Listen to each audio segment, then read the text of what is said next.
Mic check 1 2. Mic check 1 2. Mic check 1 2. Mic check 1 2. Okay. So this is supposed.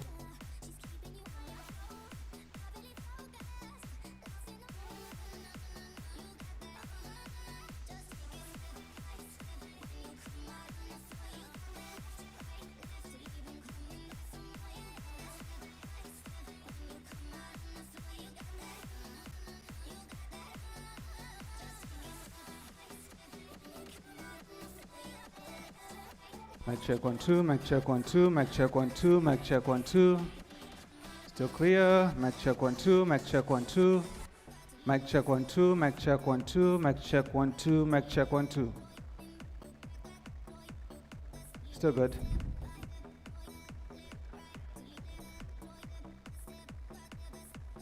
Yeah, but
expect inside her new Balenciaga. Cigarettes in tiny liquor bottles, just what you expect inside her new Balenciaga. Cigarettes in tiny liquor bottles, just what you expect inside her new Balenciaga. Cigarettes in tiny liquor bottles, just what you expect inside her new Balenciaga.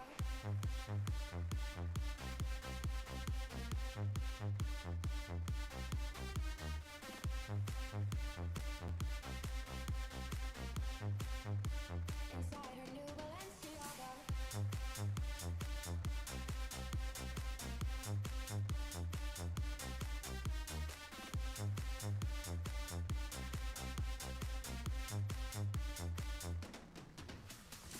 Cigarettes in tiny liquor bottles, just what you expect inside her new Balenciaga. Cigarettes in tiny liquor bottles, just what you expect inside her new Balenciaga. Cigarettes in tiny liquor bottles, just what you expect inside her new Balenciaga. Cigarettes in tiny liquor bottles, just what you expect inside her new Balenciaga.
Take another chance, take a fall, take a shot for you. Oh, and I need you like a heart needs a beat, but it's nothing new. Yeah, I loved you with the fire red, now it's turning blue. And you say, I'm sorry like an angel, never let me of you. I'm afraid it's too late to apologize. It's too late. I said it's too late to apologize.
Check, check.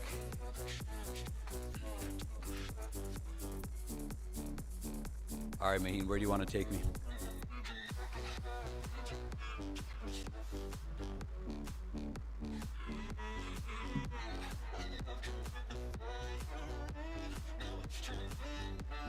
Perfect, okay.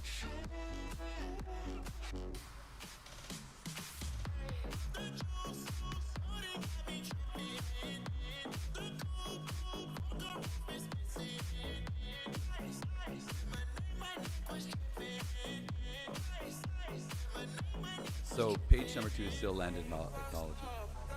So it's not page 2, it's the second page of.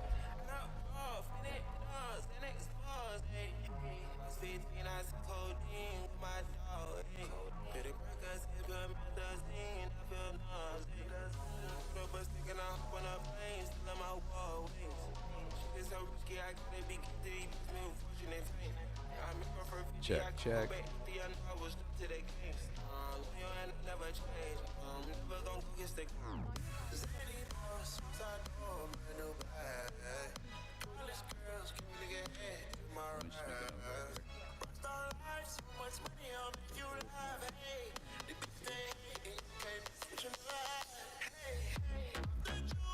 And that's just right on Apple.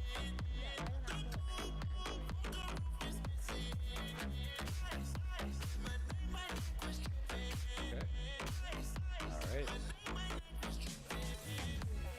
Perfect. We're good there. Yeah, yeah.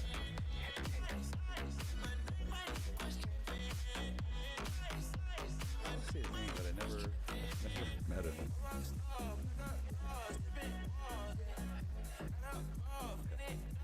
So acknowledge name,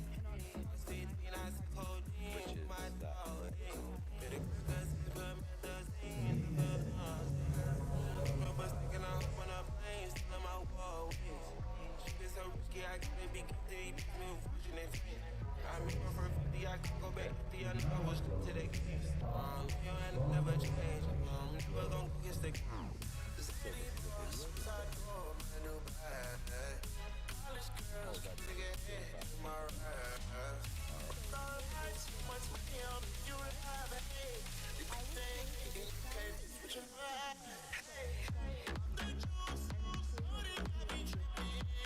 So there is a video.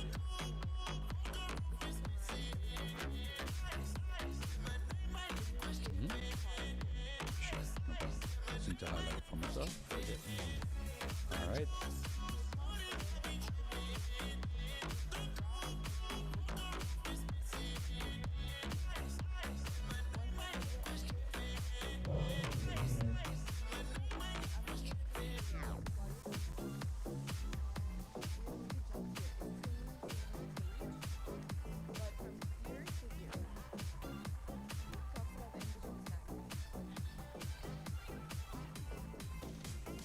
Okay.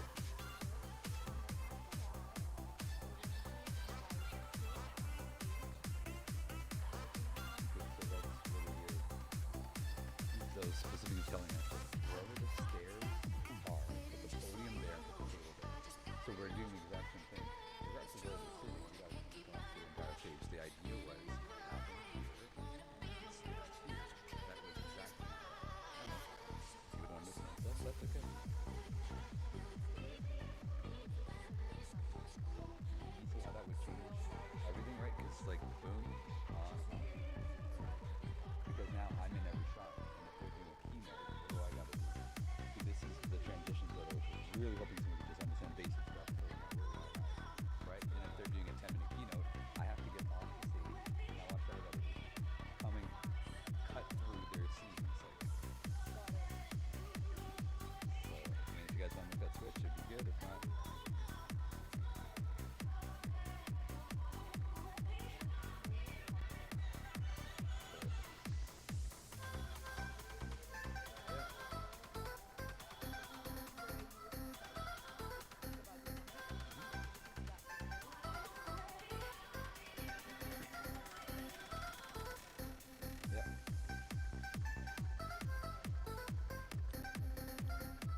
right.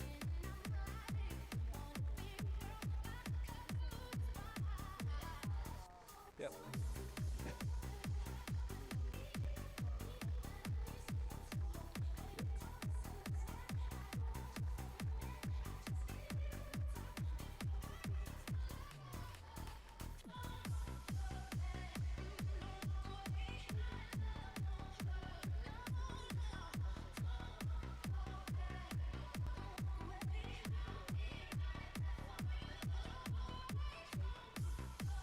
Wonderful.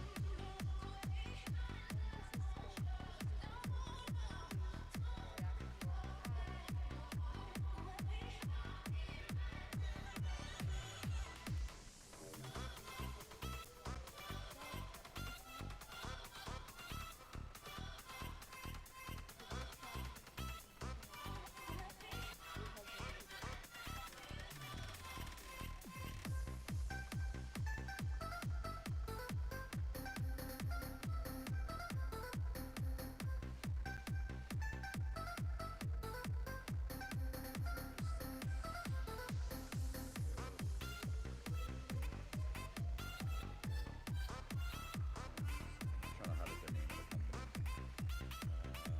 Roni Khalil.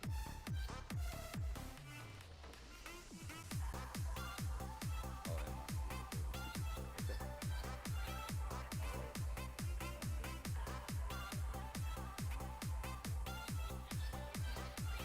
Is that how you pronounce it, Reggie?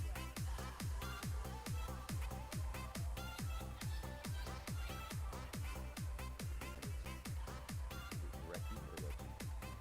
Reggie.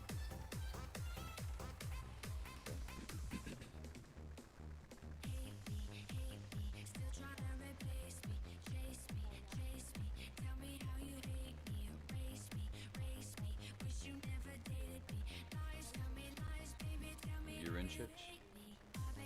Urinchich. Alright, yeah.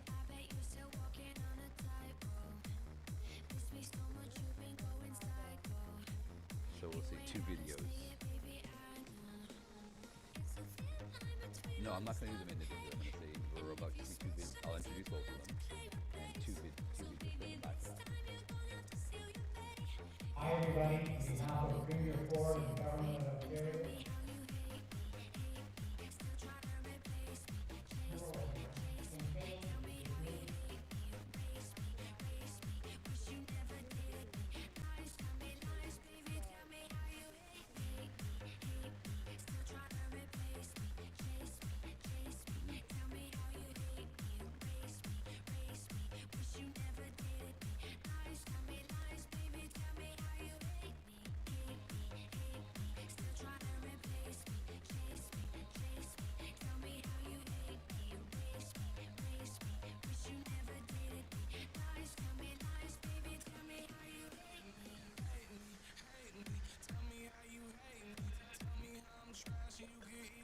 Numbers or what? So, I'll give you an example. Okay? He's doing their intro. I'll get off the stage, and then I have to cut across the whole presentation to stop them if they go over time. You see what I'm saying? Like, can the podium go over there? Can the podium go over there?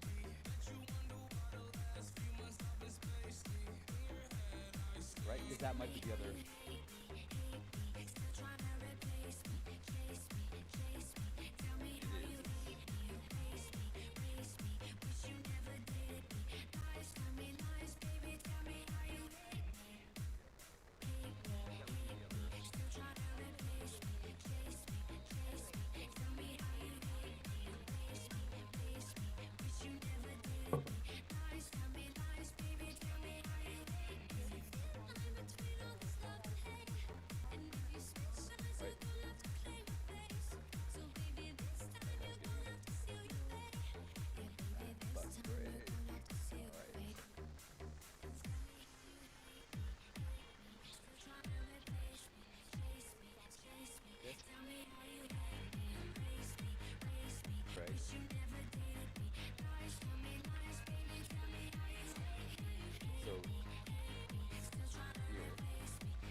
This ends. This ends.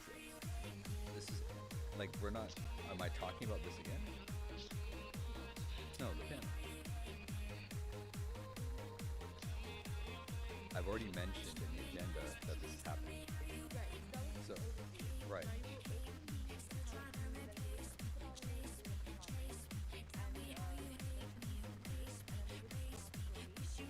So, I'm going straight into the first panel. Is what I meant. Can I, like, how do people know they can interact over there?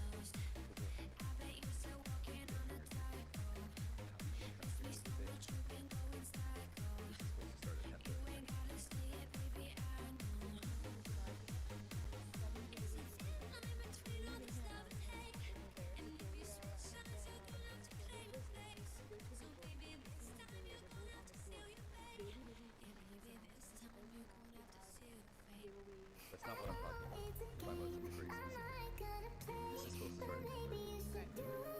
What if it's 10:20? I'm not going straight into this.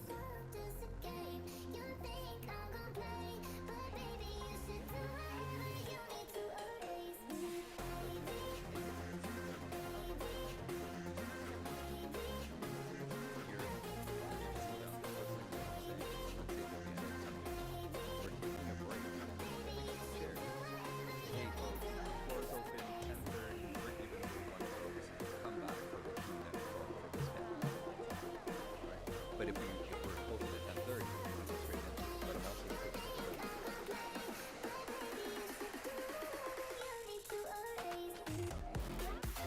so what I'm saying is this is the beginning. This is the end.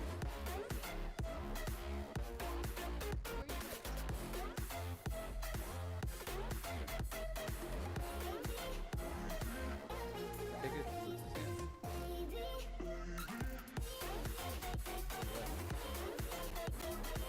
So now, this first panel, Nikki is going to introduce me. See, like, I don't need to go back up here. Nikki's going to take the mic at 10:30.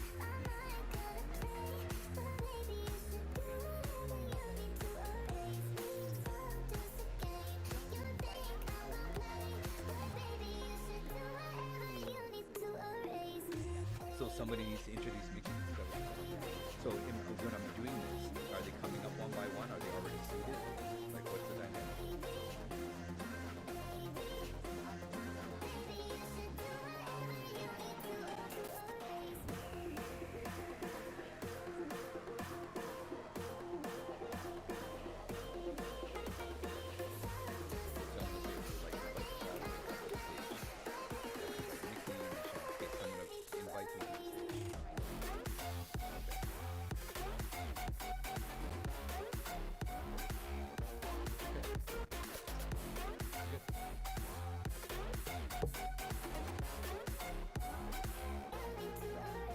At 11:30.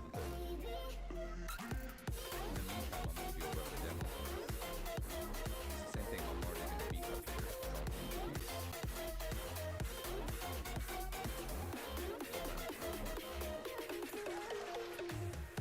I guess at 10:50. Start my hey, over here for participate.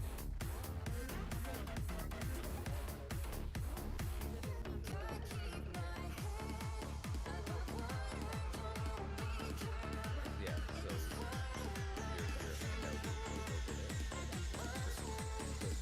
so on, I'll just follow whatever.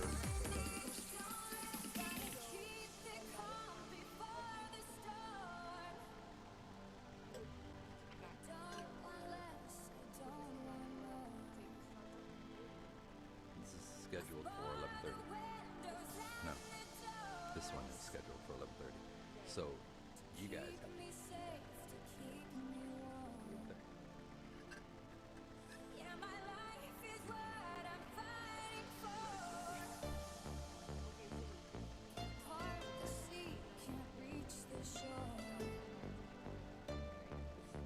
It starts at 10:30.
salió el sol. Cuerpo bronceado y sus amigas buscaban acción. La canción que causa en ella y sus cuerpos esa sensación. Reggaetón, vive el reggaetón. El hielo, siente la presión. Beba y agua pa' la seca, todo el mundo en patilla en la discoteca. Beba y agua pa' la seca, todo el mundo en patilla en la discoteca.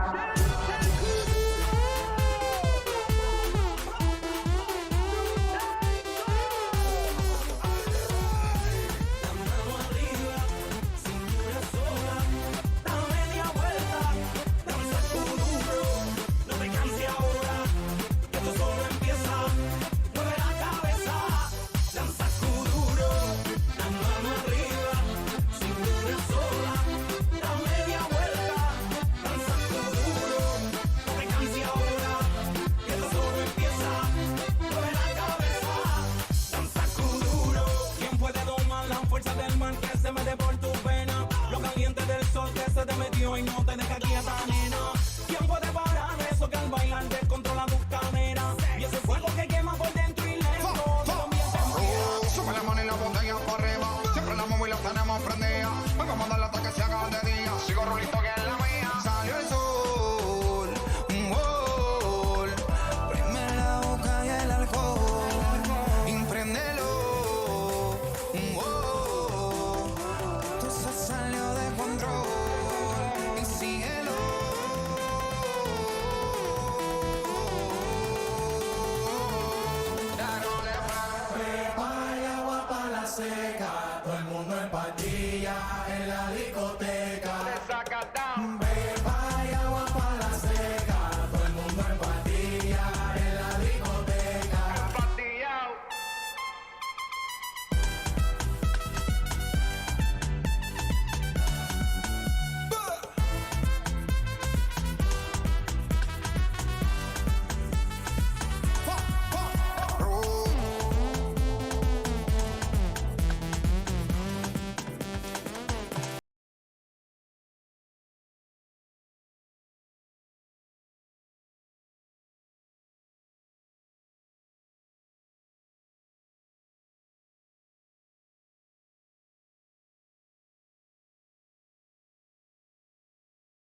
claros y ya. Solo deja que yo te agarre, baby. Besos en el cuello pa' calmar la sed. Mi mano en tu cadera pa' empezar como es. No le vamos a bajar más nunca, mamá. Baila, placata, placata. Como ella lo mueve, sin parar, sin parar. Las ganas de comerte, ahora son más fuertes. Quiero tenerte y no te voy a negar. Estamos claros y ya. No te lo voy a negar. Estamos claros y ya.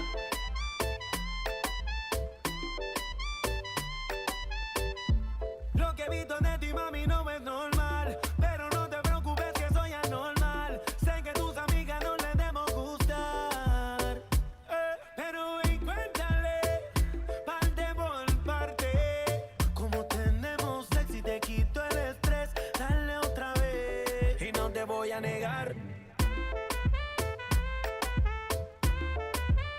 Estamos claros y ya. No te lo voy a negar. Estamos claros y ya.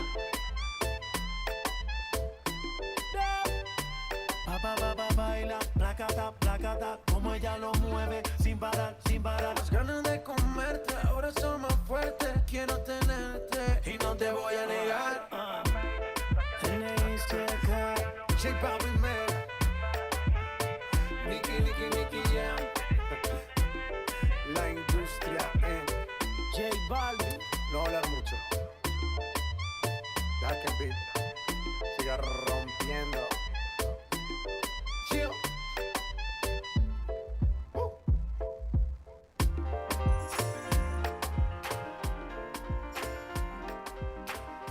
Oh, angels sent from up above.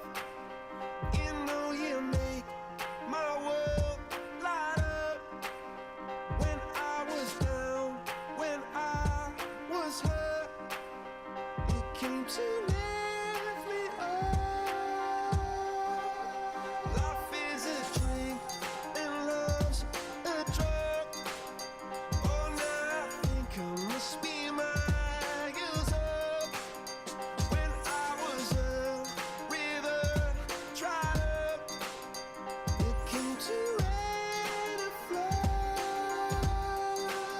I said, drink from me when I was so thirsty. Put on a symphony. No, I just can't get it up. Put your wings on me when I was so heavy. Pour on a symphony. When I'm low,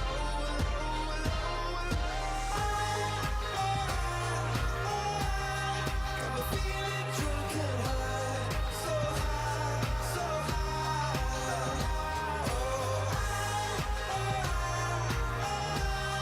I'm feeling drunk and high, so high, so high.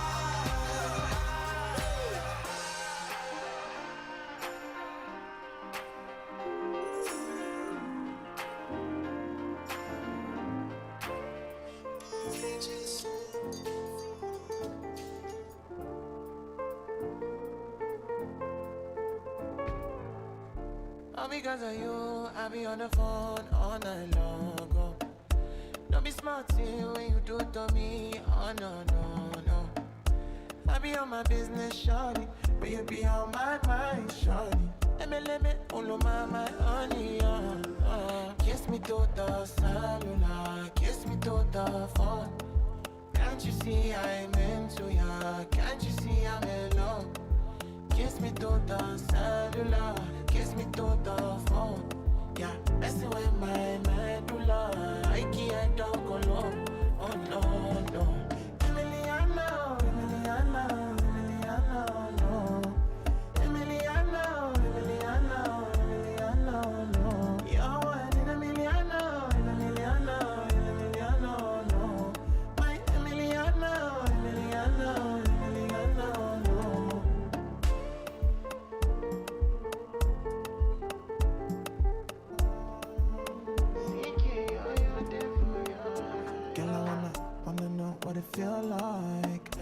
feel like. Make I know I see beat for real life, for real life. In a my condo, loving up your body in fast and slow mo. If I hit you, it's my combo. Can you will never ever let me go? Dancing kiss me to the cellular, kiss me to the phone. Can't you see I'm into ya? Can't you see I'm in love? Kiss me to the cellular, kiss me to the phone. Yeah, messing with my medulla. I don't go low. Oh no, no. Emiliano, Emiliano, Emiliano, no. Emiliano, Emiliano, Emiliano, no. You're one in Emiliano, Emiliano, Emiliano, no. My Emiliano, Emiliano, Emiliano, no.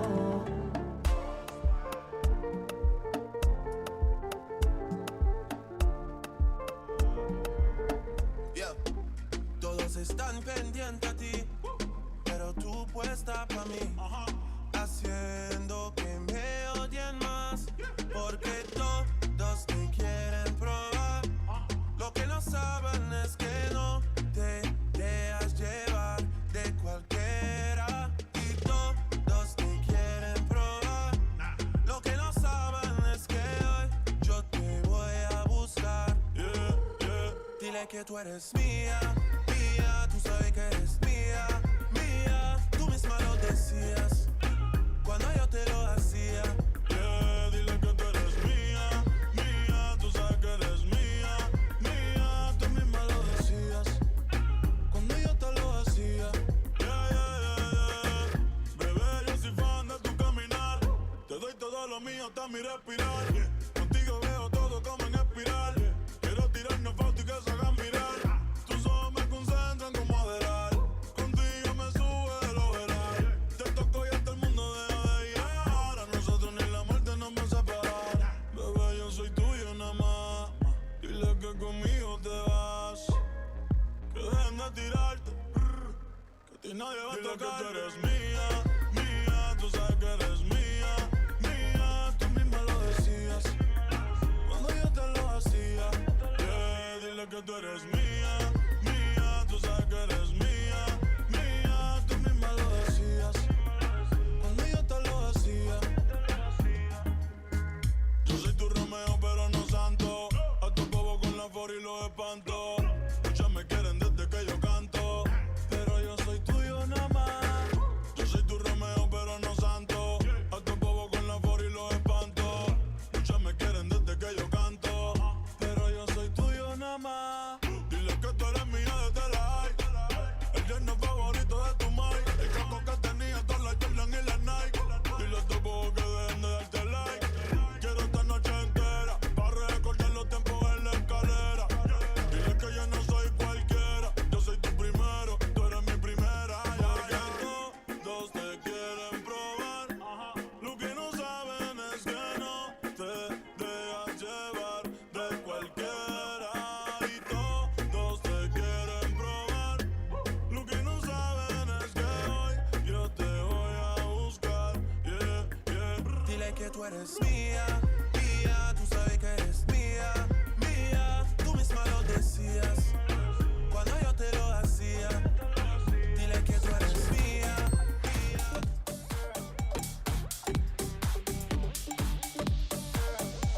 You're such a freaky girl, I love it.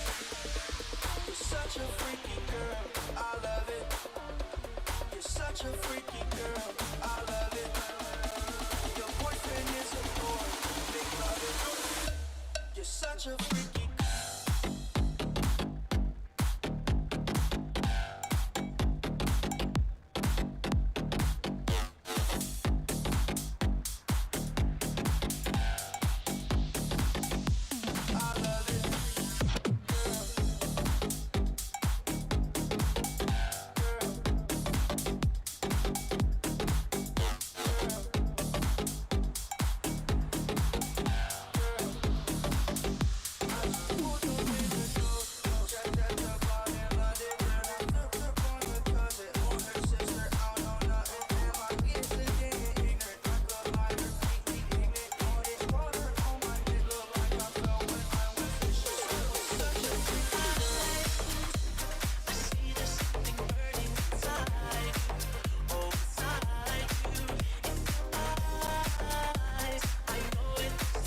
around. All you crazy people, come on, jump around. You're doing anything to keep her by your side.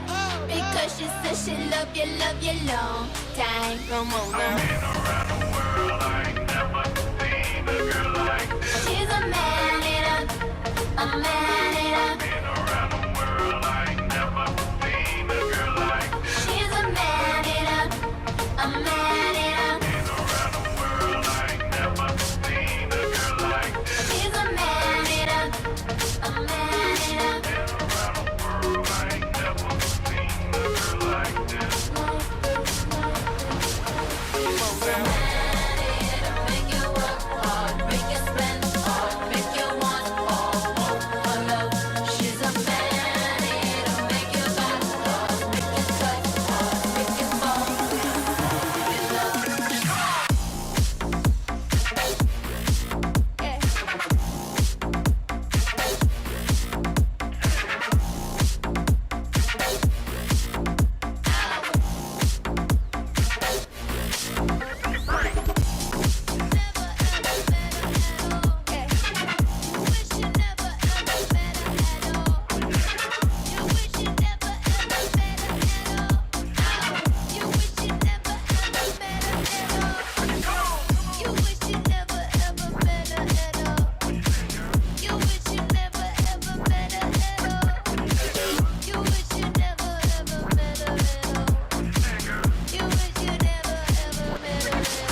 My baby do naughty, they curvy and grimy. They step on a nigga and make a deposit. They beat me up, Scotty. They always beside me. The Glock is behind me, boy, don't you remind me. Wait, all in my face. I need a break, gotta escape. She call me Superman, okay. Hit it once, then I escape. We want some pussy. We want some pussy. Let me hear you say, we want some pussy. We want some pussy. Let me hear you say, we want some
So there's a question that I'm constantly asked.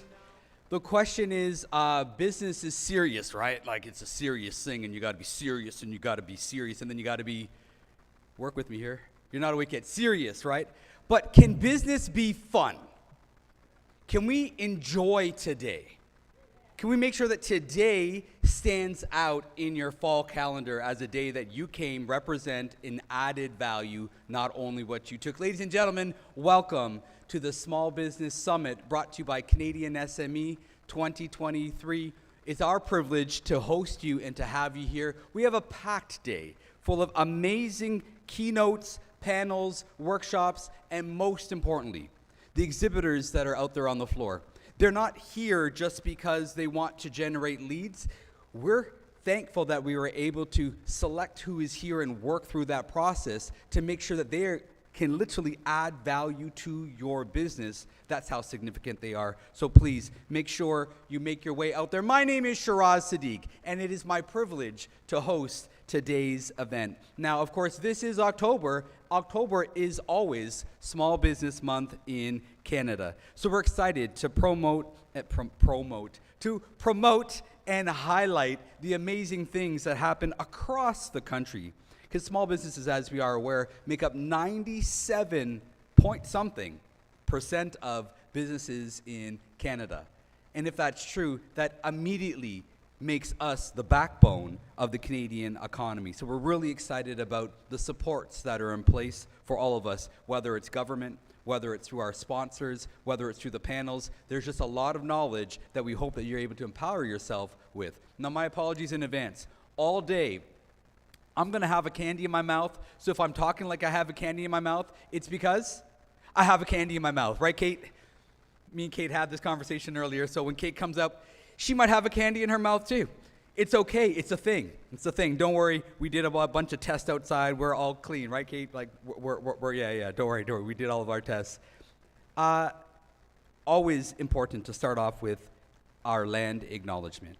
And at this time, we do want to acknowledge the Anishinaabe, the Huron-Wendat, and the Haudenosaunee, and the Ojibwe and Chippewa peoples. The land that is home to the Métis and most recently the territory of the Mississaugas of the Credit First Nation, who are direct descendants of the Mississaugas of the Credit. We are grateful to have this opportunity to work on this land, and by doing so, give our respect to its first inhabitants. Now, folks, who's downloaded the app?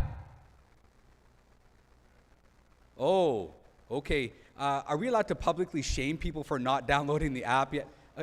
Shame. Go ahead. The reason why you want to download it because everything's in there. Go ahead and you can get to your whether you're Google or the better Android, right? That's and then there's that other platform what's that thing? Pear or that fruity company, Apple, like whatever it is. Obviously, Android is better in my opinion, and I will always share my opinion. Whatever platform you're on, please go ahead and download the app. There's a bunch of information, but more importantly, there are a bunch of offers in there.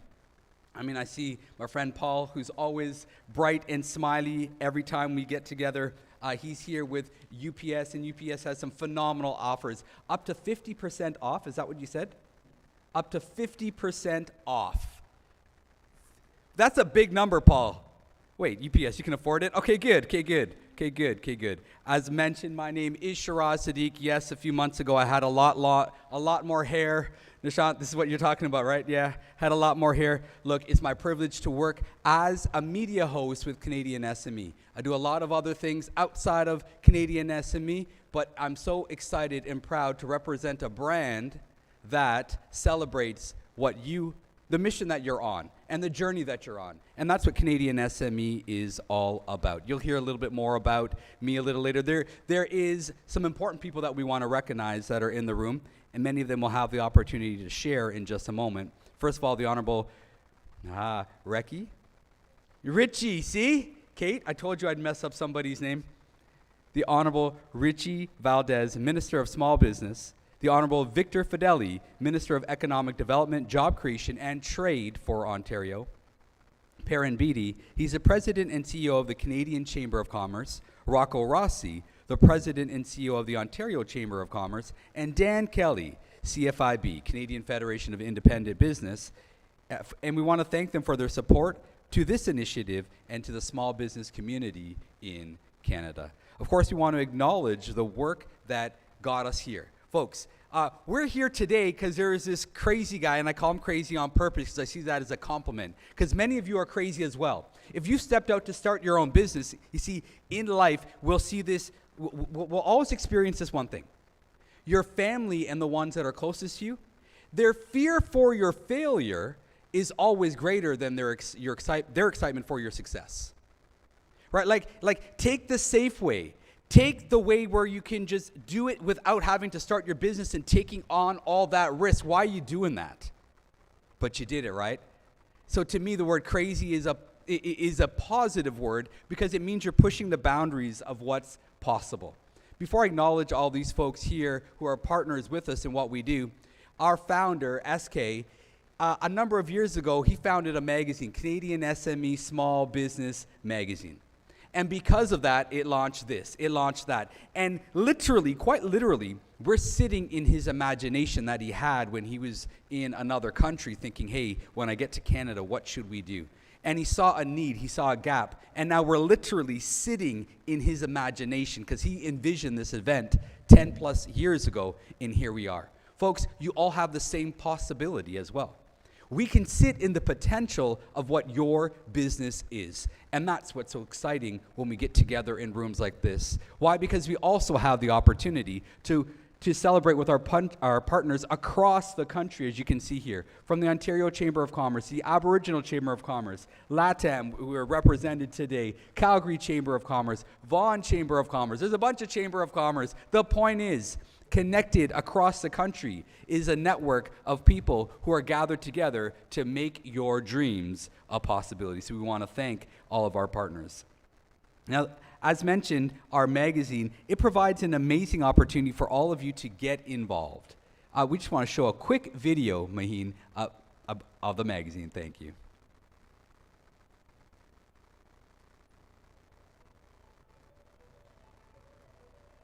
Welcome to Canadian SME Small Business Magazine.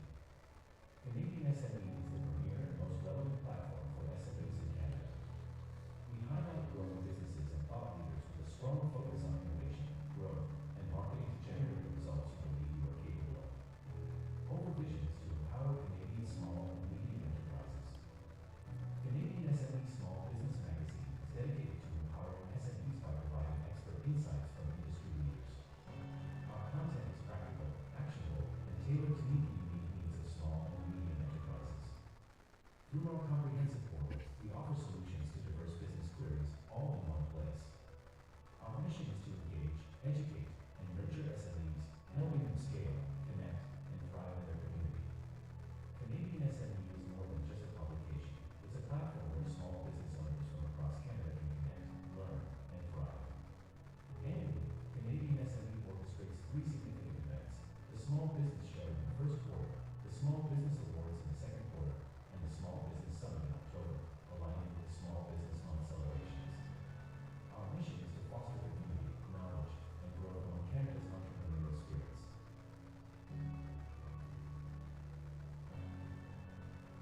We would like to thank the Canadian small business owners for trusting Canadian SME, and we also would like to thank our long-term supporting partners, our exclusive banking partner RBC, our exclusive shipping partner UPS, our exclusive accounting software partner Xero, and our silver partner Zoho for their continued support. We also would like to thank our strategic partners. Canadian SME Small Business Magazine could not have prospered without the generous support of our partners. Without their constant belief in us, we would never have excelled in bringing the best tools and resources for the small business community in Canada. A big thank you to all our partners. Welcome to the Small Business Summit 2023, empowering Canadian SMBs with innovation, efficiency, and growth in collaboration with Amazon Business Canada. We hope you will have an amazing day and create fruitful business connections for your growth.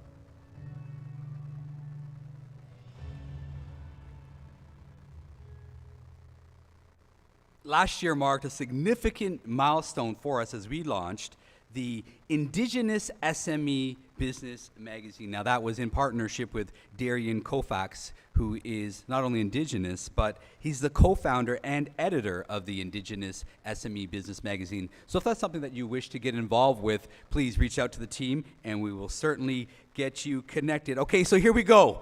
You're not here to hear me talk. You're here to get what it is that you want to get, and that is the free merch. You're here for the pens, right? No, okay, this crowd needs to wake up a little bit. They're not even here for the free pens. Okay, exhibitors don't give out anything because they don't want anything, right? But I just want to show you a couple of things, just a couple of things. Huh? Who wants a teddy bear? Yeah? All right, come and grab it. Come and grab it. But then you have to go see Kyra at customization. Is that cool? Yeah, come. He's nice. He might bite, but just like, be careful, okay? You got it. And my friend who just doesn't stop ever. She already knows who she is. Okay. Because she knows that she gives out the best cookies. She was up all night baking these and packaging them. Ladies and gentlemen, please visit Nisa and her team at Cobra Safety. There are so many ways to increase the way that the way that you protect your staff. And I'll leave it at that. Please go see them. Who wants a cookie? Because it's right here. Who wants? You got to come up here. Yeah, I see you. He skipped breakfast, guys. It's okay. Here we go. Here's your cookie. Have you ever got a cookie at a business event before? No. There's your first cookie, Chris. There you go. Thank you, Cookie Man. And Salesforce, our friends at Salesforce. This is, I think, where's Justin? Is this a domino set? Is that what this is? I don't know what it is, but it's in a box, and it has a Salesforce logo on it. Who wants the box from Salesforce? Okay, she has a lot to say. Okay, she has a lot to say, so you can't have this until you tell them what's your main takeaway. Why are you here? What are you here for?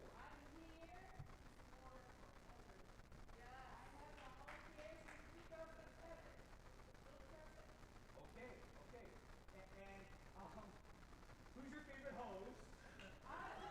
Okay, there you go. There you go.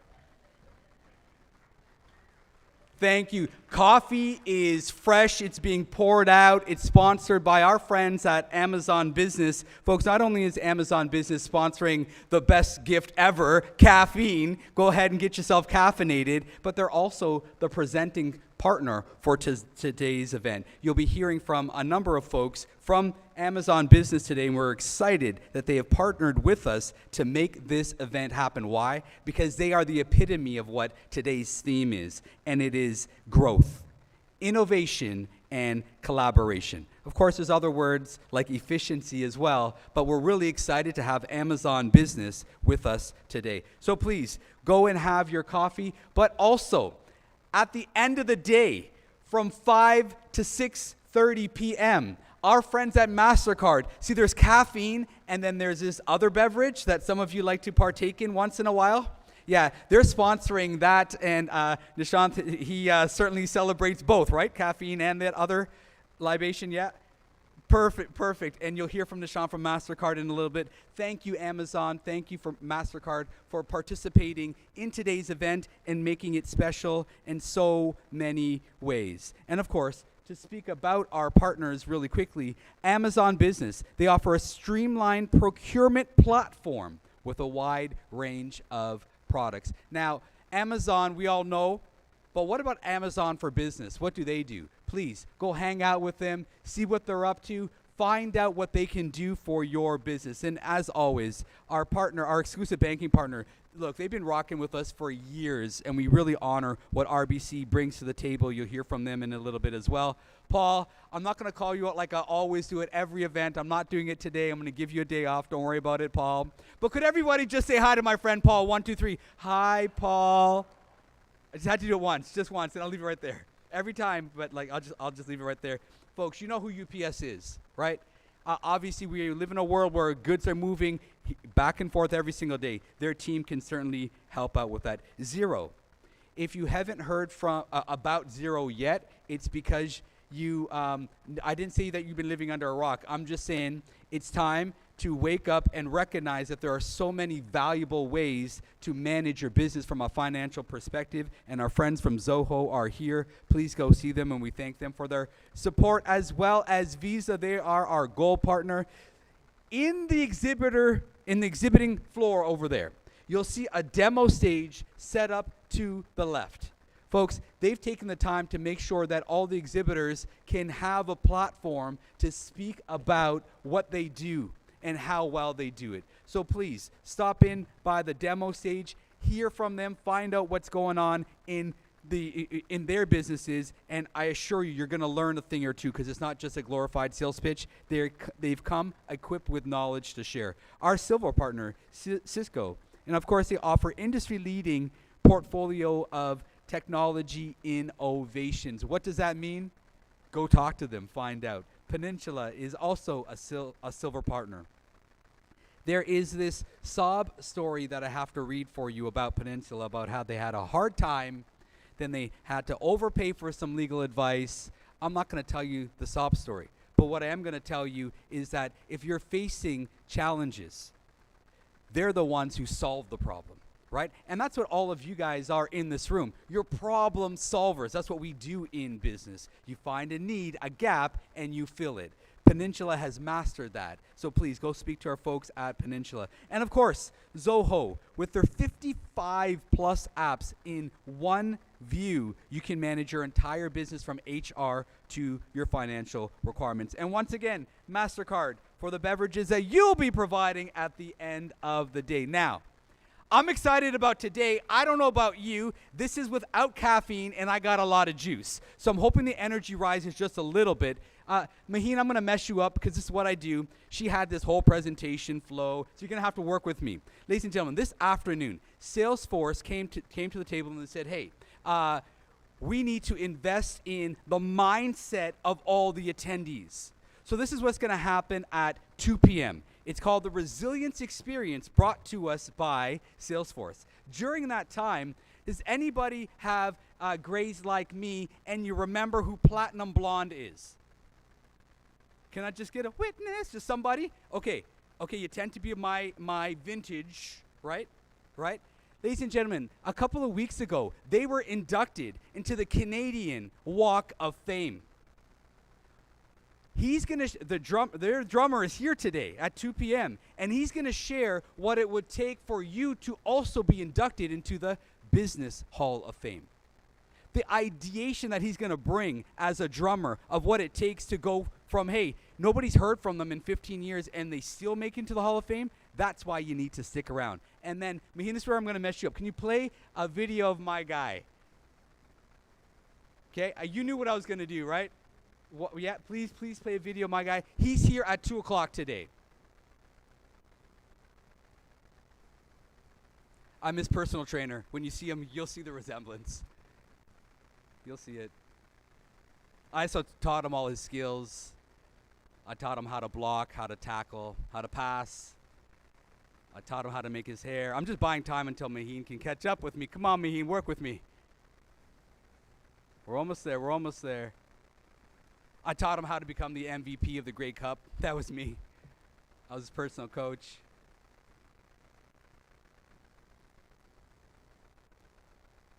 And we're almost there.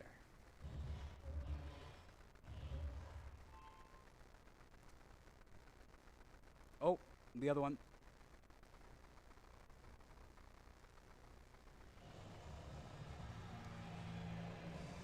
Nope. Enoch.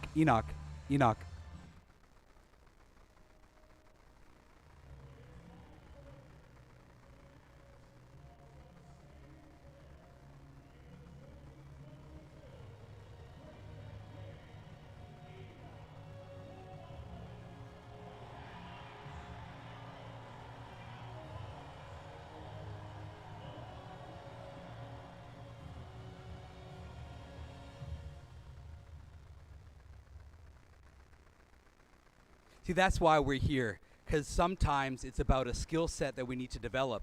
But a lot of the times, why do most small businesses fail in between year 2 and year 4? Because we didn't have the character to last past tough times.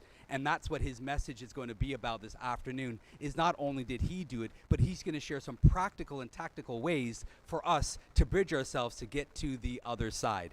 And did you see the similarities in our bicep? I'm sure you saw that, right? No, you didn't. Don't lie to me. It's okay. So this room, like the energy needs to lift a little bit in this room. So before I bring up the person who's going to be able to do that, Minister Recchi, when she comes up here, and I'll learn how to pronounce your name properly in a second, CDW, we also want to recognize CDW as our panel partner. They bring so many solutions to the world, literally. They are a Fortune 500 company with multinational capabilities. And on the screen, you will see the agenda of what we're going to run through throughout the day, right? Up next will be the minister, and you'll be able to hear from her shortly. Just go back one slide. You jumped ahead a little too quick. Eric Turner's here from RBC. Hi, Paul. Paul will be coming up, and we're going to hear from Minister Vic Fideli as well. Next slide. Thank you. Then we're going to get into a number of panels of just brilliant minds, And we brought them together for you to grow, not to hear them speak, but for you to take away learnings from what they are going to offer. Have some more keynotes in the afternoon. That will bridge us into the workshops. Now, we have a number of workshops happening in room 104 throughout the day. Folks, this is why you need to download the app, because I can't even see that and I'm this close. I saw you putting on your glasses. I'm right here, I can't read that. Y'all need to just download the app. All this information is in the app, and there'll be a lot of updates and exciting things are happening throughout the day there. Now, who wants this?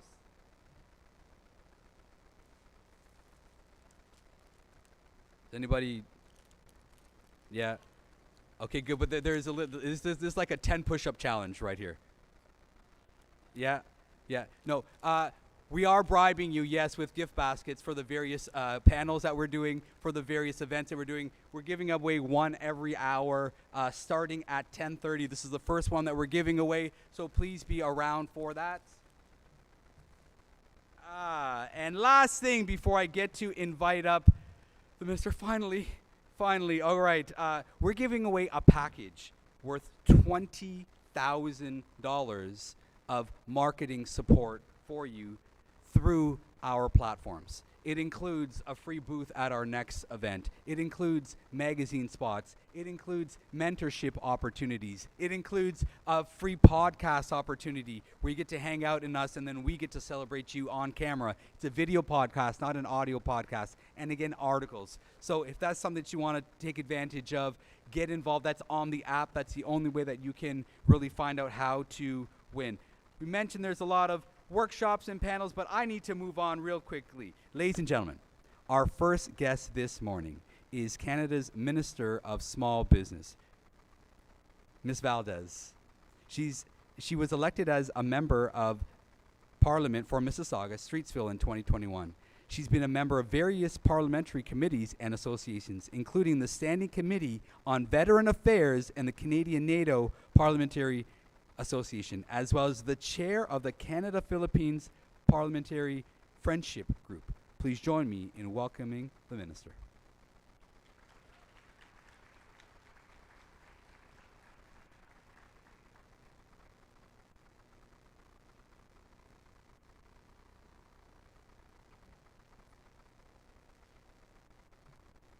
Well, how are y'all doing this morning? Hold on a minute. It is Small Business Month. How are we all doing this morning? That's better. You know, I came here for some small biz energy, and that is what I'm looking for.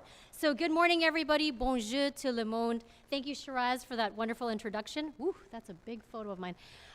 Before I begin, I would like to acknowledge that we are gathered today on the traditional territory of the Mississaugas of the Credit, the Anishinaabeg, the Chippewa, the Haudenosaunee, and the Wendat peoples. It's so great to be back here in Toronto.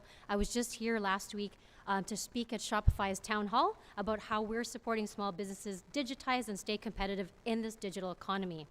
As you know, last week was Small Business Week, and it is always, and each and every week is Small Business Week for me.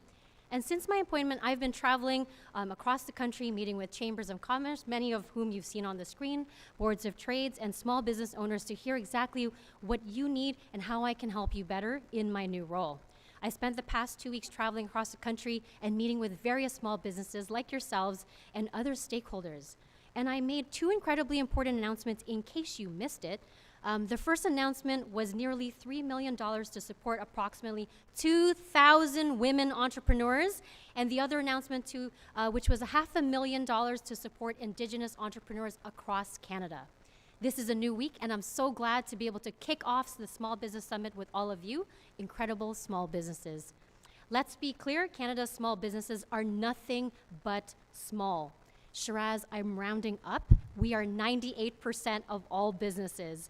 They account for more than 80% of Canada's jobs and half of our economic output, and a tremendous driver for our economy and our communities. So supporting them is my top priority and our government's top priority as well. I don't have to tell anybody here that it's never been easy to build a business from the ground up, and that's only even more true in the last few years. As some of you may know, I was a former small business owner myself, and I went through the pandemic as a business owner. In fact, real quick, so I was living my life, you know, perfect bubble, 9 to 5, did the whole thing, went to school, got a degree, finished my education, went back to, started working full time. My parents were like, you gotta have a husband, gotta have a family, did that. So I was ticking off all these boxes in my life. But not until I created my daughter's, or I was brave enough to make my daughter's first birthday cake, did I realize there was something more inside of me. It was a creative passion that I never knew existed before. And that is what catapulted me, and it was the catalyst for me starting a small business. And for many of you here, you have your own personal reasons why you do the thing that you do every day. And so I just want to commend you for that spirit. And it is the very reason why I'm in front of you all, in front of all of you today. That catalyst of being a small business entrepreneur gave me the confidence to be able to speak up as a member of parliament and now as a minister. So I left the job security, and it was very daunting and scary at a time. And when I started my business, in fact, I did not have this amazing summit. I did not have the tremendous amounts of supports that you do. So everyone that's in here, please know that you are in a much better place than I ever was as a small business entrepreneur. So thank you so much for all of your contributions and all of your hard work. Merci pour votre travail. But there is good news, and it's that you don't have to tackle any of these challenges on your own. I'm surrounded by many of my peers here and who are going to share with you all the things that you can do to make your business better. We all know that small business owners have been asking for relief, and we've been listening. We've successfully secured commitments from both MasterCard and Visa to reduce credit card transaction fees for small businesses. These reductions are expected to save small businesses nearly $1 billion over 5 years. We kept our promises to cut tax rates from 11% to 9%, and in Budget 2022, we expanded access for small business tax rates so that more small businesses can access the rate and save over $500 million and encouraging more of you to grow. And lastly, we all know businesses needed support when it comes to CEBA loans. CEBA helped nearly 900,000 small businesses keep their lights on and keep their employees working during the pandemic. This is in addition to the Canada rent and wage subsidies we provided as well. But we've heard the ask coming from small businesses, and they still need help. So we made changes to give business owners more time. But the bottom line is that if you are a small business and do not currently have the funds to repay the entirety of the CEBA loan, you now have 3 years to pay it in full. You have options and you have flexibility. And the additional flexibility that we announced is significant support for small businesses who might still be struggling to make ends meet. And I've been meeting with small businesses and stakeholders to hear their feedback on these changes. So rest assured, your feedback is with me, and I will bring it back to Ottawa. These actions are a part of our government's commitment to help Canadian families and businesses with the rising cost of living, including establishing agreements with all provinces and territories to deliver a $10 a day childcare, and this is phenomenal. I mean, I remember how much I was paying for childcare fees when I had my kids. They're now 14 and 8. It was very expensive. And now more women are being able to enter the workforce than ever before. And we've also are calling on the major grocery stores to stabilize food prices, which will help relieve financial pressures that make it harder to run a small business. At the core of our government's small business strategy, we're ensuring that we are helping all businesses, and especially those who are women or minority-owned, that traditionally have been overlooked when it comes to access to resources. That's why we created the first ever Women's Entrepreneurship Strategy, or WES, a nearly $7 billion investment to date that helps women entrepreneurs get them a fair chance at growing their businesses. This is on top of the programs like the Black Entrepreneurship Program and the 2S LGBTQI+ Entrepreneurship Program, the first program in the world. Because we know that an inclusive economy is a stronger economy, and supporting everyone to help you grow even more and build good middle-class Canadian jobs is important to all of us in this room. And I want small businesses to know that we are there for you. Je veux que les petites entreprises sachent que nous sommes là pour elles. As Minister of Small Business, my job is to help lighten that load, a job I take seriously and personally, as do yours. And in the weeks and months ahead, I look forward to getting to know you more, and to the Canadian SME Small Business Magazine. You've always been an amazing partner.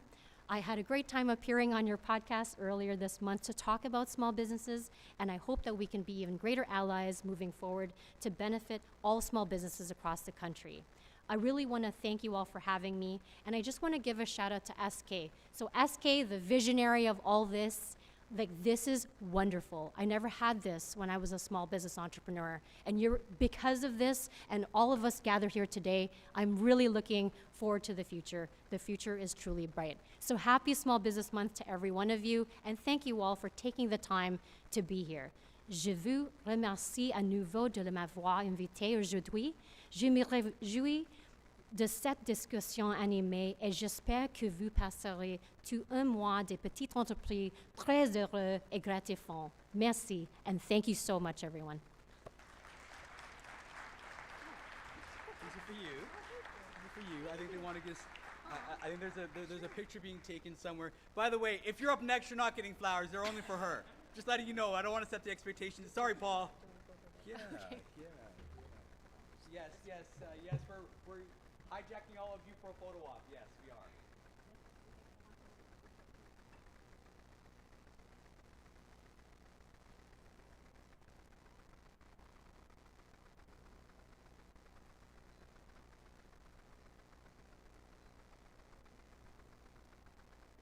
Thanks, everyone.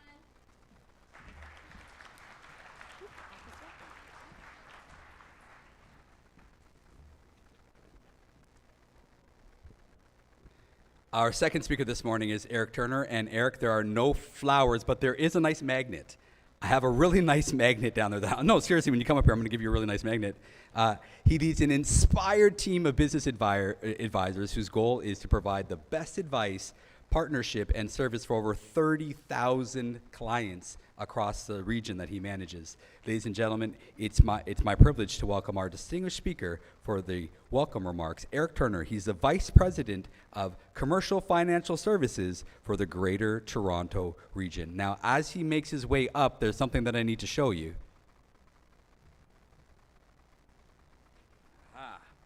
One of the booths is giving away a Raptors jersey and a bunch of pens and other stuff as well. So please come, please go visit. See the guy with the t-shirt with the phone up right there? What does it say on his t-shirt? ADP, yeah. Please go see him giving away a Raptors jersey. Go and get the Raptors jersey. Please welcome Eric.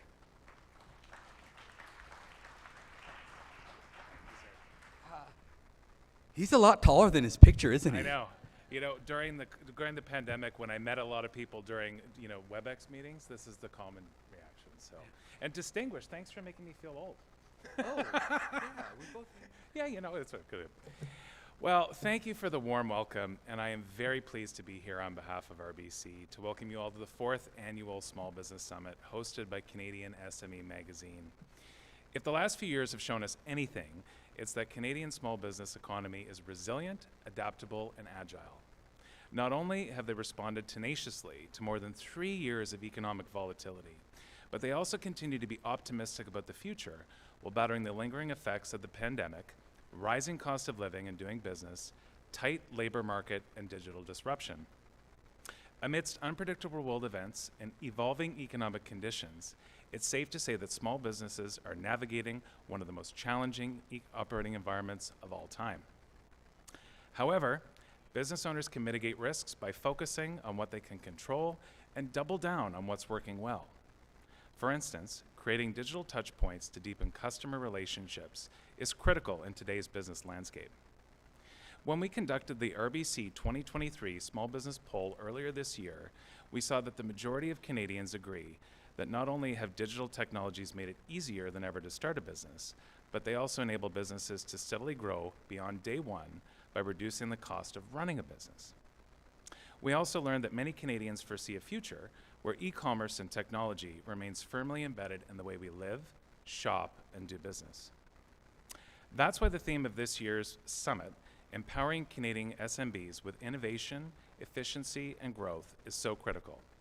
And we hope that these engaging conversations will deliver great insights and inspirations to help business owners start, manage, and grow their enterprises into 2023 and beyond. We often talk about business owners spending all their time working in the business and not having time to work on their business. And with that in mind, the Canadian SME Magazine Small Business Summit is designed with you, Canadian small business entrepreneurs, at the forefront to help you harness the transformative power of new technologies so you can unlock your true potential and successfully compete in today's digital age. So thank you for joining us today to explore, share, and learn how you can embrace digital disruptions and successfully navigate the evolving business landscape for continued growth and success. Thank you.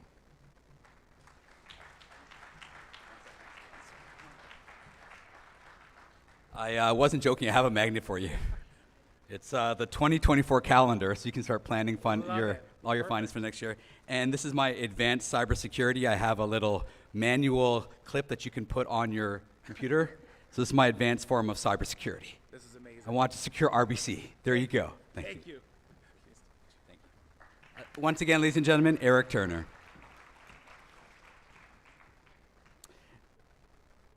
Hi, Paul.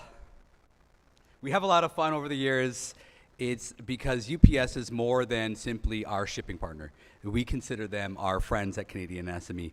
Paul Gasper was appointed as the Director of Small Business for UPS in 2011, which means for more than a decade, he's been responsible for educating and informing small businesses about the customized services and technologies and innovations that UPS offers. He has an amazing team of people that he works with to bring the tools that you need to grow your business. Please join me in welcoming Paul Gasper.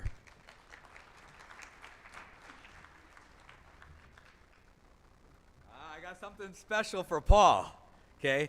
He's always wanted a red and white bag. Remember we were talking, we went shopping a couple of months ago, you wanted the red and white bag? Ladies and gentlemen, Shop Plaza is in the building. Please go see them, and you can get yourself a fancy bag like this that Paul now is a proud owner of. Thank you, Paul. Thank you. Can I put this down? Or you want to hold it back?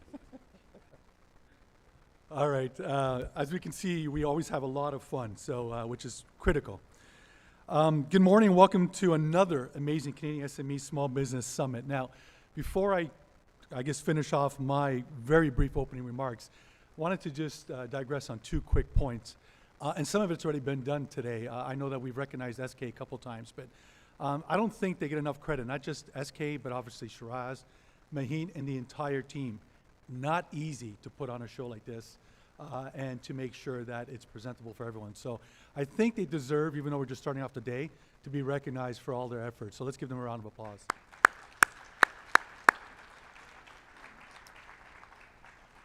So I've been to these events for over a decade now in my role. Prior to COVID, some of these were virtual during COVID, and obviously I'm glad that we're back in person. And one of the things that we were talking, my team and I, recently about is, what do we get out of these events as large corporations, and there's many of them here today, and what are, more importantly, the guests at these events, the small businesses, get out of this. And I want to make sure that you recognize this. If you take the time to absorb the information you're going to hear throughout the day on this stage, I guarantee you there will be tidbits of information that's going to be valuable for you. So take the time to listen to what these people have to say, because they are experts in their field. So please do that. The other thing is network. Get a chance to go out there and network. Don't go by the booths and go, you know what, I'm not going to talk to that one because I'm not too sure what they're all about. If you don't know what they're about, go talk to them. Find out what it is that they have to offer you, because you'll be surprised. We surprise people all the time. They see the big shield and they thought, well, UPS, that's for the big guys. They deliver all the large companies' volume. Couldn't be further from the truth. We support small businesses that ship one package a year to 5 packages a day. But until you come talk to us and make that connection, you're not going to know. So make sure you do that. Absorb what you can here, network out there. I think you'll end up having a great day. So I'm so glad to be here again for this great event where we'll be learning more about artificial intelligence. Now, this is such an exciting topic as AI becomes more available for all the for everything that integrates into their businesses to improve productivity and better serve your customers. Now, the use of AI is not new to UPS. We know how AI and technology can improve things like route planning to save fuel and time, come talk to us at our booth and I can discuss with you what we have, which is built internally called Orion. We've been able to save millions in gas and in time just by using AI technology with the routing of our drivers. How AI allows for real-time monitoring of your location, condition, and temperature of your packages, right? So when you're shipping your products, knowing exactly where it is, but also the condition that it's in, and if it's perishable, what temperature your package might be in. How to predict vehicle maintenance so that you're actually repairing your vehicles before they're actually breaking down out on the road. And AI can also help with demand forecasting by analyzing historical data to better predict future demand for certain products, enabling better inventory management and planning for peak seasons. This is just a short list of everything that AI can do. Now, with technology and AI, the sky is the limit, and today will be a day where we'll all get better prepared for the very near future. I hope you enjoy the summit, and as you learn more about AI, and thank you for the Canadian SME for letting UPS to be part of this day again. If you'd like to discuss your shipping needs or how UPS can help your small business, whether it's, again, shipping one package or looking to expand to go global, please come see us at our booth. And my colleague Felipe and I, or even some of our additional colleagues from UPS Capital, will be glad to talk to you. They'll be also here to talk about insurance needs and other things that we can help with. So whether or not it's learning about how we utilize AI or just what we can do with your business today, we'll be glad to have a discussion with you. With that, thank you. Have a great day.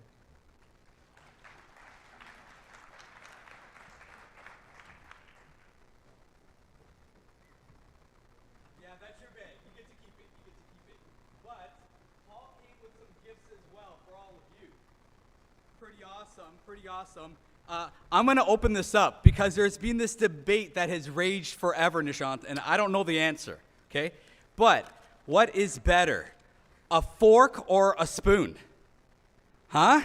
The answer is a spork, both. So who wants the UPS spork? It's here. Nobody wants the, okay. Okay, yeah. Can you give her some love because she's brave enough to come and get her spork. That is awesome. That is awesome. This is Eileen, by the way, from PPN. You're going to hearing about her at the demo stage.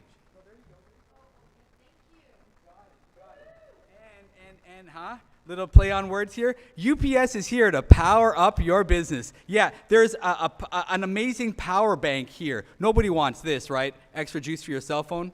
It's here. Who? Yeah. Then come and get it. I don't. It's not delivery service. They deliver. I don't. Okay. Okay. It's right here. Thank you. Can you give her a round of applause as she makes her way up? Don't worry. I saw you. I'll get you. I'll get you. I'll get you. Folks, again, they came with giving in mind. 50% off your shipping. That is huge. Those dollars will add up significantly. Please connect with Paul and his team. And now, I actually took time to practice how to pronounce her last name. Ladies and gentlemen, it's my privilege to introduce our next guest, Kate Urinsich. I messed it up, who brings over 12 years of expertise in banking and in the payments industry. Currently, she serves as the Director of Small Business Product for Visa Commercial Solutions in North America. As she makes her way up, I want you to recognize something here. Visa's in the room. Woohoo! MasterCard is always also in the room. And you know what's beautiful about today? They play nice in the sandbox because they have one mission today, and that's to support all of you. They're putting aside their colors, right? And they're saying, we're going to represent who all of you are. So thank you, Kate, for being here. Please welcome Kate.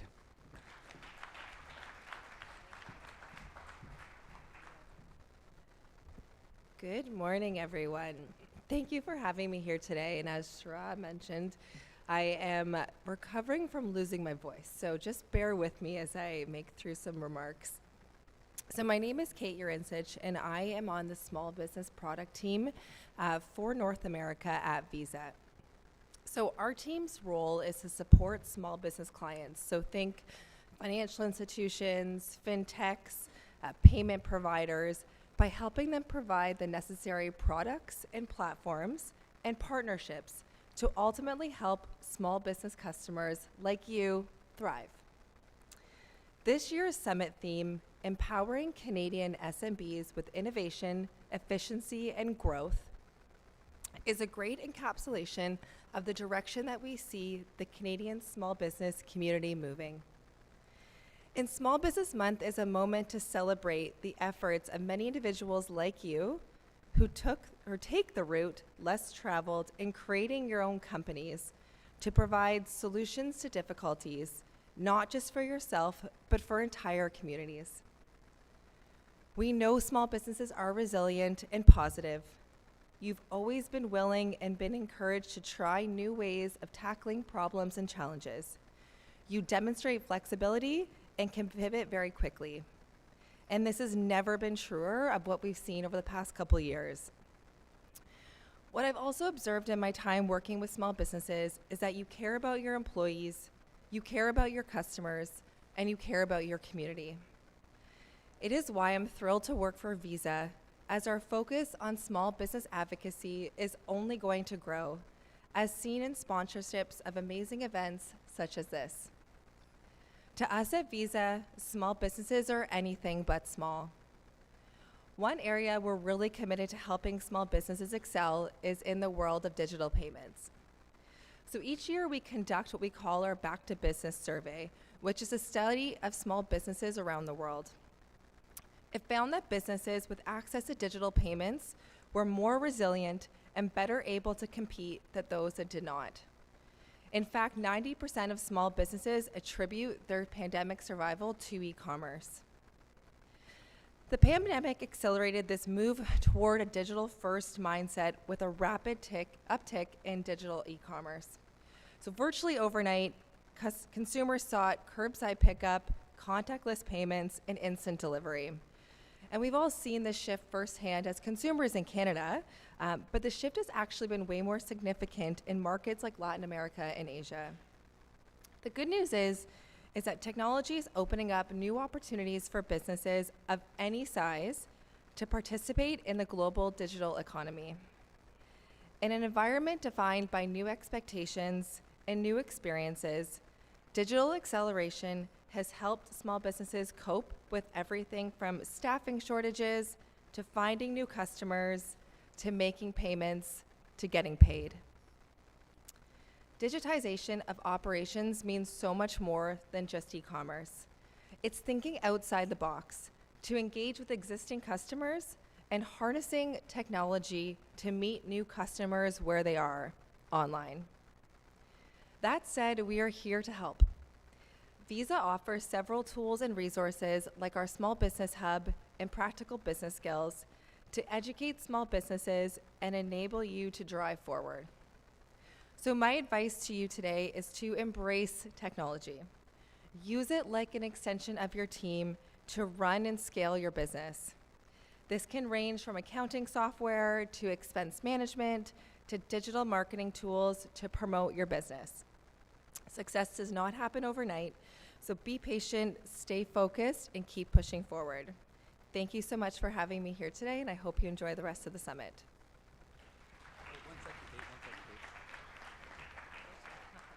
Tape measure, just what I wanted. Right? We were talking about home renovations the other day, right? And we're like, okay, and of course she wants a tape measure. Folks, the people from Cobra Safety also have allowed you a way to measure your business growth, huh? It's really cheap and cheesy. My apologies for the cheesy joke. But on behalf of Cobra Safety, thank you. Here's your tape measure. Thank you so much. She wasn't impressed. Don't worry, we have something else for her. Thank you, Kate, for your words. And here's the thing.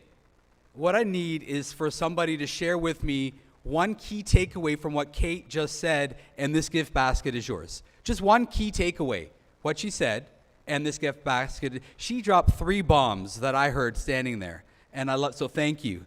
And so now, if someone can just come up, go ahead, come up and share one, up here though, remember, I don't come, over here, one key thing that she shared in this gift basket is yours. Look at the way he's walking up here so confident. Look at that's a pretty good walk, buddy. That's good. So you share it with them. Go ahead, share it with them.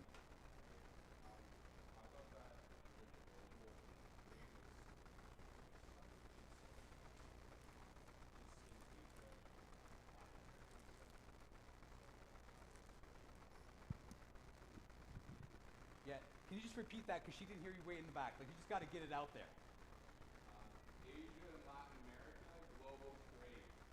That was the big thing. Oh, now you get some mic. Okay. All right, I'll say it again. Bear with me, guys. Yeah, so it's global trade was the big thing. So just in Asia and Latin America in specific, just having your small business reach those places over COVID, I guess, was the takeaway for me. And I just think that it's something that can be utilized now and something I want to try out.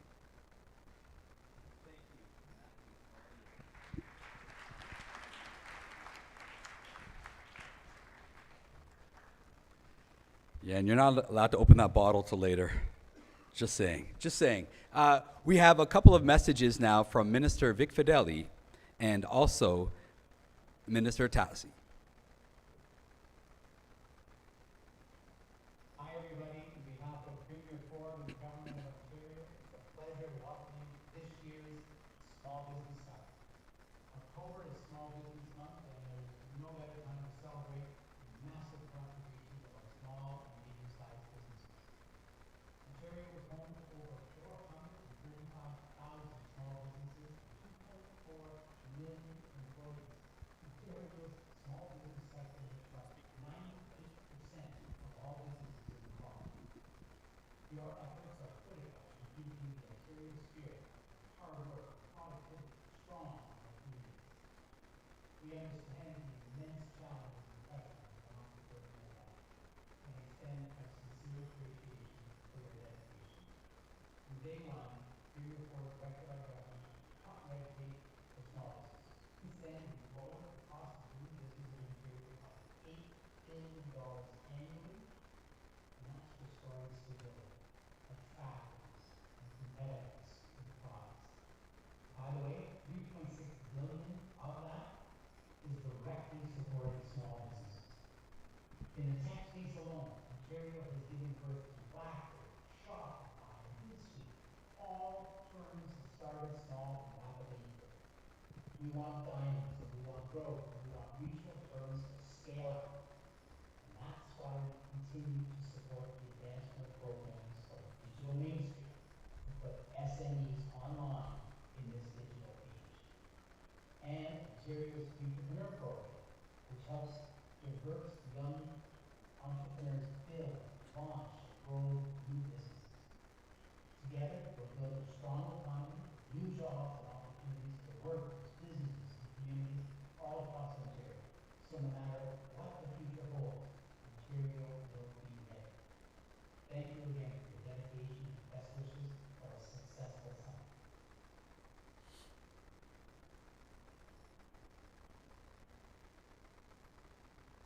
Hello, everyone, and thank you to the Canadian SME Small Business Magazine for hosting this fantastic conference and for giving me the opportunity to share my potential with you today.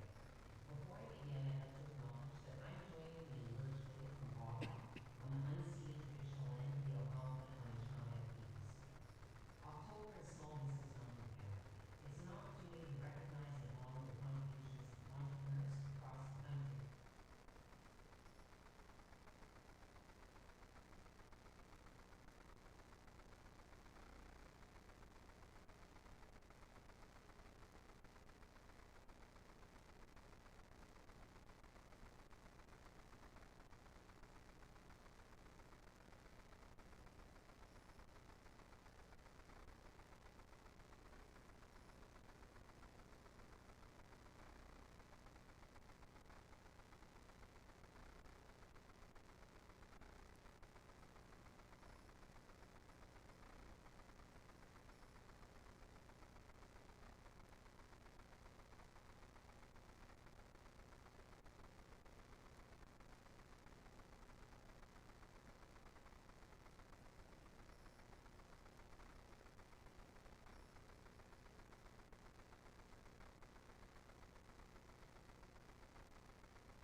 Thank you.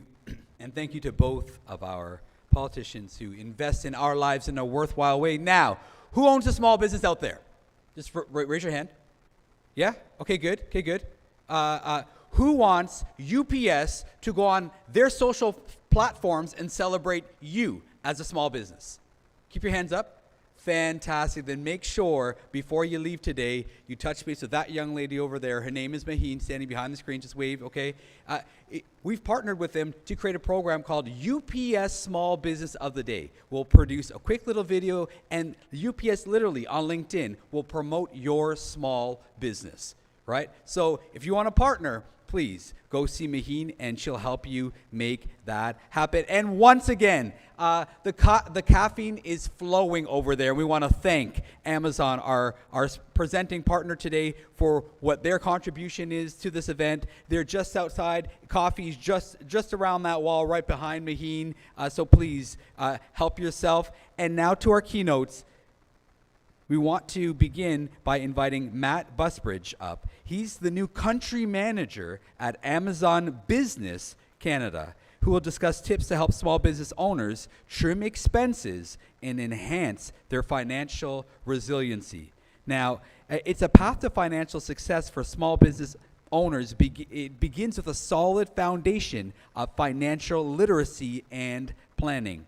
I won't share what he has to say because he says it a lot more better because it comes from a place of experience. Ladies and gentlemen, please welcome Matt Busbridge. He's the new country manager at Amazon Business Canada.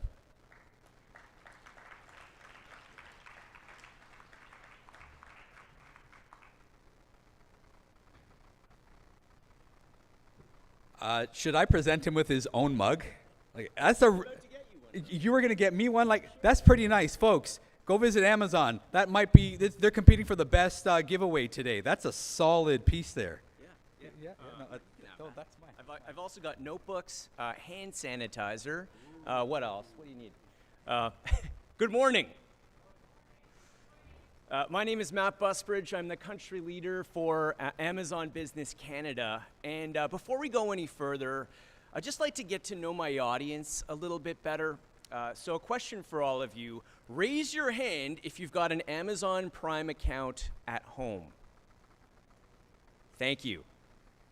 And I know I'm kind of 6 months behind in my media queue, but if you haven't seen Daisy Jones and the Six, I highly recommend it. It's about a band. Elvis's granddaughter is in it. It rocks on Prime Video. So kind of a fun one to put in your queue for the winter. My next question.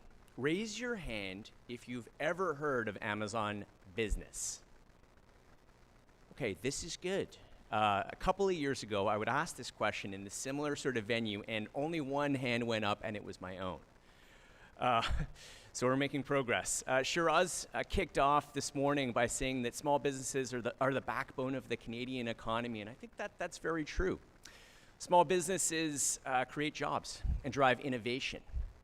And Amazon Canada has been a proud supporter of SMBs since 2003 when we opened our virtual shelf space to thousands of small businesses. We've got 17,000 SMBs selling on Amazon Business today. And I thought I'd kick off this morning by introducing you to one of them. Meet Stephen. Stephen is the founder of All Natural Advice Skincare. They launched in 2003 an organic skincare company. But like many SMBs, they had challenges scaling up, meeting demand, fulfilling and sending products across the country, and building their brand, as well as competing against very large national brands. And Stephen and his team and their set of organic products had some remarkable success. We built a number of products and services and helped them build their brand on Amazon. And All Natural went on to IPO. They built a $30 million business. They're the #1 organic skincare brand in Canada. Just one of a number of remarkable success stories from Amazon's selling partners, and we're really proud of them and all of you. They also had a ton of reviews, like 25,000 reviews. That's a lot of organic skincare product. And they're just one of over 1,000 of our selling partners that do over $500,000 worth of business with us every year. A selling partner sells, we sell about 200 products every minute through small businesses on Amazon, and we have over 1 million products sold from SMBs every year. And while many small businesses sell on Amazon, they also come to us to buy. But what they tell us is that buying for business is really hard. It's cumbersome and very manual. They also tell us that they're trying to reduce their costs to become more efficient and more agile, to move more quickly. And our SMB partners tell us that they want to support their local communities. And in fact, supporting local is critical to their success. And purchasing for SMBs can be hard. It's often really hard to find what you're looking for. And time spent buying for business is time not spent running your business. Supply and demand dynamics, especially in the last number of years, have meant that product pricing and shipping, it can be very hard to control. And finally, employees don't really know often where they're supposed to go to buy for work and what they're supposed to buy. So we built Amazon Business for these customers. And we actually discovered this business almost by accident when we noticed a number of years ago that our customers were using their personal Amazon accounts, like many of you today have, and they were buying for work. And that might be a familiar set of circumstances for a number of you business owners. We could tell because they were buying reams of paper and bulk printer toner and hundreds of keyboards, and that was clearly not for their homes. And when we asked them why, they told us they loved the Amazon-like shopping experience, great pricing, phenomenal shipping, lots of selection, and they wanted to do that at work. So we launched Amazon Business, and it's a business account for a small business or a large one, for a government or hospital or school, and everything in between. We launched in 2015. We hit $2 billion within a year. We've launched in 9 countries since then, and Canada is the most recent country launch. We launched here in late 2019, and Amazon Business is now a $35 billion business for Amazon. So it's been a remarkable growth story for us. And we've got customers in every industry vertical, small and large, in this country and around the world. In fact, Earl's, a great pub where you might have been just a couple of blocks away, is one of our customers. Kind of fun. We're constantly onboarding more and more selling and buying partners onto our marketplace. And our customers tell us that the transformation of their business, the move to digitization, is what has sustained them in the last number of years. And many of them only survived through the pandemic because of e-commerce and digital transformation, which is remarkable. And a number of them did so by transforming their business buying from what traditionally is super cumbersome and inefficient with paper and receipts, and you're getting in your car and driving to stores. All of that time is time spent away from running your business. And instead, these customers are getting back that time by automating their purchasing and getting better visibility into what their employees are buying, being able to measure it. And that transformation has enabled their success in the last number of years. Our customers also tell us they want to buy local. And so we built a feature in Amazon Business that helps our customers direct spend in their business account to Ontario-based businesses, or those in Quebec or British Columbia and across the country. So it's enabling small businesses to help sustain each other, and a number of our customers are taking advantage of this today. So I'll leave you with 3 thoughts when it comes to financial success for SMBs. The first is try to simplify your buying. Buy from lots of different vendors. Seek that diversity of vendor. And try to offer your employees intuitive buying experiences that make that easier to give them back time. The second is reduce your costs. Look for business discounts wherever you can, and try to find diverse payment options that will give your business flexibility. And thirdly, purchase responsibly. Direct your purchasing, if you can or if you want to preferred sellers and suppliers. And you can do that in a number of different ways. Thank you so much for having me this morning. The Amazon Business team has pretty decent swag. I don't know if it compares to some of the stuff given out this morning, but we're just around the corner. We'll be here all day. We'd love to introduce ourselves and meet you. Huge thanks to the Canadian SME team for having me, and have a wonderful rest of your summit. Thank you.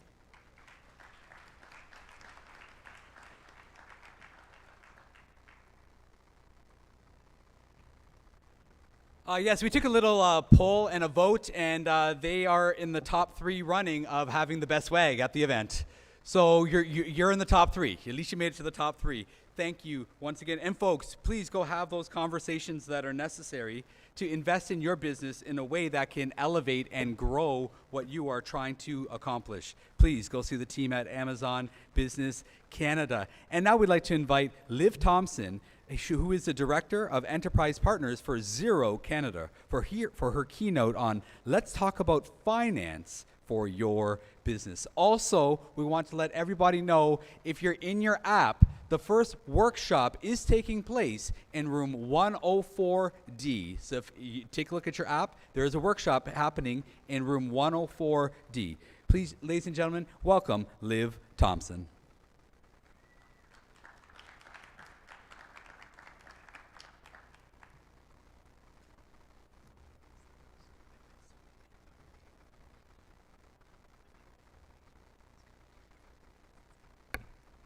Good morning, everyone.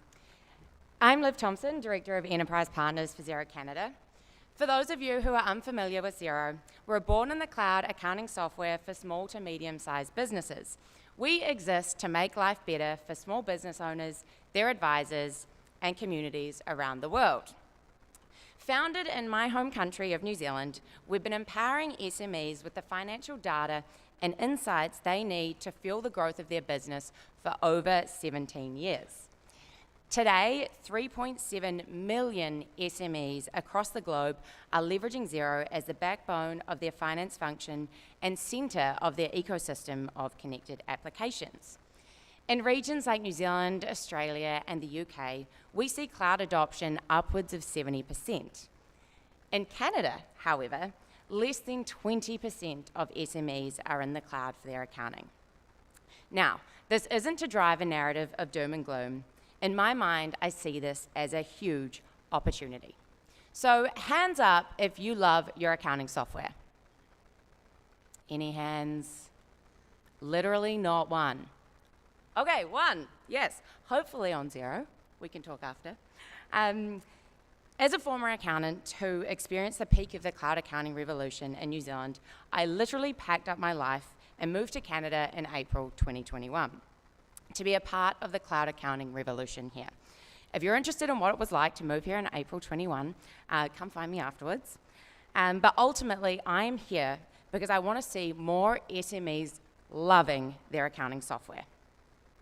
So cloud accounting tools allow SMEs to access real-time financial insights anywhere, anytime, and allow them to make smarter and faster decisions, and ultimately drive their financial success.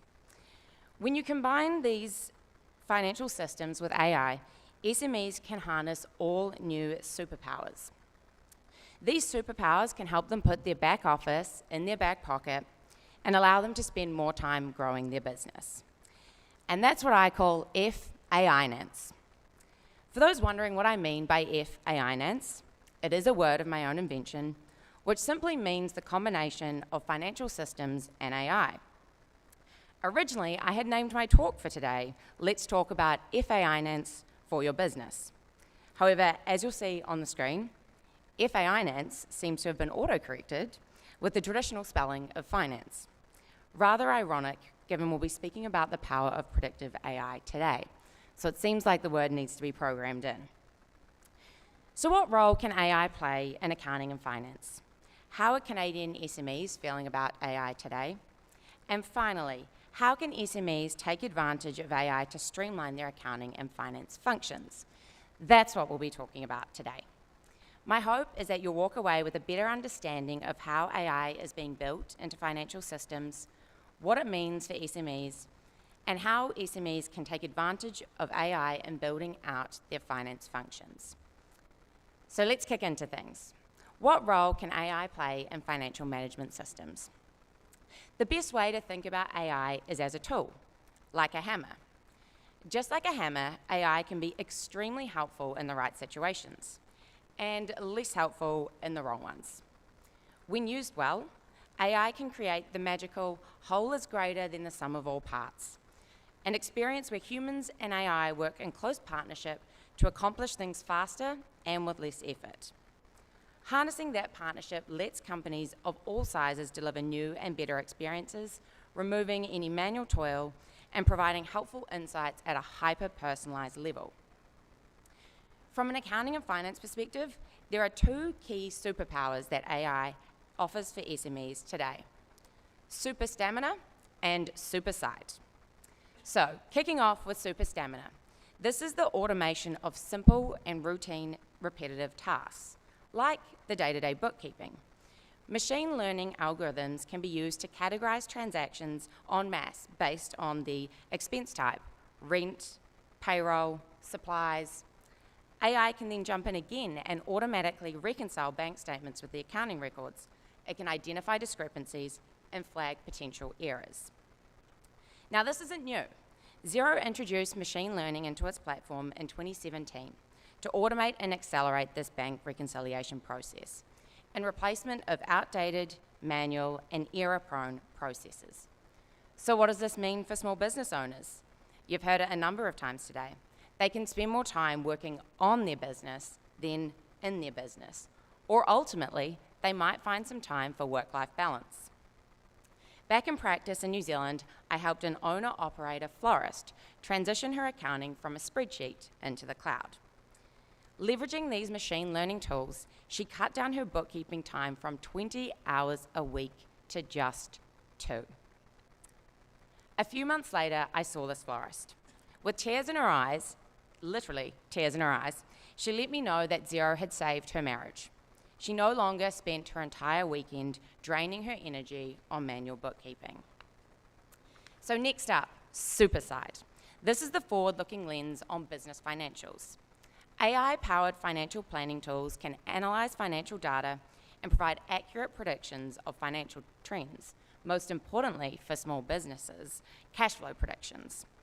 While each small business is unique, there are many patterns we can learn from the reconciliation activity of our million subscribers globally.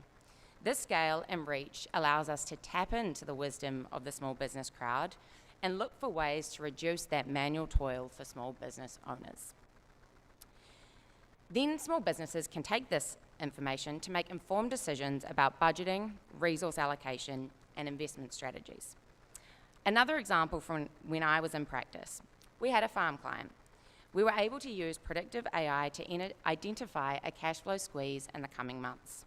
This helped us arrange a short-term finance facility in advance before they ran into liquidity challenges.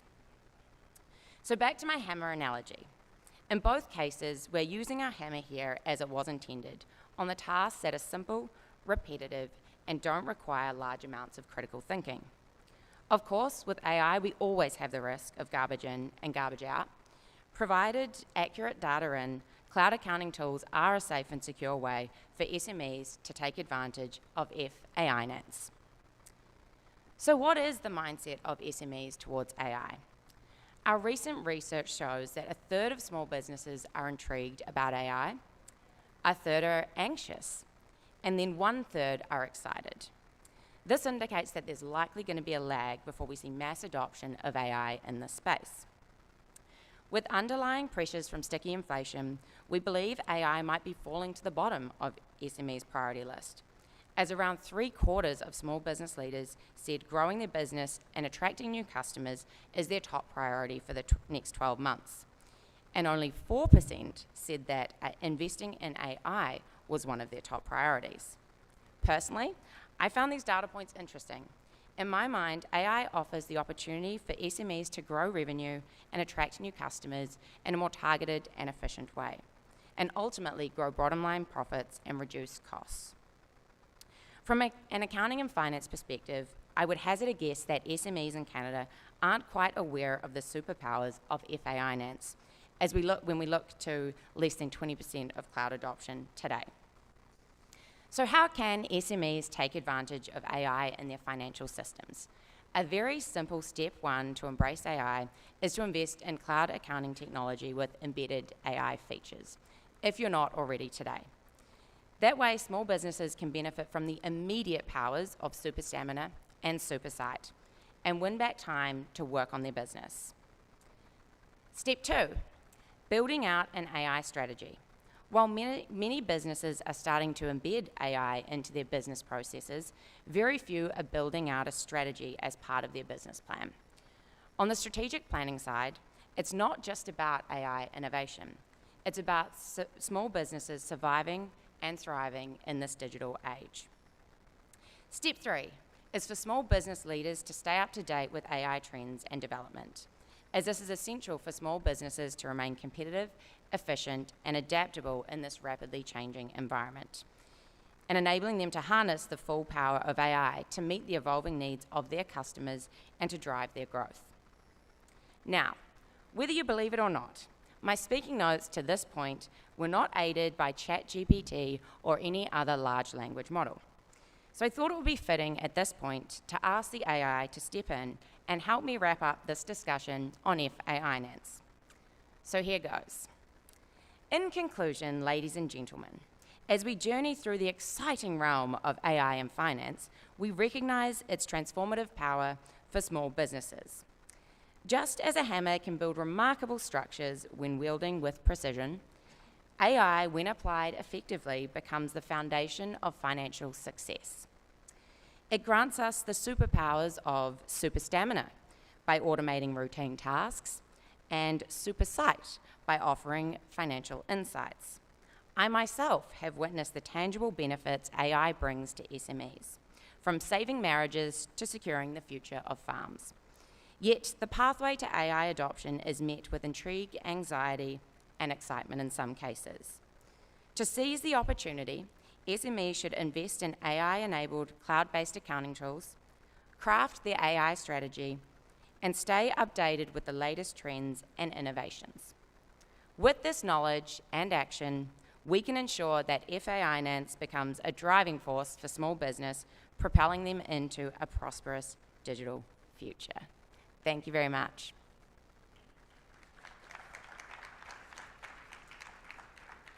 If anyone has any questions, I'll be out at the Xero booth with my team shortly after this.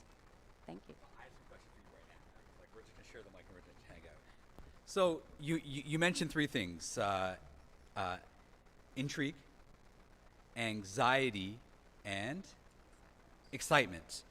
One of the reasons why we were really excited about this event was to hear her voice and perspective. What we're finding and hearing at the magazine is, see, to me the word ignorance is not a bad word. It just simply means you don't know what you don't know. And that's what today's event is. If you have questions, don't leave until you get your answers. Why? Because there's a state in between which we can live. We can either be ignorant, which leads to fear and being scared, or you can be prepared. Which one are you? And that's what we're hoping that her team, if you listen to what she's saying, can you hear the competency with which Xero comes to the table with?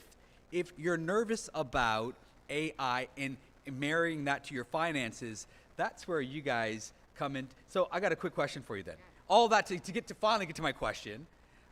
What does AI have to do with a cloud accounting software? Essentially, it's how the software is built, and that is how we are making the lives of small business owners easier. You really don't have to do the accounting when the AI is doing it for you. Ooh. Okay. Ladies and gentlemen, please join me in thanking Liv for her words. Thank you. We're going to connect that. Yes. Oh, look at you. Okay, awesome. Any way you want. Any way you want. She's a champ. She was willing to hop right off. Thank you, Liv, for investing in our audience in a worthwhile way. And now, another name that I'm going to butcher, so I'm not, because he's just going to go by Craig. And when Craig comes up, he's going to tell us how to pronounce his last name properly. He's the Senior Director of Global SME Sales at Cisco to deliver his keynotes on maximizing SMB success, unlocking business application performance, security, and network efficiency. Ladies and gentlemen, please welcome Craig from Cisco. And the first thing he's going to do is tell us how to pronounce his last name. And by the way, Peninsula wanted to make sure that you get this red water bottle. This is a gift from Peninsula just for you. That's pretty nice. Red's my favorite color. And it's shiny too. It's red and shiny, and there's more available at their booth. Please welcome Craig. Thank you. Thank you very much. I appreciate that. And I think I think we're actually going to do maybe a gift basket raffle for anybody that can pronounce my last name. Joking. Okay. First of all, if somebody can just, everybody just kind of stand up for a minute, because you can sit for a long time. Give me a second, give you like 10 seconds. Keep it out a little bit. All right, great. Then we get through, we got myself and a couple of we got 2 panels. I move around a lot, so I'm not used to standing in front of a podium too much. But thank you again for the time this morning, and thank you for the invitation to speak with you today. We're so excited at Cisco to spend time with you. So if you want to sit down now, feel free, or if you want to stand up for my presentation, you can do that also. You know, a lot of you may think Cisco, big businesses, right? Surprisingly, let me give you a little bit of factoid as far as Cisco goes. Our SMB business is our fastest growing and best performing business over the past 4 years. Our solutions fit into this market. And I'm going to talk to you a little bit about why they fit and why they make sense for your businesses specifically today, this morning. Now, Eric, I want to thank you for a second because you called out the collaboration platform you use, which is WebEx. So thank you for that. I appreciate that. There's another term that's used a little bit more like Kleenex in the collaboration space. So I want to thank you for calling out WebEx as your platform at RBC. Thanks for that.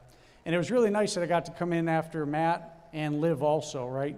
Matt and Amazon Business is a strong partner for Cisco for many of the companies in this room specifically, even around Cisco, right? So we leverage Amazon Business's platform for our technology to be sold out to all of you. So that is an option for you actually to be able to procure your Cisco equipment through Amazon Business. So thanks for that. And having Liv up prior is great because it sets us up in relation to the criticalness of applications, right? And I'm going to talk to you real quickly. I'm not going to read through this slide because a lot of you live this every day. You understand what the importance is of your business. And I would imagine if I took a poll in this room, applications are critical to your success. On average, you've got over 13 applications that a small, medium business uses on a daily basis. And they're absolutely critical to your success. They're the backbone of your business in a lot of cases. We heard from some of the speakers earlier that talked about digitization, about getting to the cloud. All of these applications are being hosted in the cloud now, which adds a whole layer of complexity in relation to your business now, right? It's having it be resilient. It's having it be accessible by everybody. It's actually having it to be secure. Everything is so important in relation to your applications, right? And I'm going to talk a little bit about what we can do with Cisco for all of you in the room to help you in this space. It ties to the security and the infrastructure, right? They talked earlier about having it be available at any time, any place, and anywhere. You've got to have a connection to be able to do that, and that's where Cisco steps in. And that's where we are very, very successful for our customers to make sure that that can occur for you at any point. Now, one other thing that's critically important, how many of you want to really care about your network? How many of you want to care about how your business runs and how you get access to those things? Probably not many of you. You want to focus on your business, right? And that's where many of you are probably working with partners of ours out there, both managed service providers or system integrators or consultants, to actually make sure that what you're actually getting actually solves your business needs and your business problems. I'm going to talk about what those may look like and why we are a good fit for you in that case. All right, so let's talk about your needs. When you look at your businesses, what are you trying to accomplish? You're trying to accomplish, in many cases, and you heard about it a little bit earlier, it's about enabling people. It's about enhancing workspaces. It's about empowering IT management, seeing the visibility of what you have going on in this digital world. It's about your application performance. It's about the security of it. It's the resilience. Can your employees access things from not only within your business, but also when they're remote? We'll talk a bit about how we at Cisco can help you with that. When you look at security, security is such a critical point of this in your businesses. And we'll touch a little bit about security in a second. And what we did for business owners especially is really try to put our product portfolio, which can be vast and can be complex, and we've broken it down into meet these 3 critical needs for you. Okay? That allows you to understand it through your eyes, your business, holistically, not through the jargon of technical talk by any means, because all you care about is making sure that your business continues to grow, it's efficient, maybe you're saving money and reducing your costs. So how do we do this? We're meeting your needs through our technology. We've put this all together.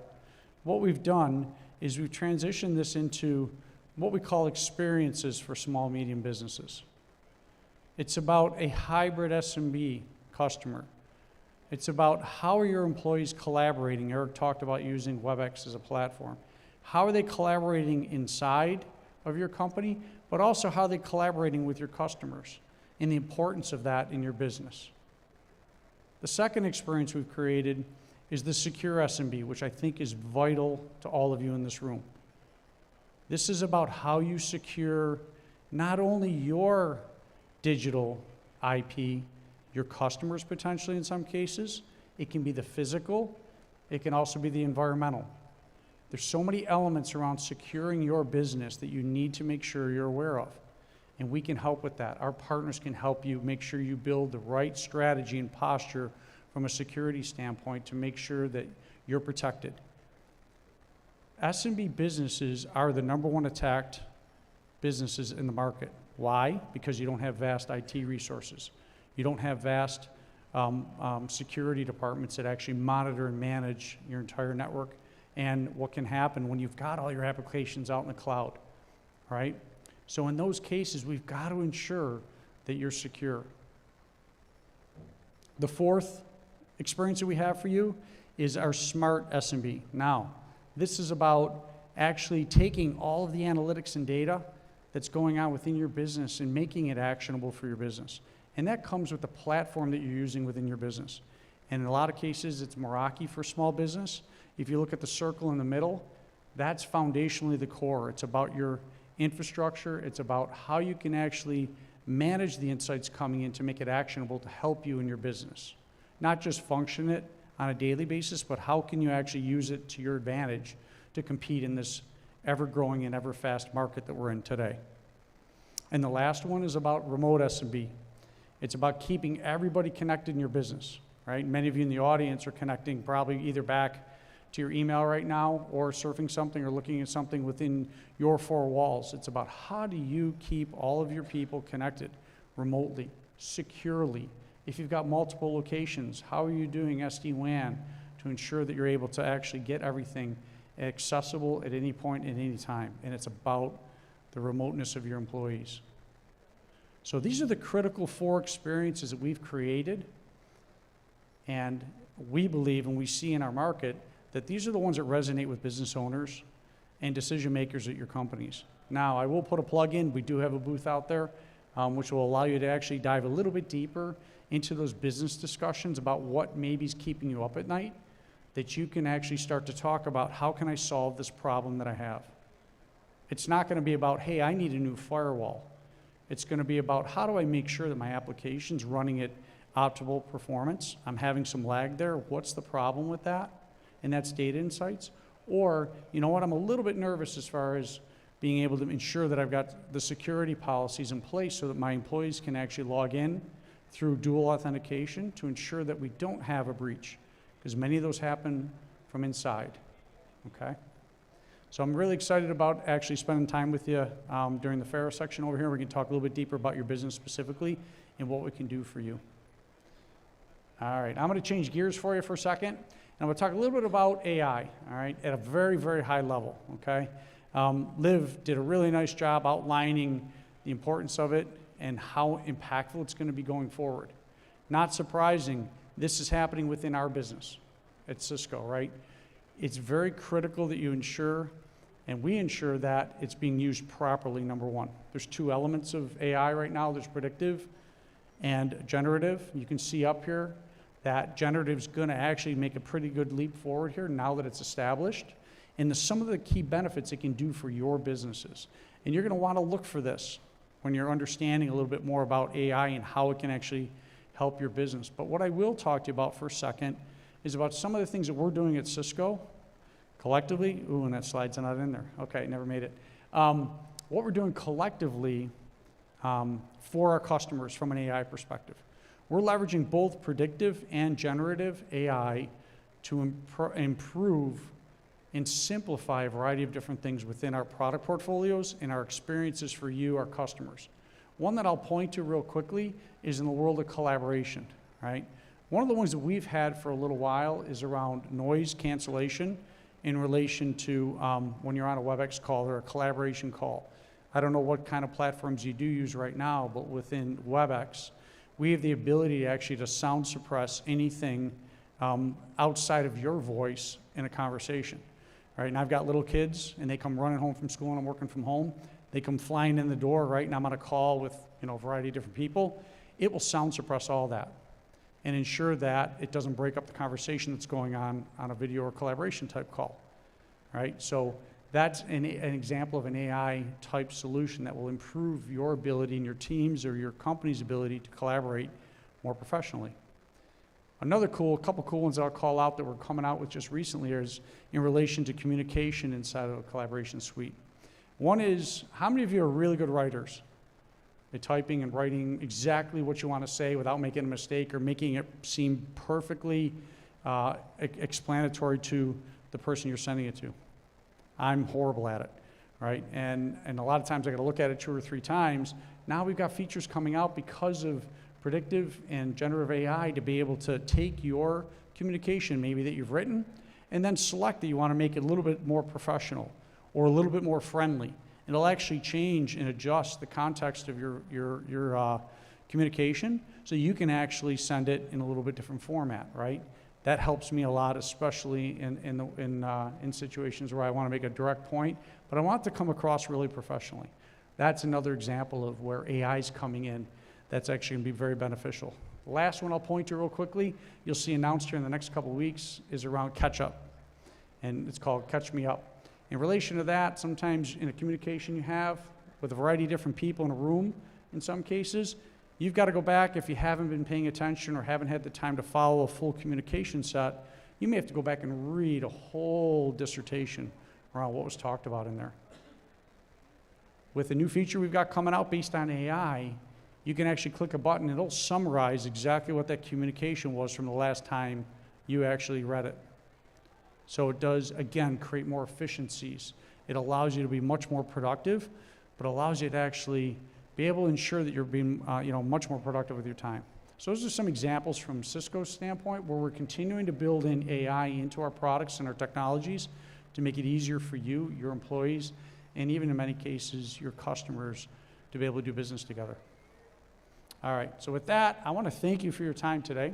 Hopefully I shared with you a few different pieces of information in relation to how Cisco can help your businesses. We thank you for your business, and we look forward to continuing to work with you to solve your business problems, both application, security, and the infrastructure you need to make sure it's always available, it's resilient, and it's secure. So with that, thank you again, and have a wonderful conference. You can just hold that for a second. For our audience, it might be basic to you, but I just want to make sure that we can unpack this properly. Yep. What would you feel is the difference, if you could explain it for our benefit, between predictive and generative AI? I think they shut that down.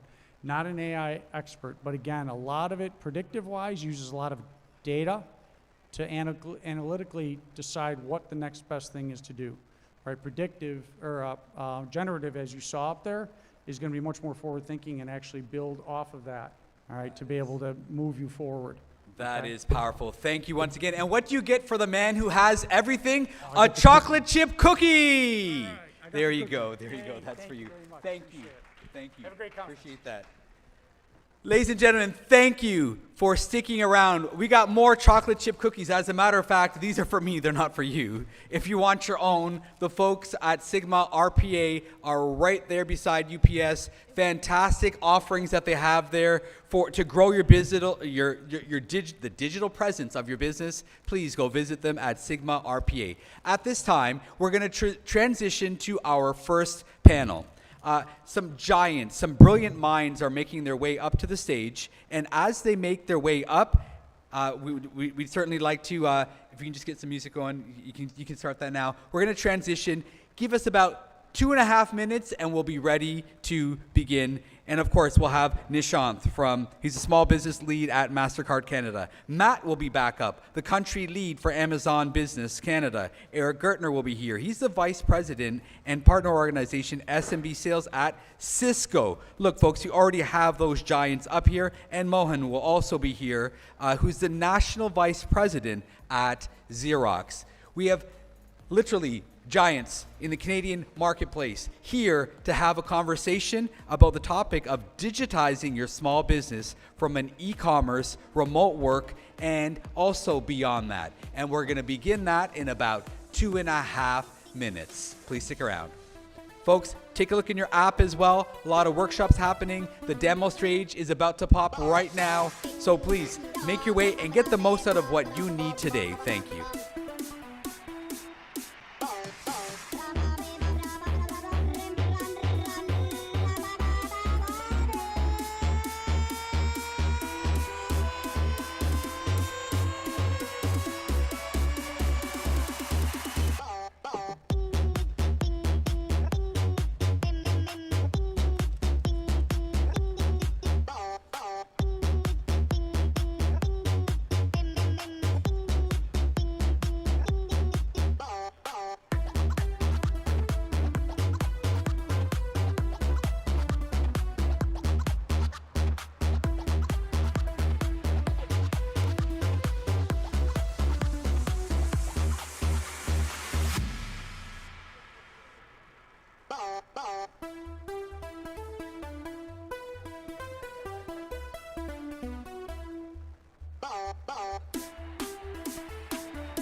Está conmigo. Sueño irreal, bello e inmortal, y los sentidos se me van. Quiero gritar, tu cuerpo tocar,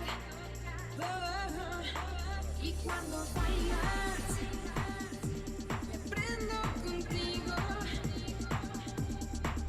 Cuando explotamos, todos uno mismo. Y cuando bailas, prendo contigo. Cuando explotamos, todos uno mismo.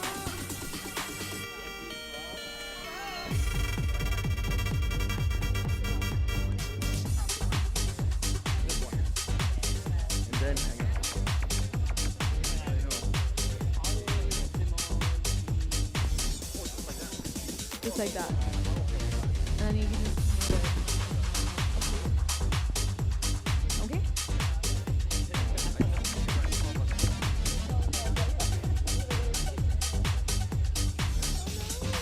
Y cuando bailas,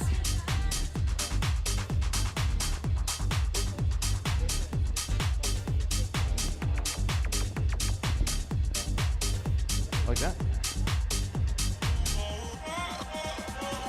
I do the same thing I told you that I never would. I told you I changed, even when I knew I never could. Know that I can't find nobody else as good as you. I need you to stay, need you to stay. I get drunk, wake up, I'm wasted still. Realize the time that I wasted. I feel like can't feel the way I feel. I'll be fucked up if you can't be right.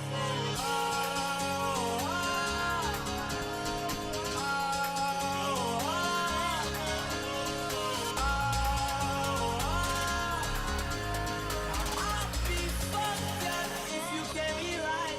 I do the same thing I told you that I never would. Told you I changed, even when I knew I never could. Know that I can't find nobody else.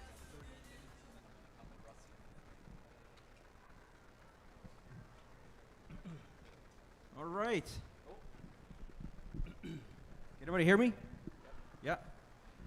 Okay, well, it's a pleasure to be here again on the stage for the Small Business Summit. Thank you again to SK and everyone else on the team for the invitation to be here. And I think this one is actually very, very special because we are talking about an absolutely transformative technology that we now call constantly AI. That's all we keep hearing. And it's definitely something that is going to transform how small businesses operate and everything within their small business ecosystem. And I think when I think back to, does everybody know the significance of November 30th, 2022? So for those who may not remember the date, this is when ChatGPT sort of slowly came on the market, and very so slowly. I mean, at the end of the day, it was very quiet. Nobody really talked about it. But what we didn't realize was just the sheer power of that technology. And ever since then, we have this tremendous speed behind AI. We have tremendous speed behind LLMs, large language models, transformer models. I think the power to transform businesses is actually pretty significant and pretty amazing. But the reality is, to get there, small businesses need to talk about digital transformation. And today, there's only a very, very small fraction of them that have embraced that. I just saw a statistic about 2 months ago. This is a North American statistic that only 1 in 3 small businesses has a properly functioning website. So at the end of the day, when we think about the opportunities for small businesses to embrace AI, if they don't have the fundamental level of digital transformation, it's going to get really, really challenging. So this is exactly what we're going to speak about today. The topic of our panel is digitizing small business from e-commerce to remote work and beyond.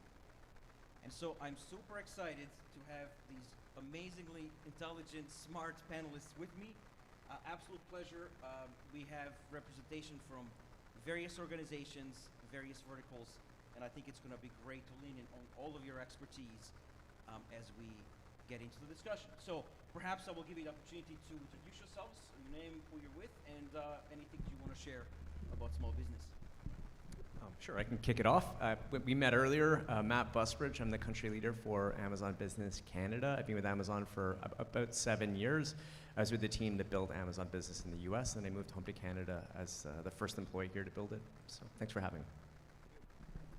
Hi everyone, Mohan Mailvaganam. I lead the digital services and software business at Xerox. Many of you may be surprised Xerox sells software because you typically associate Xerox with the copier or the print device.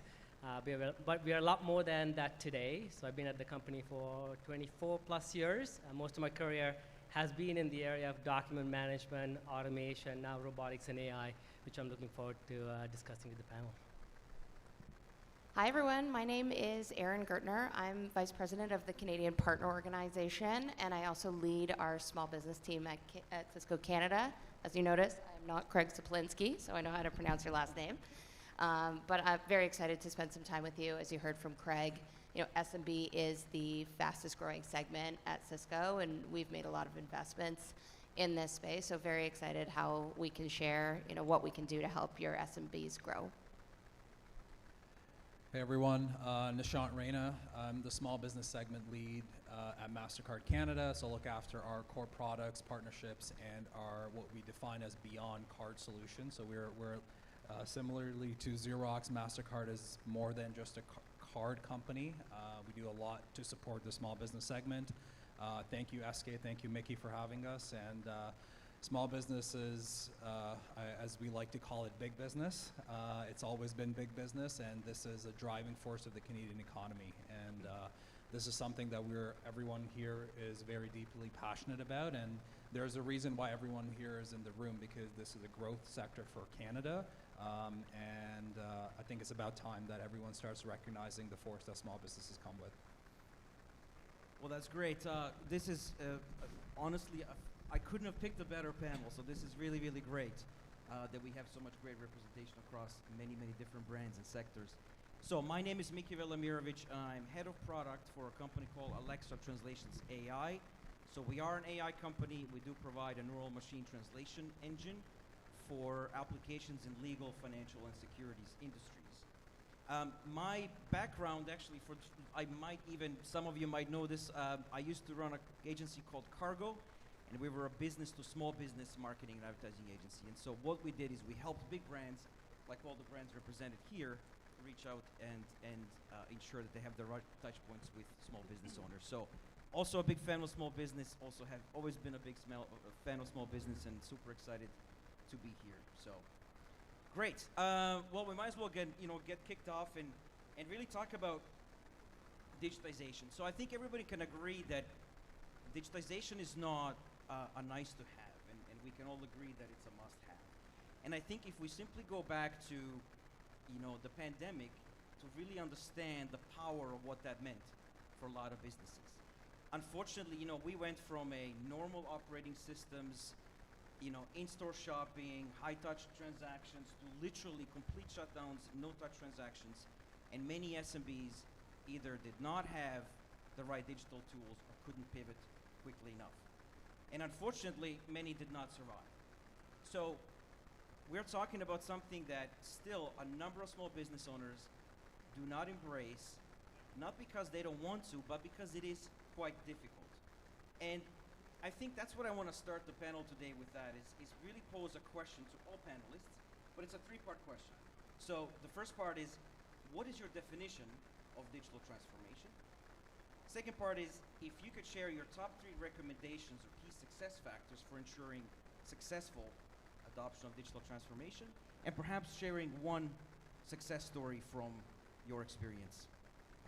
Matt, we'll start with you. Sure. So I think digital transformation for us at Amazon, I kind of touched on a little bit this morning in my keynote, but it's taking what's inefficient and slow and parts of your business that are administrative and don't relate to actually growing it, and simplifying those and automating them and finding ways to measure them. And all of that gives employees back time to do their jobs, whatever that is. So that applies in any industry, in any vertical, and any size business, large or small. I think in terms of the 3 recommendations, I'll throw a couple out. One is look for opportunities to move faster. So seek out those spots for speed. A second one is network in this room throughout the summit today. A number of your peers are doing this very effectively, and I think there's lots of best practices to be learned from people in your network and from even folks up here on the stage. So we'll look forward to chatting about it further.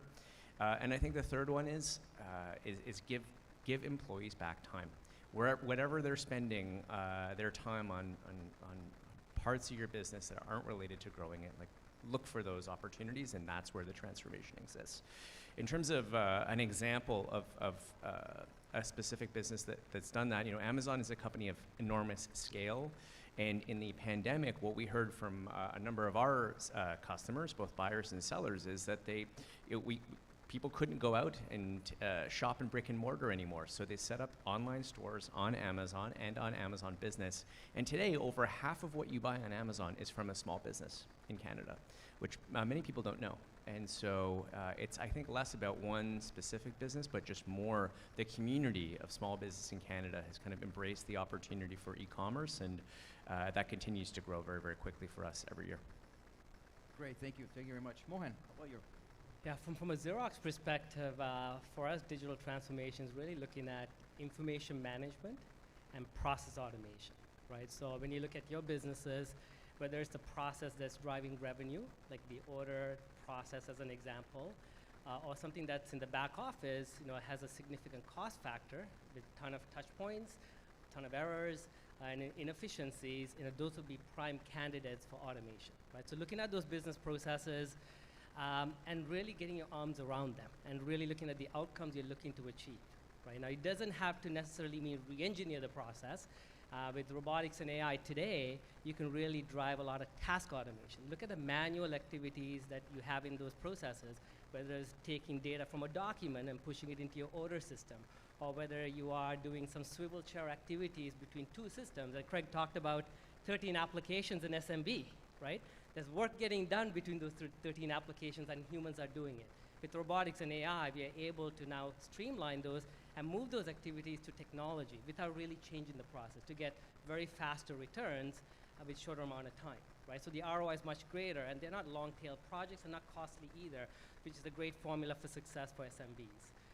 A good example I can think of is a few months ago, we helped automate the order process for an SMB company. They're a manufacturer of photo frames, Ontario-based company. They had a very manual process from orders coming in, as an example, from Excel, from email, from scans. Again, in a B2C environment, you want to drive digital and e-commerce, but it's not always possible, right? Because you're at the mercy of your the interactions that you are connecting with.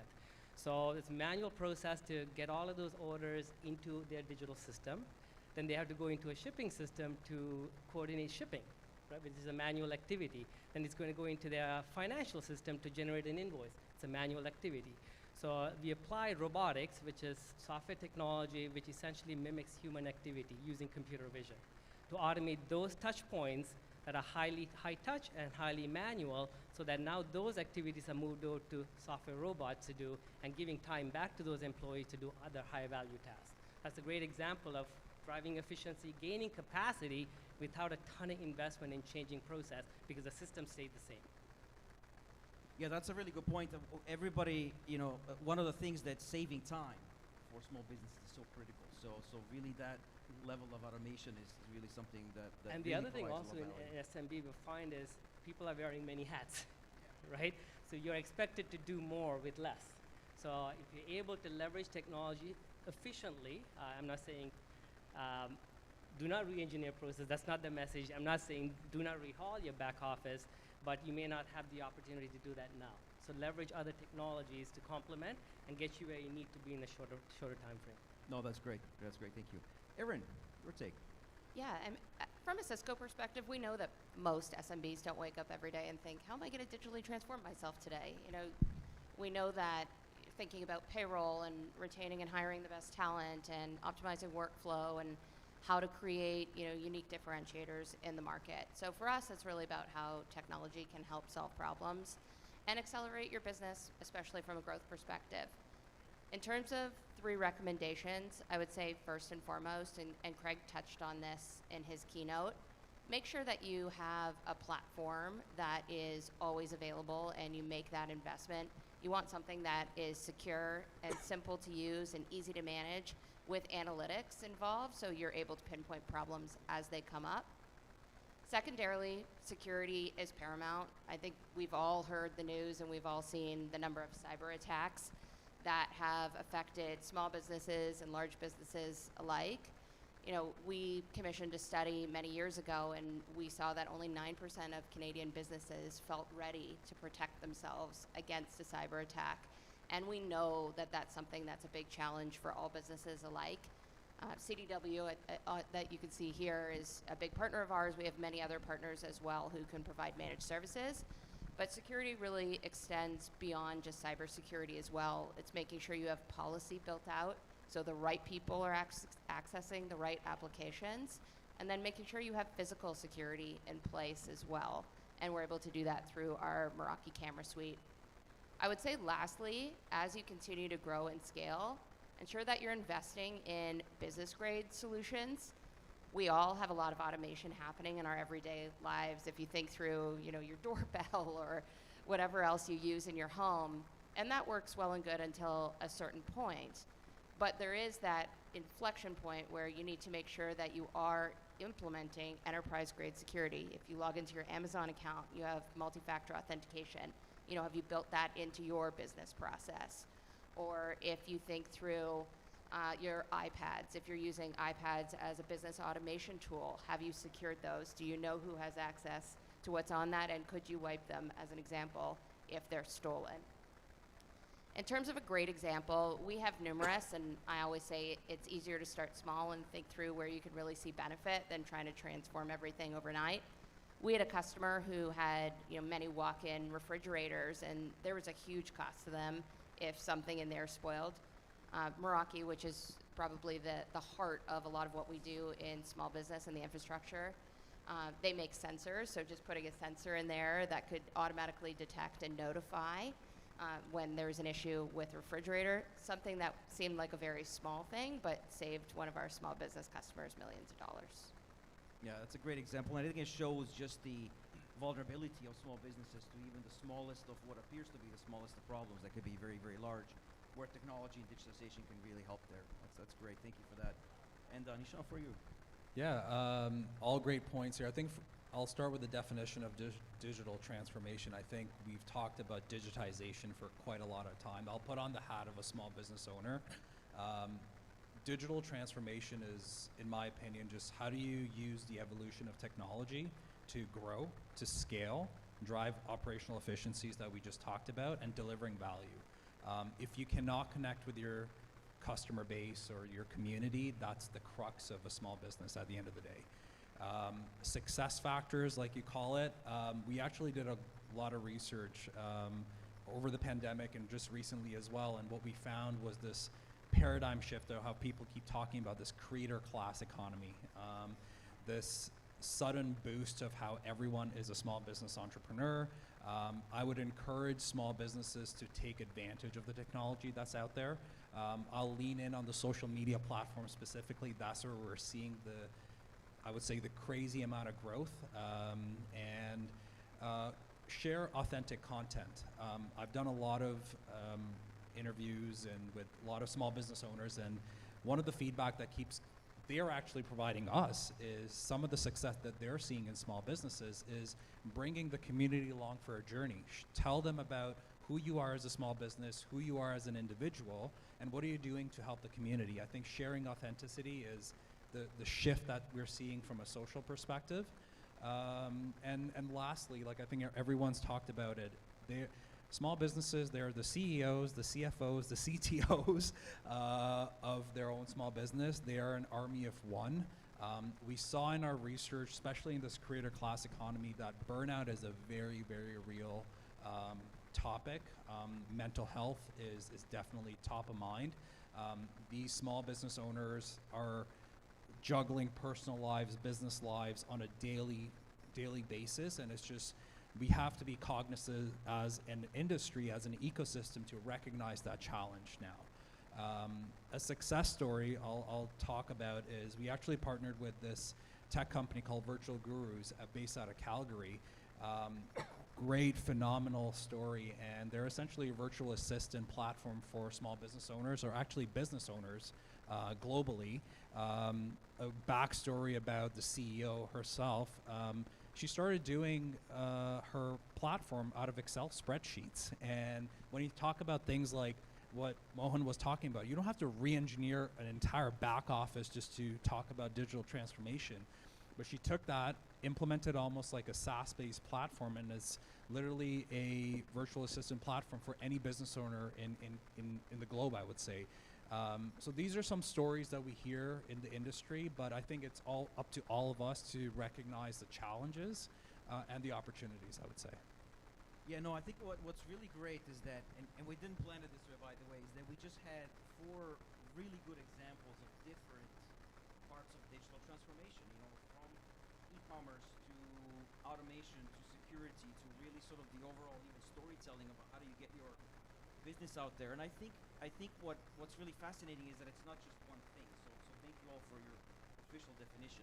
But to get more specific on some of these elements, and I'm going to touch on e-commerce. And I think e-commerce is probably the one that, for those that didn't evolve during, you know, COVID, was probably the highest, you know, maybe negative aspect that happened to these small business owners. And I think the other thing with e-commerce, you know, and I heard this great quote a couple of years ago. It was from a small business owner saying, the reason why I started my e-commerce business is because I want to stay small, but I don't need necessarily stay local. So why not be able to sell outside of Main Street? Why not even across Canada or the globe? So I'd love to sort of get a bit of a take on, you know, insights on how can SMEs, you know, start an e-commerce platform. What are some of the things they need to look out for, especially if they're sort of trying to combine both e-commerce and brick-and-mortar store? And maybe Matt, obviously Amazon being pretty an expert there, maybe start with you on that. Sure. So we think about e-commerce at Amazon. Amazon is a marketplace, right? We bring buyers and sellers together. And the more selection that we offer, the more buyers come onto the marketplace, and the more buyers, the more incentive our sellers have to reduce their prices. And so we call that a flywheel, and it spins. We've got tons of selection, better pricing. That's why you turn to Amazon first to buy something in your personal life, but also in your business life. And selling on Amazon is very easy. So just like buying is. And so as a seller, if you wanted to transform your business and move to e-commerce, you can just type in like selling on Amazon Canada into Google. It takes you to a site. You can sign up for free. There's no cost. And the bigger you are and the more complex you are, the more assistance we've got, and there's all kinds of tools to help you sell. But it's very simple to create an e-commerce presence for yourself that is national. So to your point, Mickey, if you're looking to sell beyond your local community or beyond your neighborhood, you can set up a store or a storefront on Amazon and Amazon Business if you want to sell to businesses and sell nationally. And so we've got thousands of selling partners who have decided to use Amazon to build their e-commerce presence. And then on the flip side of that, from a buying perspective, where e-commerce comes into view is we also heard, especially in the pandemic, when our customers couldn't go to stores to buy what they needed for their companies in any industry vertical, that they were coming to us, they were coming onto Amazon Business to buy from us because we've got thousands of selling partners. And again, that's that flywheel kind of moving that helps both buyers and sellers. So we can enable small businesses to sell to customers across the country, and similarly, we can enable small businesses to buy from sellers across their country or in their local communities. So it almost sounds like what appears maybe as a very difficult thing to do and create. I mean, correct me if I'm wrong, Matt, but it sounds actually quite simple, that it's actually not that complicated to start an e-commerce channel. Yeah, like when you think about buying on Amazon, it's pretty easy, right? It's pretty intuitive. There's very few clicks, sometimes one to buy something. Selling on Amazon is pretty easy too. And so everything is set up for you. It's automated. It's very hands-free. We have a whole seller network that actually also goes out and recruits small businesses and onboards them onto the marketplace. So we do that as well. But yeah, it's really kind of hands-free and pretty easy. No, it's great to hear. Great. And Nishant, maybe from your perspective, payments and transactions, anything that you may be able to share on e-commerce and establishing those channels? Yeah, for sure. It's never been easier. I would say I'll echo Matt's comments to digitize yourself, number one, and to establish a hybrid storefront, I would say, online to offline. And majority of this actually started in the pandemic. And whenever I share these stats or research, it's always some of these trends where digital transformation was very much a thing pre-COVID. All COVID did was accelerate these trends. People think, oh my God, AI, all these technologies were very well present, but now to drive efficiencies, margin compression, these are very, very real topics that small businesses challenge with as well. At MasterCard, I would say we've definitely partnered with a lot of players, like Minister Valdez talked about it as well, and around Digital Main Street. We realized we can't do it all. We have to have ecosystem partners who live and breathe this stuff daily. Aaron touched upon this, which is very true, very big priority at MasterCard as well, is cybersecurity. A lot of these small businesses, like you mentioned, did not have an online presence pre-COVID. Now imagine taking a business model and going online with literally no security of how to protect your own domain. Forget about scams, phishing scams, ransomware. These are very big realities that small businesses are faced with. So I would encourage small businesses to take those steps like multi-factor authentication. Look at your single sign-on, who has access to your portals. Nothing succeeds without trust in the ecosystem, whether that is you as a small business owner or the players that are participating in that ecosystem. So please reach out. There's a lot of government support available as well to digitize yourself as a business through partners like CFIB, Digital Main Street. There's a lot of, everyone's focus on helping small businesses succeed, and this is just a part of it. So if we're talking the power of e-commerce, of being able to sell outside of, let's say, Main Street, other markets, whether it's around Canada or even globally, I guess I'm assuming that small business owners have to get away from just running an ad in a local newspaper, right? So maybe what's your take on how should they be embracing digital marketing in general? When we talk about search, we talk about content, anything that will help them get the word of their business out there more effectively. Embrace it. This ship has already sailed, I would say. You have to get on it, or I find it very challenging for small businesses to operate a very mono marketing channel. So you need to be where your customers are at the end of the day. It's not just Canada that is your marketplace, it's the global landscape that's your marketplace. So what can small businesses do? Take advantage of, I'll lean back to my example of social media, because this is, I would say, actually no barrier to entry from marketing yourself as a business. It's all about community. When I did some of these interviews and podcasts with some of the small business owners, and they say TikTok is literally 10 times what it was even pre-pandemic. And the traction they're seeing on TikTok, even compared to traditional social media like Instagram and Facebook, is 10x. And you know where your customers are. Build that community there, and it's not just Canada. At the end of the day, you have United States just literally south of the border, you have Europe, Asia Pacific, and be open to the idea. I think that's, and learn fast, fail fast, and move fast. I think that's what I would leave the small business community with.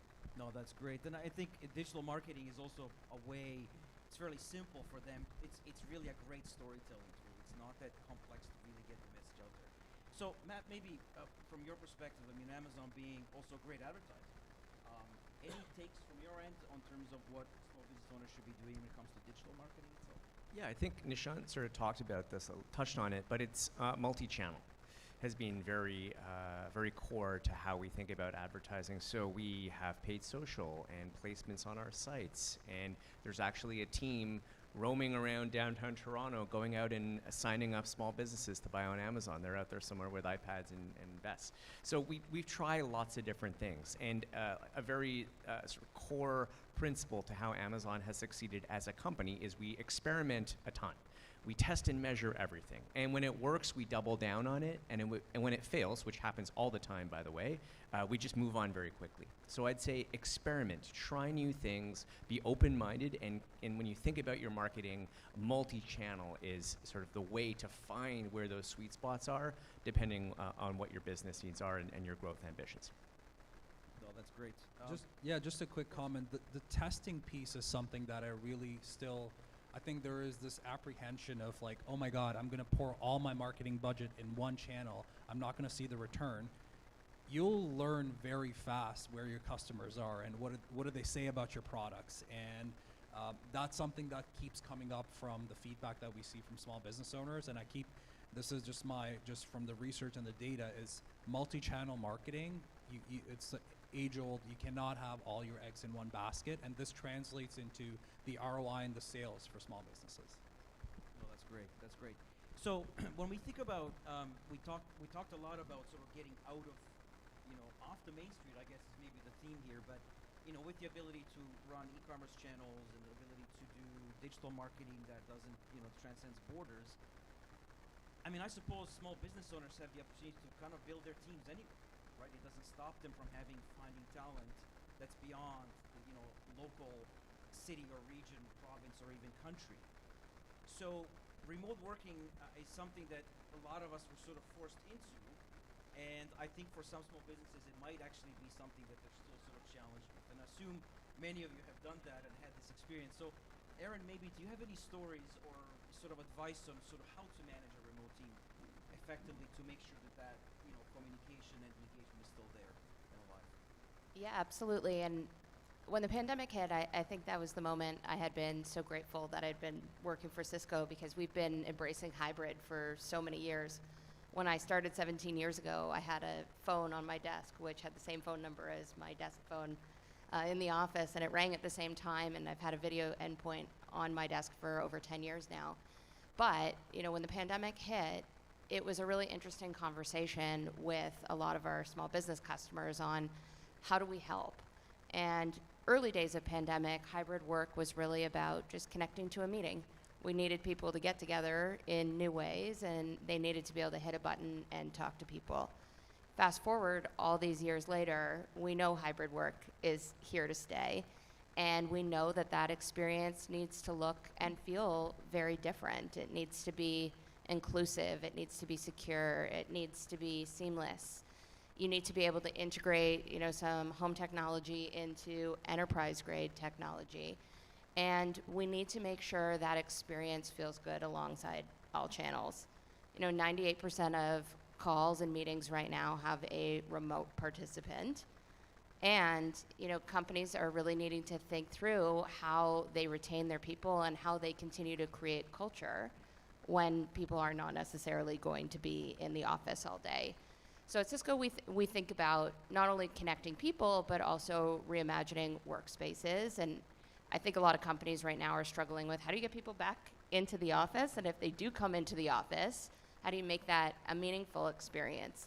And we have the technology in our spaces to create huddle rooms and meeting rooms and just create spaces for people to collaborate and work together. Craig used the example of some automation and AI that's built into our video technology. And again, we can work through the entire architecture because it's more than just one thing. WebEx underpins our hybrid work strategy, but I think the most underrated piece of technology that we have and that everybody should be looking at is really our video endpoints. Over the pandemic, for me, that helped me really create, those really tight relationships, and I developed friendships over video because it did replicate that real life experience. And to your point around talent being all over the place, making sure that somebody really feels part of something is a core tenet of hybrid work, and something I think every company really needs to think through as they go forward. Yeah, for sure. And I think it's pretty clear, and thank you for that example. It's a great example that technology not only helps, but it's literally critical and core to running remote teams successfully and effectively. So perhaps, Mohan, from your perspective, you talked a lot about automation. So any ideas from your end that you could share with the audience on remote work? Aaron, great points around connecting people using technology. I think the other layer for this is connecting information to people regardless of where work gets done. right? So today, your office is at home, at a Starbucks, at your business itself, right? And it's not stationary. And the second dynamic is your work gets done with not only your people, but also external parties, contractors, suppliers. Now brings another layer of sophistication around security, process, access, right? So when you kind of think of this holistically, really putting it all together to look at information management is a critical area of focus for us. Great examples would be, still small businesses, even large companies still have a lot of paper, right? They have filing cabinets. How do you digitize and get them electronic, securely providing access to the right people at the right time? So we have services set up for small businesses to digitize very rapidly, so they don't have to put people, technology to do it for them, right? So very rapid to get digital content electronic. Now the second part to that is managing the content in the electronic world, right? Structuring the content, providing access to the right people, and also some of these are corporate records or business records that you need to retain for a period of time. Some for 7 years, employee records for 30, 40 years. How do you manage that instead of in spreadsheets, right? So there are electronic content management systems we provide that are cloud-based, that can be secure, that can be accessed by your employees, but also external parties securely so that the right information is protected, but also privacy is maintained, which is obviously is a concern for many organizations, small or large. The other element would be also process automation, right? In the past, you used to take things on paper, things coming through email, and workflow manually done. As you now work in this remote hybrid work, having systems in place to track, trace, and measure and manage those processes electronically will give you efficiencies at another level. So those two kind of link together, and we see there's an opportunity for small businesses to take advantage of those technologies and methodologies going forward. Yeah, so I think it's pretty clear that those businesses, when the whole office kind of ran off of one server that's in the office, I mean those days are pretty much done. So Aaron, maybe from perspective of Cisco, clouds, everything being on cloud, which is something that's still confusing for a lot of small business owners. What is that cloud? Well, this nebulous thing. But maybe a little bit on sort of that general data management, the security of the data in the cloud. How can SMEs sort of embrace that world a little bit easier? Yeah, absolutely. I loved a Super Bowl commercial I think it was a bunch of years ago, and they kept saying, like, where is the cloud? What is it in the cloud? I think to your point, people work from anywhere now. SaaS is the new data center. The internet is kind of the new network. Everything is everywhere. And Craig, I think, mentioned this in his keynote. When we took a look at SMBs, we saw that the average SMB was consuming around 13 cloud applications. And honestly, they would consume more if it was easy to manage. Once you get an infrastructure of a certain size, or whenever you procured whatever SaaS application you did, I'm sure it was for a really good purpose. But then eventually all these things need to start talking to each other, and they need to start working together, and someone needs to manage them and make sure they're being used. So from Cisco, we really try to look through the lens of how can we simplify that management, how can we give you visibility, so you know how all those applications are performing, are they working together, if there's a problem, because we know uptime is incredibly critical. If your accounting software is down, or your e-commerce platform is down, that is hugely business impacting. So we want to make sure that we give you the right visibility and the right type of alerts to make sure that we don't have any challenges in the infrastructure, and that if you do, that we can help solve them fairly quickly. If you actually look at the back of the pamphlet that's on all your desks, there's a free trial. You can scan the QR code on the back of this, and you can try out a lot of our technology. You can also come visit us in the booth, and we can talk to you about our partners who can help simplify this and actually manage it for you if that's not something in your wheelhouse, or how you could get started and just start consuming to realize the benefits of what we do every day. No, that's great. Thank you so much. And I think I did see Shiraz walking around looking at me. We're probably kind of running out of time. We could talk a lot about, even all these topics we covered. But I think one thing that I just wanted to make sure that I get an opinion from all of you is that obviously the theme of this is empowering SMEs with AI. And so if you could, and very, very quickly, very short summary of what do you think is going to be the most transformative power of AI for small businesses, in the next number of years? And Sean, we'll start with you this time. Yeah, I'll give you two. The first one, content. Oh my God, you mentioned ChatGPT, but the amount of applications that have come out of Gen AI, not even predictive AI, I see content marketing as being the number one use case for small businesses, from blogs, articles, product and services details. The second one would be the customer service aspect of things. Chatbot's been around for quite some time, but how do you take that to the next level? How do you automate things like order received or confirmations, service requests? Those two, in my opinion, at least what I'm seeing in research and what people are sharing, I'm very excited for the content piece because there's, I think we need to put some guardrails around it, but I think that's where the biggest opportunity is. No, it's great. Aaron, how about you? I think a lot of it will have to do with time saving. I think AI, especially for small businesses, provides a lot of expert-like services where, let's say if you were trying to write an email or trying to program a firewall, something that's generally reserved for the IT community and something that's, historically pretty complex, AI is going to sit next to like an expert, make recommendations and turn things into plain language, which will help save a lot of time and help automate, a lot of traditionally arduous tasks and processes. Amazing. Two things would be clean data, right? Because bad data going into AI is not a good thing, right? So making sure your back office, your data systems have good, clean, consistent data in the environment so that you can leverage the power of AI to drive the analytics and the information that you need to run your business. Second is don't be afraid of it, right? Think of AI as an assistant to you to help your work, get your work done, right? That's where this technology is going. It's not to replace humans, it's to work in collaboration with humans and really helping humans to focus on the higher value task while taking the robotic work into technology to drive that the benefit case. So don't be afraid of it. Start small, right? Get some quick wins and then start to get the blueprint going and start to accelerate, which is where I think the success will become. I'm not an AI expert per se, but Amazon is experimenting within a variety of different businesses. But when I think about digital transformation as a high-level theme, I think the opportunity here, regardless of how it's implemented, is about efficiency and agility. And so experiment, try new things, and see what works for your business. And as I said earlier, if it works, double down on it. If it doesn't, just move on. And I think you'll find the technology that works most effectively for your business, whatever that is.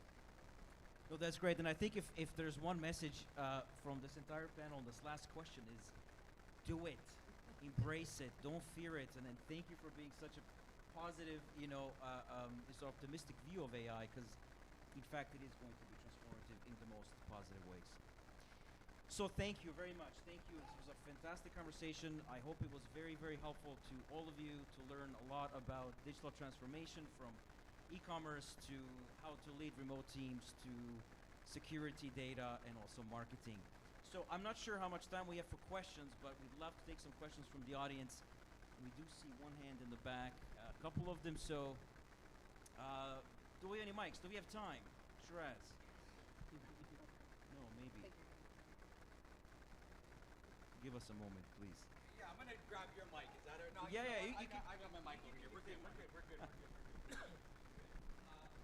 Questions. We're gonna take one question because we are notoriously late for all the events that we do. It's just like it's who we are, right? I won't mention any cultural elements here. It's just who we are, right? So we got one question in the back, loud and proud.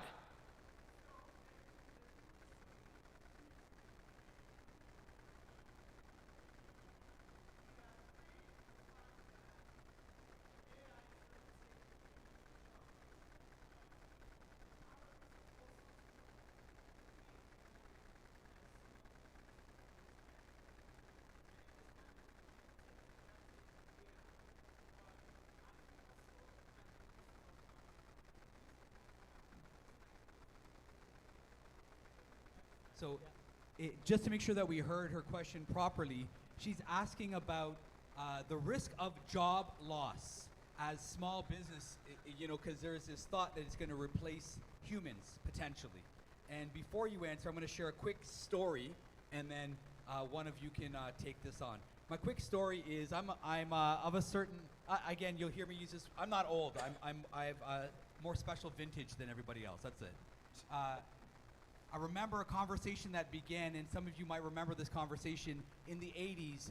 Oh no, bank machines are going to get rid of a lot of bank teller jobs. Does anybody remember that scenario? And there was a bit of, uh-oh, what's going to happen with all the bank machines that are going to take over? If you look back now, and a number of places have done that type of work to map it back as far as number of jobs created by the industries that were created by having to manage and build and advance bank machines far surpassed the number of jobs that were lost. So I think there's a responsibility on all of us to always be aware of where the marketplace is going and the workforce is going, and stay in step with advances in technologies, because for every couple of jobs that might be lost, how many jobs are now being created because we have to have the technology to manage and support the advancement in technology. So it's just one way to balance out. For every job that potentially might be lost, how many jobs are now created? Because there's this whole new workforce and industry available to be fulfilled. Now, if anyone would like to add. I'll try. So from a, I'd say AI and job loss concept there, I'd say don't think of it as job loss, but really I would say reskilling, right? Reskilling the workforce to adapt to these technologies, but also to gain capacity. So you're moving mundane, repetitive work that people don't like to do anyway, right? I'm filling a spreadsheet, running a report, doing mundane tasks they don't like to do. It's the part of the job people don't like. So if you can take that away and move it to technology and have them focus on the value-added tasks, whether it's customer experience or interactions, whether it's handling the exceptions, right? AI is great, but it's still not straight through all there yet. So really leveraging the human capital to kind of deal with those scenarios, I think will get you a better return on those employees, as well as job satisfaction, and really help you grow your business at a different level of capacity. And so the conversation's not over. Nishant is around for a little bit, right? He's around for a little bit. Mickey's going to be around because, guys, you got to get close to this hair. It even smells good, too. So come hang out with Mickey as well. Obviously, Amazon is here.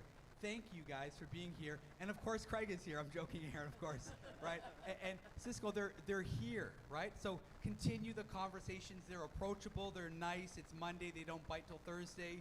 So please come and meet them. Thank you all for investing, again, in our audience in a worthwhile way. Yeah, can we give them a round of applause? Thank you so much, Mickey. And we're going to ask our next panel members to join us on stage. And as we transition, please, as they come off, feel free to ask them questions. And at this point, we'd like to invite the panel members for our next panel to join the stage. And this next panel is on the concepts of sales and marketing. Let's see what they have to say, because look, every small business has this one word in common, and that is growth. And the one function in small business, large business, corporate is sales and marketing. That's effectively how you're going to grow your business. And if that's your objective, this is a conversation that you definitely want to be a part of. We're going to begin in about 30 seconds as they get themselves situated. Thank you. Now, in the meantime, Cisco has some amazing giveaways. So if you scan this QR code right now, enter the draw, and at 5 p.m. to begin the network mixer, they're giving away this package that's worth like a few $100s. It's like a Polaroid camera in there. There's chocolate, I think. I don't know. Maybe is there chocolate in there, Sophia? I don't know. But if you look at what they're giving away, it's all right now sitting at the Cisco booth. So please go and see it. Again, please scan this and then have your opportunity to win that. We'll begin in 30 seconds.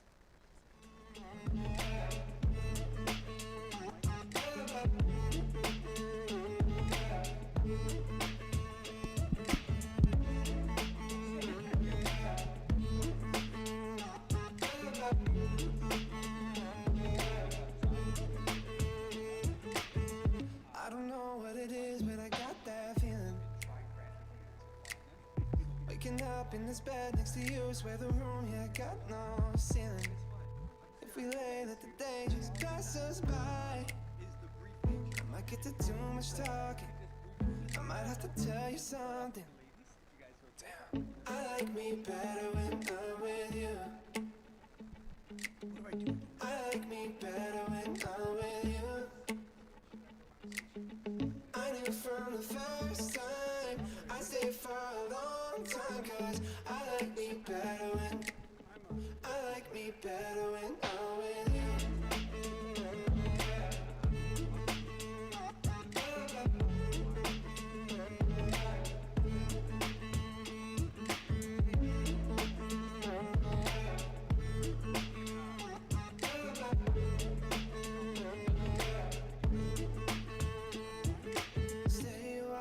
Stay a while, stay with me. Stay a while, stay a while, oh. Stay a while, stay a while, stay with me. Stay here with me. I like me better when I'm with you. I like me better when I'm with you. I knew from the first time I'd stay for a long time, 'cause I like me better when I like me better when I'm with you.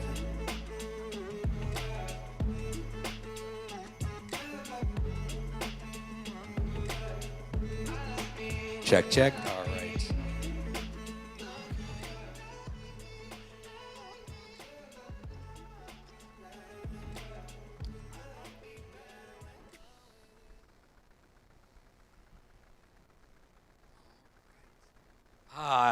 It's the first time I sat down all day. This is fantastic. Ladies and gentlemen, I'm really excited about this panel because it deals with subject matter that I've been involved with for the last 15 to 20 years, and that's sales enablement. The concepts and the idea to grow your business through outreach and representing your business. Now, how do you do that? And we feel like we've gathered a group of people who do it in so many different ways that you're bound and absolutely going to be able to take away a few key points. And again, I'm going to, at the end of this panel, I'm going to ask you guys what were your key takeaways. And whoever can give me their top three, you go ahead and pick your basket and take your basket home. Okay? Your top three takeaways. Yes, I'm bribing you to pay attention. And what we'll do is we'll start off on this side. If you could introduce yourself and the company you're with and your favorite restaurant. Let's go. Thank you so much. Oh, can everybody hear me? Yeah. Hi, everyone. My name is Christine Dikonge. I am the founder and managing director of my consulting firm called Aqua Consulting Agency. So what we do there, we work a lot with entrepreneurs and small, medium businesses in their marketing strategies and programs. So basically what we do is that we help you understand and unleashing your power of AI. So that's me. And my favorite restaurant, I thought about this question. I don't want to prime myself, but I'm a chef. So I will say my kitchen is probably my favorite restaurant.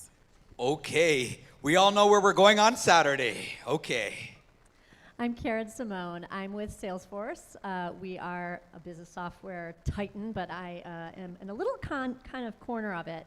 They're in-house innovation consultancy focused on helping our customers manage and make decisions around AI as pertains to sales, service, and marketing. So very excited to be here with you today. My favorite restaurant, I have young children, and we're always trying to find a menu that everybody can agree on, and it's hard. So guilty pleasure, Olive Garden. Ooh, we don't get to experience that in Canada anymore. They're gone. Hello, my name is Eric Irwin, and by the way, they're still in Edmonton, just so you're aware, Olive Garden. I'm with Predictive Index, and we help companies with their hiring, onboarding, and engagement challenges using software from Predictive Index to understand the things about people you can't train or very hard to coach, their natural behavioral drives and how quickly they learn. But we put that all together to tell you about how to manage them effectively and really keep them engaged in your organization. Thank you. And My apparently, favorite restaurant, sorry, Cheesecake Factory. Cheesecake, that's right. And of course, Olive Garden in Edmonton. Yes. Yeah, okay. It's my daughter's favorite, so I have to. Hello, everyone. My name is Nunzio Presta. I'm the founder and CEO of buyandsellbusiness.com. Primarily, we're an online platform where people can buy and sell businesses in the micro market. And generally, when you think of M&A, most people are thinking mid and large cap businesses. But we've been dedicated to the small business sector for the last 10 years. We've done over $3.5 billion in deal volume. And we truly, at our core, believe in the power of business ownership and entrepreneurship as you know, a driving force behind waking up and loving what you do. And that's something that we've been pushing from a marketing perspective for the last 10 years. As far as my favorite restaurant, I'm gonna go the same as Christine with my home dinner table. I enjoy sitting with my children and my wife and sharing a homemade meal.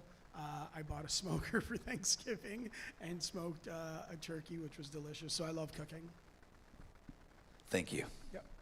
Hi everyone, my name is Ari Aslami. I'm the key account manager. I'm with Shop Plaza. We're an e-commerce, AI commerce solution, one-stop shop for small to enterprise level businesses.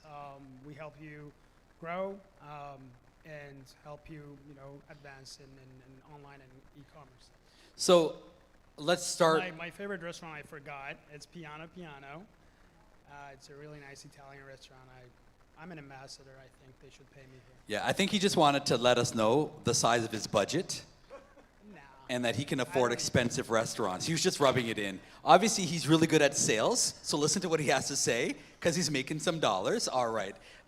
So I'm going to start with you right away. Whether it's a question that we talked about or not, doesn't matter. What you do at Shop Plaza didn't exist 20, 25 years ago.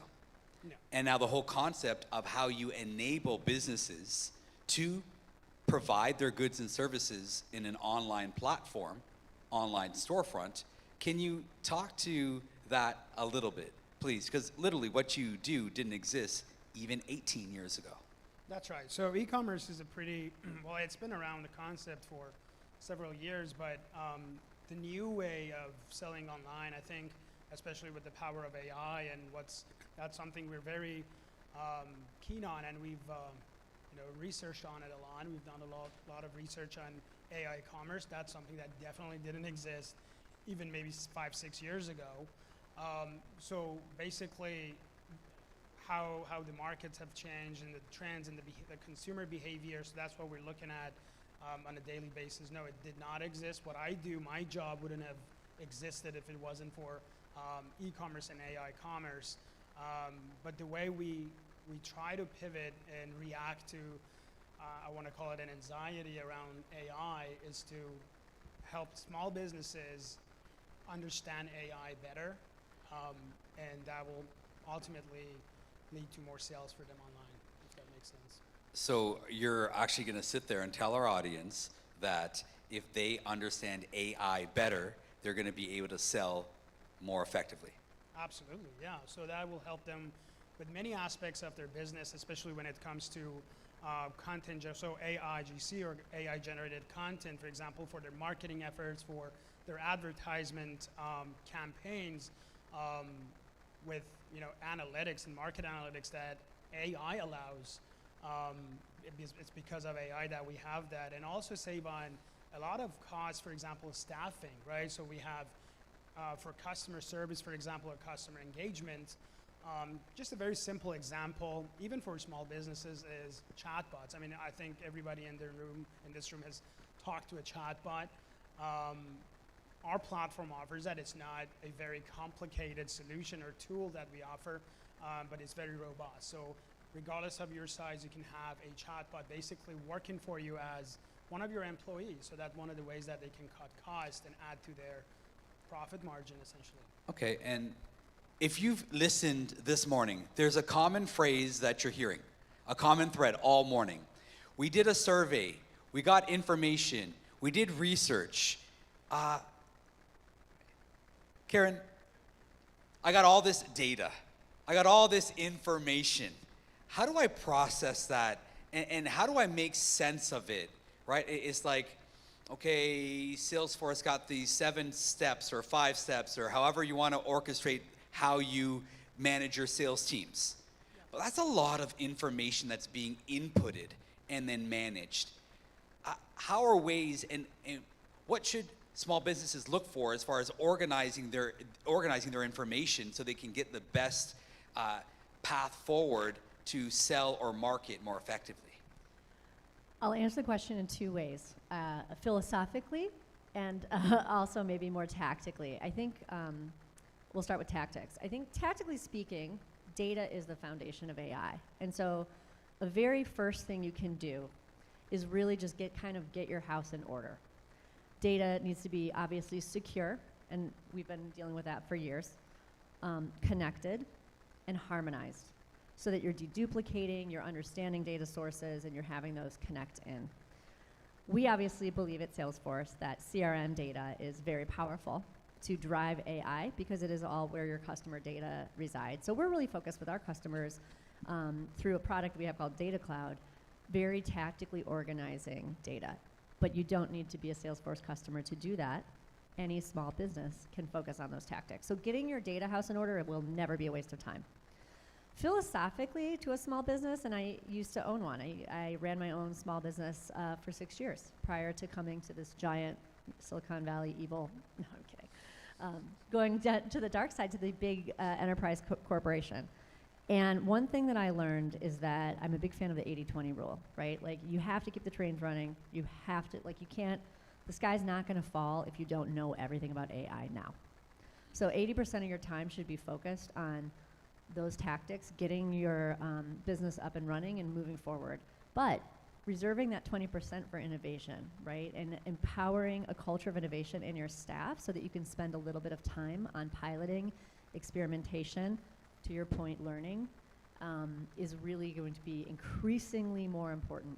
So don't drop everything and go crazy, but definitely spend some measured time learning and applying what these emerging technologies can do for your organization. Thank you. And I think we can agree the sky's not going to fall. But is the sun going to set? Like, eventually, are we going to run out of runway in the traditional ways that we have been selling and marketing? Like, it's not that, hey, we jump right now. But there is a closing window where you might be left behind in your ability to effectively market. What would you say to that? Yeah, I think a lot of companies of all sizes are finding that balance, right? They want to take advantage of the speed to value for their organizations, and they also want to mitigate risk and not jump in with 2 feet in a way that doesn't make sense. I mean, just to take it back to the topic, sales and balancing AI tools with human touch. What really excites me as an innovator about AI is that it's actually going to free up so much of our sales capacity for higher level skills, relationship building, deal strategy, finding new revenue paths. Those are the types of human skills that AI can allow us to do, right? Because it's taking the friction out of the swivel chairing of different data sets. Right. It's taking the friction out of, creating reports that can be just generated by AI. So I often think about salespeople that are less successful. It's often not their fault because they're spending too much time on drudgery. So what really excites me is and again, the sky's not going to fall. Think of the opportunity to free up just a little bit of your sales force's like white space with some of those higher level. I love that. If you can leverage AI to remove the friction from the functions that we would rather forget about and not do, and eventually CRA will call you and file your HST, things like that. Like, if there are ways to do it, that's powerful. Thank you. And with all this data, Eric, that we're collecting, so I got this pile of data and now it's organized. Okay, so I got my data organized, but what does the data mean? And what am I looking for in that data, that's pointing me in a direction? Like, what should the data be saying, or what should we be learning from the data? What are we looking for? Yeah, I guess where I go with that is where can I establish a competitive advantage to stand out from my competitors? typically sales hunters are hardwired to win, and so the data's got to be in a form that I can just grab in a second and understand it, and then turn and leverage it wherever I want it. This is where AI can really complement sales, because the best sales hunters hate detail. Like, that's not how we measure that. It just goes without saying. It is the very idea of being all that minutia and details what bores them to death. It's getting out there and winning that counts, and the more you can take that off and then give them this is the bullet that's going to close that sale, that make you win. That's the key. So it's really using AI to support and complement your salespeople so they are more efficient and more effective. And that they're going to be all over that. Sales hunters are going to love that. The other side, client relationship specialists, the people that maintain your existing client base, they are completely different people than sales hunters. And so they need to have that database that you're talking about at their fingertips. Because customers are calling in, I got a problem, what's going on? And the idea that they can be so much more responsive, and personalized to their client and have everything at their fingertips to give that personalized service. Because in the end, it's still human to human. It's every business problem is a people problem. I can't stress that enough. And the human contact with your customers. Sorry. I want you to repeat what you just said. Every business problem is a people problem. Every business problem is a people problem. Okay. So regardless of what AI is going to do, it's got to be a tool to help you become more efficient and effective, but help your people be more efficient and effective with your customers. That's going to be your competitive advantage. That's going to be the secret. Okay, so Christine, you're fancy. You got all these AI things going on around your whole world. Like, wow. Do you risk the human touch? And Eric began to talk about that a little bit. How are you balancing off that human touch, but you know that to create the efficiencies, remove the friction? Love that. I'm stealing that. I'm using that all the time now. Thank you. Because you want to stay in your sweet spot. You know what you're good at, and you want to do what you're good at. But what happens to the human touch? That's a very interesting question. So we talk a lot about AI today, artificial intelligence. It has been around for the past 25 years. It's actually OpenAI who wanted to democratize AI, so having this tool available for the marginalized community.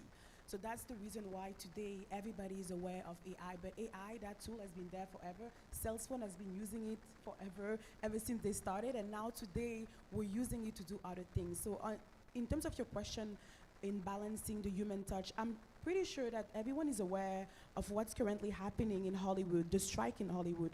Do you know that the strike is about AI? So balancing the human touch also has to go with us as humans standing our ground on the things that we value the most. So what happened in Hollywood is the strike happened because the executive at Hollywood want to start using AI to write the story, so the writers start having the strike. And after that, they wanted to have the actor sign a contract so that they own the face of the actor, and the actor started the strike after. So I just want to give that example in how do we balance human touch. So this is an example of how the human touch has been balanced with AI, with direct implementation. Yeah, but here's the thing. Now you're stepping in it. Now you're literally just stepped in it. That's what people are nervous about. Yes. Right? So you're what side of the equation are you on then? Because now you're saying, hey, you better protect your NIL, your name, image, likeness, and make sure no one takes it from you. Now, is that scary now? That's balancing, right? That's balancing, because as a human, that's balancing, that's standing your ground. That's, let's use AI, let's use it as a copilot, let's use it to optimize ourselves, let's use it to optimize how we're making marketing, but let's also make sure that, it's not taking away our humanity. So now to get on the positive side of the things, okay. I think how to balance with human touch, as she mentioned earlier, we have to use AI as a co-pilot of everything that we're doing every day. And when it comes to sales and marketing, at the end of the day, a bot cannot sell you everything. You still have to have the human touch. So I think he mentioned that earlier, as a sales enabler, when you're on the phone, you don't won't have the you won't need to go on, writing reports and all that thing. You just have to, okay, where's the report? Where is my sell? Where is that person that I need to go and sell? Okay, now I go for it. So I think that AI somehow is going to free up some time to allow us to be more creative, but I will also say to allow us to release our human connectivity. Okay.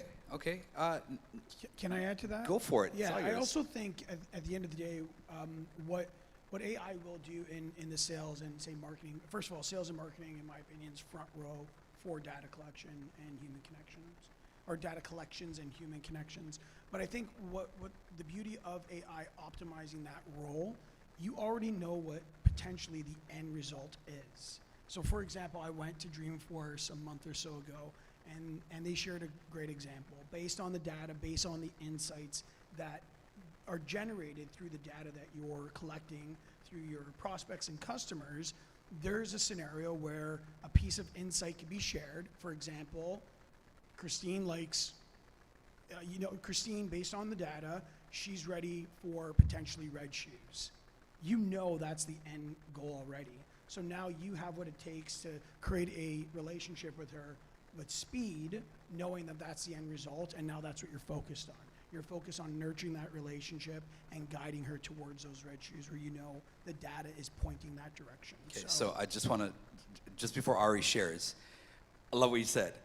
Data connection and data collection, yeah. for human connection. Yeah. So the way that you're framing AI is get the necessary data to create more effective human connection. Yeah, it starts with, I think, there's a lot of Love it. sensationalism around AI. Love it. People, a lot of companies or business owners or entrepreneurs are scared of AI, and they're thinking of, these big models, but it starts and finishes with data.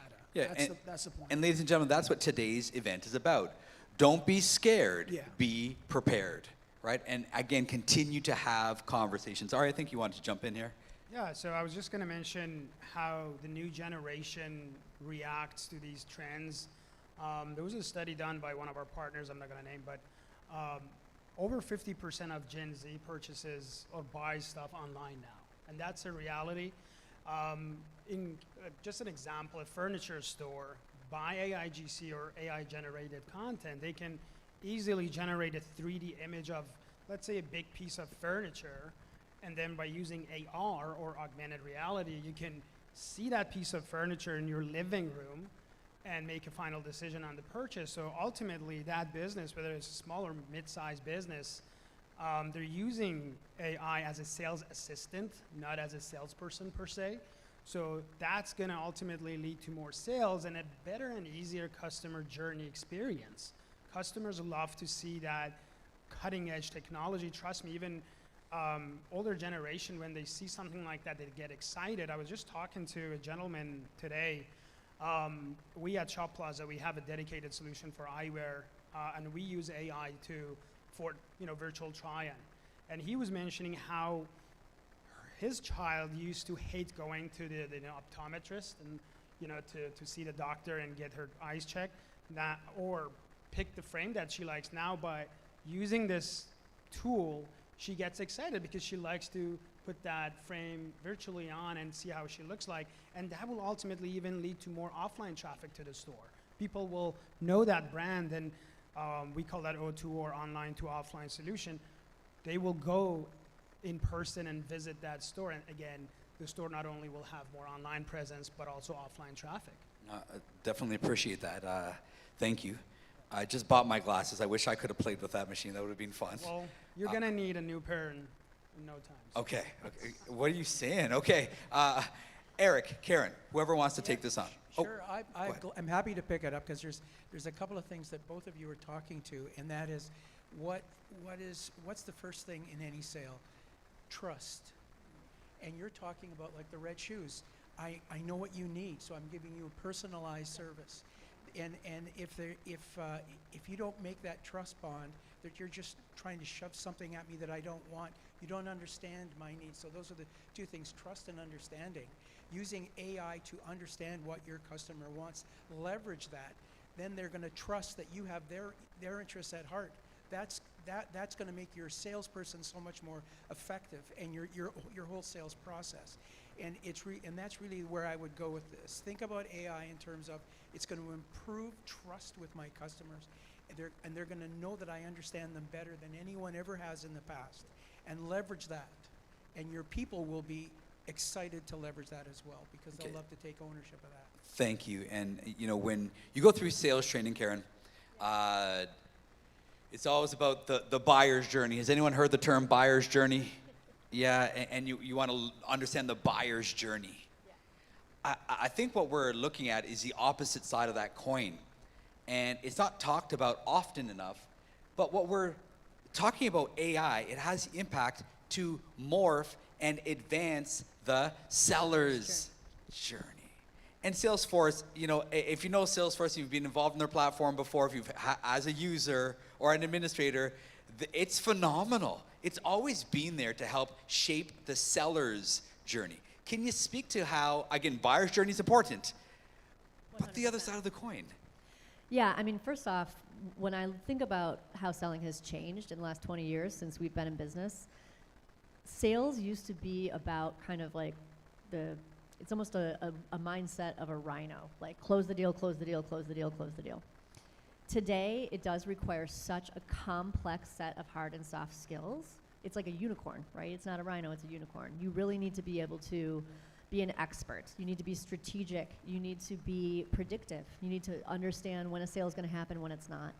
You need to be able to fast, right? There's a sense of urgency. Every buyer has it. They're getting more and more complex, and that sense of urgency is yours. You need to deeply understand the outcomes that your customer is trying to get. So I love to think of AI right now as, and I think Nunzio, you touched on this, like improving our emotional intelligence, right? Like technology can improve our emotional intelligence, and it can make those skill sets. So if you think of a seller's journey as drawing on and summoning these sort of superpowers, right? Predictive AI, we use this Einstein, as we've had it for 20 years. That's a prophet that can actually tell you when a sale is going to happen or when it's not going to happen. A scribe, right? That's a superpower. Can do all your reports for you, can generate your reports, can actually, take your meeting notes, can listen into a meeting and like give you the top 5 takeaways from it. Like that's going to save you a lot of time, right? A droid that can automate all the mundane tasks and connect all the data and find you those insights. That's a superpower that the seller now has access to. Tailor to personalize messaging. A muse to give you creative ideas. These are all kind of superpowers that AI can give a seller that they can use at any step of the business of their journey. And what I really am excited about is that, yes, we talk about personalizing for customers. AI is going to enable us to personalize for the seller so that they're going to be able to draw upon those superpowers at different steps of the way. And that's the type of experimentation you can do now. You can go to. I love that, right? Like, are you hearing you're using the word superpower, the enablement that's happening. You get to decide what your seller's journey looks like and then experiment, test it out, tweak it. Perhaps the way that you've been doing it is working, but maybe it could work better if you had Shop Plaza on your team. Maybe if you reached out to Salesforce, like what tools are out there that you're aware of, Christine, that could help you take advantage of both predictive and generative AI? Like what tools exist? That's a very interesting question. So I think, you have the app, the small, medium business app. So if you go find me, Christine Dikonge, I actually put together a resources guide of all the tools, that exist that out there from a marketing point of view.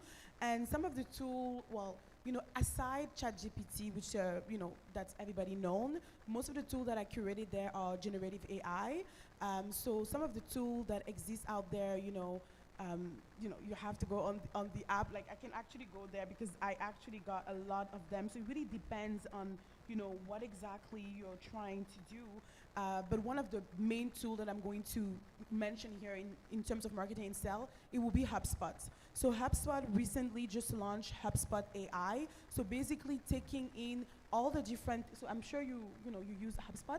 So now they have HubSpot for AI. So you don't have to go on HubSpot and look for the report, look for whatever you need to use. You can now use HubSpot for AI, which is free for entrepreneurs and small, medium businesses, and give you all the different things that you need in order, oh, I want a landing page, I do this. Another tool that's already available out there, Canva. Canva also integrated AI there. I don't know if you're aware, but now you can go on Canva, and if you want to create like an image and you don't know which image you want to do, you type on Canva AI, you type exactly, what exactly you're trying to have, and AI will going to create you an image. And also, we see that a lot of these applications that already exist out there, where they're integrating AI slowly and surely. Another tool, Adobe. I'm sure everybody has and there are tons, right? Yeah. And so let's bring it into focus a little bit more for our topic today, sales and marketing. And folks, does anybody have any specific go-tos? I know they're embedded in Shop Plaza. Significant ways to do that. Nunzio, as a user, right? Because what you do is help companies get into entrepreneurship by perhaps buying or selling their business, right? Okay, great. What has helped you navigate what tools you use? Because it's embedded with Shop Plaza. It's embedded. By the way, Salesforce, I think it's almost 200 patents, AI patents that they have. I think we're closer to 3 now. Oh, sorry. My apologies for misrepresenting Salesforce, but that's the point. Somebody mentioned this earlier. AI is not new. It's been around for at least 2 decades, and the amount of patents that you guys have created for the concepts, created the platform that AI is built on is right there, Salesforce. But what are some commercialized tools that you've been able to celebrate and use? Wrong question for me. So sorry. We've actually embedded our own technology within our platform as well. So we've for the last 10 years, like it was said, we've been using pretty simple AI, from recommendation and predictive AI, and now we're moving along, to generative and eventually AGI and things like that. But I think what I just quickly want to bring up is just the mind shift change that. So the mindset shift that has to happen with embracing new technologies. So I just want to quickly mention that a lot of people are looking for tools, which is great. A lot of people are afraid of this technology potentially replacing them, and it's not about that. It's about finding the tools that really augment your skills and optimize what you're trying to do. And there's hundreds of AI tools, and a lot of these tools are integrated with ChatGPT, whether it's Canva. There's also social content schedulers that embed a lot of AI as well. So you're going to see these slivers of AI technology in all the tools that you probably use already. It's whether you're open to leveraging them and using them. Because what I will say is, the people talking about replacing jobs, I do believe the people that use AI will replace the people that don't. So for example, Heyorka is an example. You could continue using Heyorka the way you've been able to use Heyorka for the last 5-10 years, or you could experiment with their little feature that says, generate my copy based on these attributes, and experiment. How does that feel? How does that work? So I do believe the people that leverage and use AI will replace the people that don't. Also, I have just to piggyback on that, the anxiety and that, I think it comes from that fear of unknown. Yeah. People don't know. The majority of people, I'm not an AI expert, and I may not know about a lot of those applications out there that can help me on a daily basis. But it's just like one of my colleagues we were talking, and he mentioned mid-90s and the internet.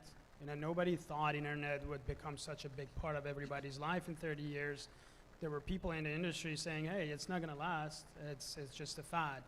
But look what it has done to industries and businesses. So it's a big part of it is just fear of unknown, and you just have to be open and do your own research and learn about it. And companies are taking initiatives as well.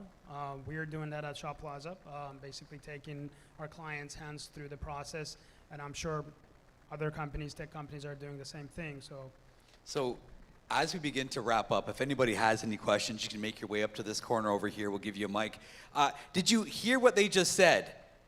we're not up here as AI experts. We're up here as AI users. We're saying, hey, let's figure this out together. If anyone stands up and says that they know it all about AI, they're misrepresenting. Nobody, because it's constantly recreating itself. We're learning about it on the fly all together. But this panel is put together to talk about the concepts of sales and marketing and the application of it. That's the beauty of events like this, right? We get to have these conversations. And if you need a great pair of socks, you work with me here, go see Eric and his team at Predictive Index, because you can't get that using AI. Like, there's still this amazing human contact that connect that is necessary. What would you say to someone who's like, okay, I hear you guys, all right, I'm motivated, all right, there's some tools, all right, where do I go from here? Well, I guess like we're incorporating AI into our software to understand what a client needs in terms, because we create job models, customize to each client, and then based on that, analyzing candidates to fit to roles. But beyond that, think of it this way. Today, what your employees do today with AI, and then in 5 years and 10 years with AI maturing along the way, it'll be different. And it won't be no employees, and we're just going to have AI, because you're never going to take away that people in a relationship with your customers. This is about sales, and it's not going to do that, but it will be different. It will be more effective. Otherwise, why wouldn't you do it? It will be more successful. It'll be a competitive advantage, and those that embrace that. But to your other point, I will just talk about. People will be nervous, they will be afraid, your team will be afraid, what does this mean to me? And in a fog like this, when we don't know ourselves what the world's going to look like in 5 years, that's going to be very unsettling. So the more that you are in touch with your own employees and communicating with them, there's no substitution for that. But it's a journey that we're all going to go along, and we're all going to be better at what we do. But it's going to help us if we embrace it that way. Yeah, I certainly appreciate that. We're going to begin to wrap up, and then we're going to go with Karen and then to Nunzio as we wrap up. Just some final thoughts, and all of you will have that opportunity. If anybody has a question, feel free to make your way up to the front. And no, you got to come up here. Don't be shy. And I'm going to interrupt them. So Karen, you can start with your last words just as I hand the mic off to our first question. I'm just, for what it's worth, if this is helpful, 3 things that I do with my group in the Innovation Lab is that we individually all do. Number 1, we all read the Neuron newsletter. It's really great, easy, curates all the top news and AI that's happening out there. So it's a super good, it's the Neuron. Second, we really actually do all play around with ChatGPT 4, and it's worth a $20 a month subscription. We ground our prompts, right? So the first thing you tell it, first off, you use the plugins in ChatGPT Plus so that you can get right up to the minute. So the way that I ground my prompt is, I only want research and results from the last 1 year. So you do need plugins for that for OpenAI. And then you give them your problem. You treat them like a human. I am actually working on a deal right now. And one of the things I want to think about is, what are the top 3 ways that we could connect this fleet manager with their truck drivers in really specific ways, and see what AI comes up with. Just experiment. It's very, very easy to do. And then the third one, because you asked for tools, textfx.google.com. It will transform the way you write, come up with ideas. You don't have to register, you don't have to put in an email address. Lupe Fiasco, the great hip hop star, is actually demoing how he writes lyrics with it. Highly, highly recommend exploring that. So the Neuron, ChatGPT 4 with grounding your prompts, and textfx.google.com. TextFS? TextFX. Yeah. Frank Sam. Correct. Frank X-ray. TextFX. Frank X-ray. .com. Yeah. .google.com. Thank you. And we have a question here. So I love the comment about how the data is going to be able to support trust and increasing trust with people. Sometimes when you're receiving some AI content, it can hover the line of creepiness. So what are any kind of tips or strategies that you have to err on the side of building relationship and trust versus being a stalker and I don't know, why do you know this information so quickly? Yeah, so who's the expert on creeps, stalkers? Anybody, anyone want to take? We talk a lot about the creepy versus cool factor, right? Where are you on the creepy versus cool spectrum? I really appreciate that. And I will admit that our product, Marketing Cloud, and our personalized journeys can be responsible for that phenomenon where you're having a conversation about something and then the next thing you know, you're served up 17 ads. Totally appreciate that.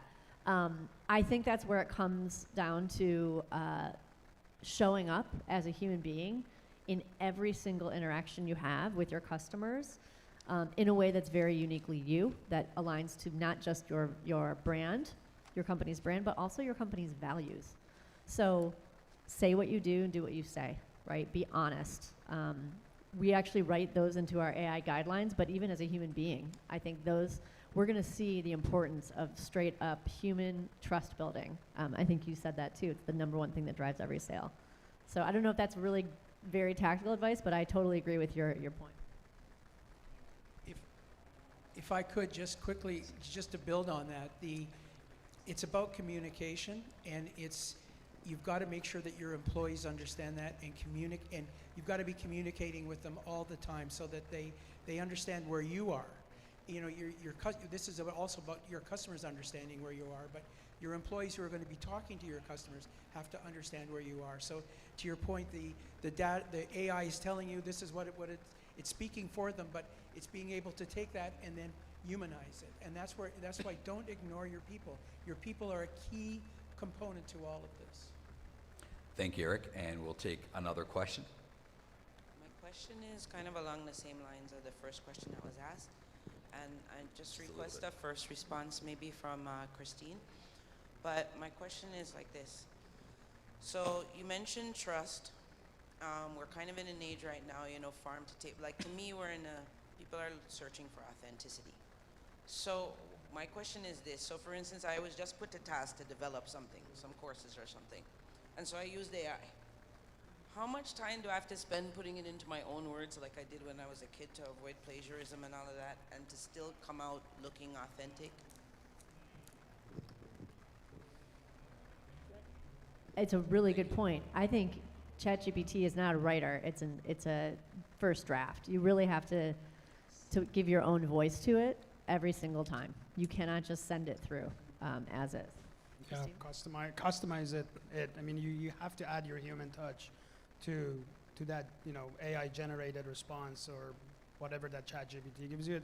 I personally use it, and I always add my own spice to it and touch. And that way you can put that human into that AI response. Yeah, and I think that no one up here will represent AI as doing the work for you. It is, I'm stealing another phrase for you, first draft. Another way to say AI is assistance. It's not supposed to do the work for you, right? And so I'll leave it at first draft. Any other thoughts? Nancy, Yeah, it's a Kickstarter, right? I think AI will eventually get to the point where, as more and more small businesses have richer and richer data on themselves as well as their customers, we'll probably get there one day. We'll probably get to a second or third draft, but right now it's a Kickstarter. It's a creative inspiration to get you going. So even that first draft may have saved a couple hours. So it's worth it. I think the hardest part of creation is clay. Where do I start? Where do I start? And that's something that it can produce for you is that clay. But ultimately, you're the mold, right? You're the one that has to shape it and refine it to reflect you. And if I can add, for me, the way I use, because I'm an entrepreneur, and before running my business, I had a startups. So the way I use AI is, you have that gray period when you're like, okay, is this a good idea? Like, what am I going to do? So I go into those AI tools with my ideas, and when they produce me a content back, I looked at it, I'm like, oh, that's what I wanted to say. And now I add a little bit of my sauce, I add a little bit of what I wanted to say. And for me, it gives me this trust, this satisfaction that, okay, this is exactly what I thought it was going to be, and people will resonate with the message that I'm saying. But you have to be very specific with your prompt. Actually, on the resources guide that I gave you, there's actually ChatGPT or AI prompt, text, like where you have to go through to learn how to prompt better. Thank you. And our last question, and thank you guys, because this conversation isn't over. It's going to be a constant, and I assure all of us in the room, the conversation will be different 8 months from now if we talk about the exact same subject matter. And that's the beauty of staying in community, like the newsletter that you're referring to, staying in touch with each other. So as it changes and morphs, we get to be on the surfing edge of it, right? And our last question for the day on this topic. Hi, I'm Maureen Smith, publisher of Women's Millionaire Magazine. And I have two quick questions, okay? So the first question is if I'm submitting or somebody's submitting a film script, and let's say I'm submitting the script, and I've written the basis of it, and then I'm giving it to ChatGPT or some other place to edit it, do I still own the legal copyright of that? That's... Any lawyers here? Yeah, so it's not a general session, it's more specific sales and marketing for this panel.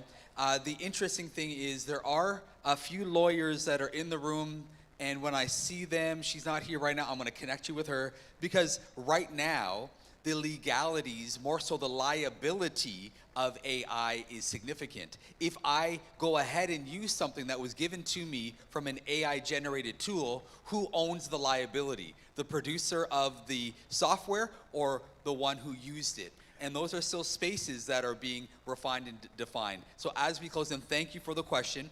We're out of time. We're going to move on, but thank you for the question. Nunzio is going to anchor us and close it. But before you close with your last thoughts, thank you, Ari. Thank you, Eric. Thank you, Karen. Thank you, Christine. And he's buying you red shoes. I heard him say it. He said something about buying you red shoes. Let me know your size. Back to the legal question, ChatGPT is going through a lot of lawsuits at the moment, so that is a big issue. As far as closing, 3 quick things. One quick thing? Nunzio said one quick. He didn't say 3, he said 1. I'll say 1. So for all the leaders in here, if you want to embrace any new technology, including AI, you need to actually use it. So I've seen a lot of small business owners and leaders say to their workers, hey, figure out this ChatGPT thing. That's no good. You need to actually use it, leverage it, and understand the role it has within your organization. So have fun. My closing statement here would be, for all the small businesses here, see ChatGPT as your best friend, because it will help you, save you time. It will give you ideas. It will help you pick up quicker than if you were to do it alone. So it's basically going to be your assistant. If you want to learn more about what we can do, come to our booth on number 38, and I'll be more than happy to help you out. Thank you. Eric, last thoughts. With all the, I've said this before, but my closing statement would be to think of your people. There's a lot of uncertainty here. There's a lot of angst. And how are you going to be affecting my job is the way they're all going to be thinking about you. You cannot communicate enough. And in just simply saying, I don't know where this is going. At least they think about trust. You've got to build and maintain trust with your people. You've got to communicate with them. And yes, we've got shameless plug. We've got all kinds of tools to help you with that. So yeah, there's no shame in that. That's why you're here, okay? Because we need support. Together, we're better, right? It's a journey. Absolutely. I'm going to come back to you, Karen. Christine, last thoughts. Well, it was very nice to be here. I will be around if you want to come around, if you want to talk about what you just say, because I actually sit on the board of the Ontario Francophone Television, and this is the things that we talk about. And just to close it off, don't be scared about AI. I think it's important to know that, you have to unleash your power and know how, as a marketer, I'm like, okay, I'm an AI marketer. You have to know how can I utilize this to my advantage so that you don't get replaced by someone who knows AI better than you. Thank you. Perfect is the enemy of progress. Think big, start small, move fast. That's it. Karen is succinct. Karen will also be back at 2 p.m. to kick off our resilience experience representing Salesforce. Folks, thank you for joining us today. Can we give them a round of applause? And please, as they're coming off, Oh, yeah, I said something about a gift basket, something about a gift basket. The first person that comes and shares hey, she's running up, don't mess with her. And they got to be good takeaways. It can't be like weak sauce, right? Like, they got to be good. Because weak sauce gets another, like t-shirt or something. Like, you want... Let's see. I have a couple takeaways. I'm going to Christine's place for dinner. No, that doesn't count. Okay, so data should be tactically organized, and it needs to be secure, connected, and harmonized. Every business problem is a people problem. Every problem is a people problem, but yeah. Data collection for human connection. That's good. Your name? Lorraine, tell us more. Lorraine, please pick any basket you want, and thank you for joining us today. Ladies and gentlemen, can we give them another round of applause as well? Thank you all. Thank you. We're going to move on to our next keynote, but just before we do that, we wanted to acknowledge Christelle Francois. She's the founder and CEO of CEO Untold and Company Agency. She, unfortunately, because of illness, was not able to join us today, but we are thankful that she was going to be with us. We just wanted to take a minute to acknowledge her. Now, what you are not aware of is that we took a vote. We did a poll just recently. Like within the last 4 seconds, we did a little survey. And we did. And we decided, and we landed on, ladies and gentlemen, the person with the best hair in the building is Amanda Chadwick, okay? And she is a distinguished expert in employment law, HR, and well-being from Peninsula, Canada. Today, she's going to discuss the rise of AI and how it can help small businesses. Amanda will explore AI's transformative impact on productivity, decision-making, innovation, and collaboration. Please join me as we welcome the best hair in the building. Please welcome Amanda Chadwick.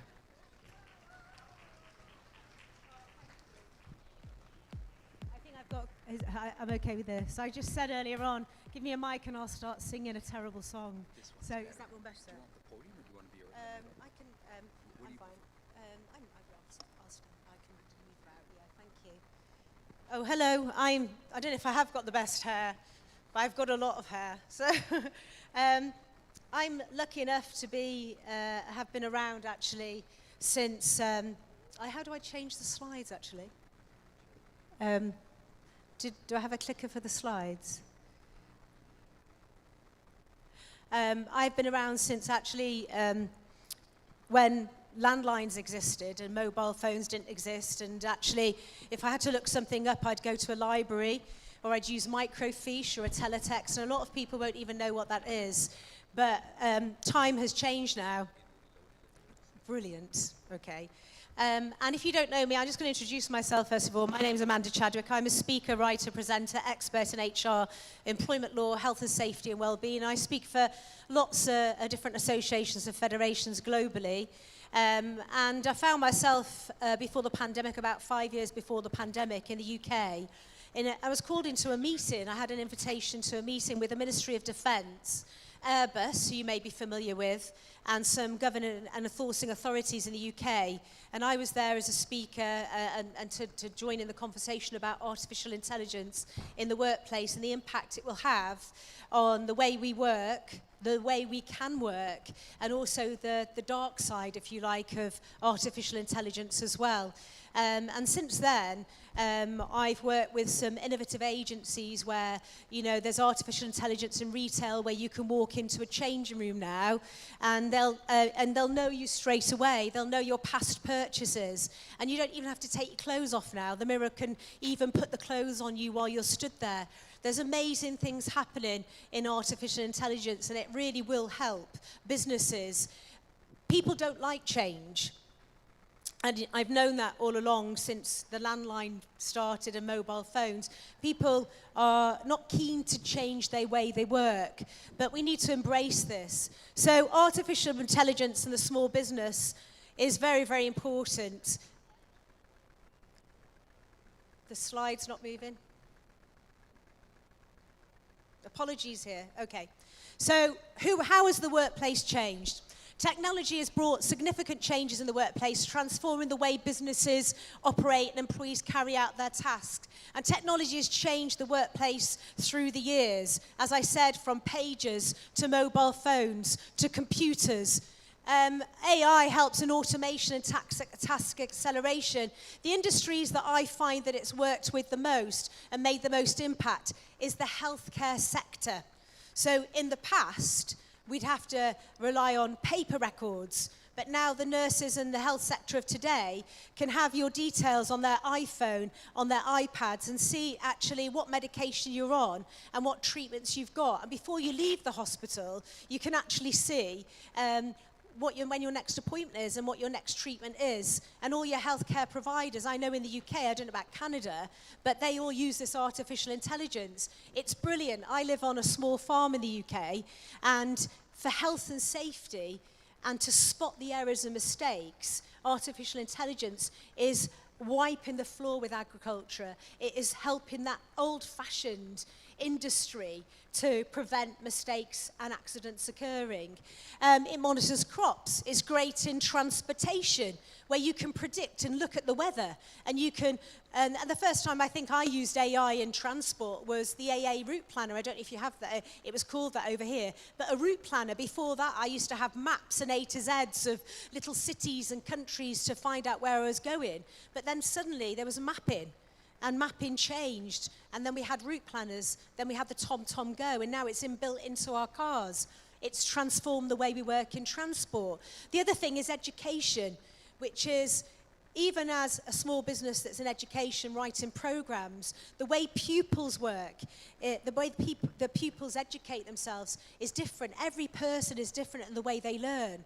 And it's taken us a long time to realize that. We have neurodiversity. We have neurodiverse people. And they may be sat in a classroom and miss out the way that we educate. And artificial intelligence, computers, and the way that we can do these modules has changed the way of learning for the future generations now. If you think your education was okay, imagine what it's going to be like in the future. We can adapt it per person in the classroom. So in that way, it's absolutely brilliant. Communication and collaboration. In the olden days, if you met somebody in a pub or a club, you'd write down your telephone number on a piece of paper and then hope they rang you on the landline at home. And now we can communicate through Facebook, through social media, through text, through WhatsApp, through social media. We're seeing it at the moment, and it has a dangerous side too, which I'll talk about. But we can communicate through chat groups. So it's made it easier within the workplace to be able to collaborate. And as we saw in the pandemic, this artificial intelligence, this computerized world that we live in, really helped us to adapt in the workplace and be able to shift our employees to work at home. But again, that came with consequences, which I'll talk about later on. Flexibility and remote working enables us to have our computers and our phones at home and enhance decision making. It helps us make those decisions. It helps us to engage with our customers, to do surveys, to find out what they really like, to have bots on our system. At our company, at Peninsula, we have a bot. It's called BrainBox. You put any question in there you want in employment law and it'll answer it. Lots of industries now, lots of businesses now have AI chats. People use AI chat, and it helps and enhances the way that you work. We also have to improve efficiency and also saves a blooming fortune. Because when we look at the cost of an employee, sometimes in the errors that people make, it stops that human error. But is it going to make us redundant? That's the problem. So that's how the workplace has changed. We've seen a big difference from when I started. I used to pick up the phone, and actually when I first started, people would pick up the phone, they'd smoke at the same time. They'd be like, hello, and having a cigarette, and how times have changed, you know? Everything's changing. So, half the population use social media, 4.8 billion. 5.18 billion internet users. In fact, I live in North Wales in the UK. I live in Toronto at the minute, but I have a home in North Wales, and for me, I've had to, the Wi-Fi is rubbish where I live, so I bought Elon Musk's Wi-Fi, which is absolutely brilliant. The good thing about it is I can pack it up and use it anywhere in the world. It's incredible. I rely on it to work from home. Social media users 4.8 billion, and I'm going to talk about the dark side in a moment of AI technology. Cell phone users 5.48 billion. I've got 3 mobile phones. How many have you got? I always say to my colleagues, I've got a work one, a home one, and a burner. That's what I've got. But actually, I've got a UK one, a Canadian one, and my private one. I carry 3 mobile phones around.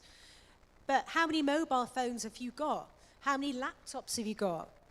And we've got to look at the population, look at social media, and then we look at what's influencing us now.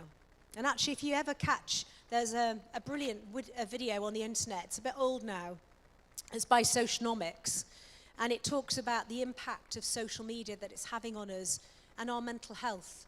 And with me in HR and employment law, I've seen the impact that it will have, and it does have on you and the generations behind us, and how they use it. What we're seeing at the moment globally with the wars that are going on, the conflict, and we're now seeing that artificial intelligence can alter what we want to read. And if I went to a party and you went to the same party, the phones, the mobile, the social media is programmed to pick up on the negative side. So I might have a fantastic time at a party, and you might have a rubbish time. I post on there that I've had a fantastic time, but the artificial intelligence of social media will pick up on the negative side. So don't always believe what you read and what you hear, but unfortunately, people do. And it is having a negative impact in the workplace. Things are rolling over into the workplace now, so we'll talk about that in the dark side. But half the population using social media really scares me, because they're listening to what people say and they're being influenced by it. As a mother of 4 and a grandmother of nearly 6, actually, it worries me for the young people that I'm bringing into this world and how they're being influenced by people that aren't positive role models, like the Kardashians, that make people think they have to alter their image to fit in society. So there's one negative effect. So we look at the social media considerations, but then, if I can get past this, we look at the dark side of tech. So I was talking earlier on about home working in HR. We put somebody at home working, we give them their laptop, we give them their phone, and then I was saying earlier on that those people, we don't know where they're actually working, and have we got an agreement in place? Some people we found were working abroad, and those computers were being hacked, and phishing occurred, and firewalls weren't strong enough. So we've got to think about cybersecurity attacks, phishing, malware, ransomware, etc.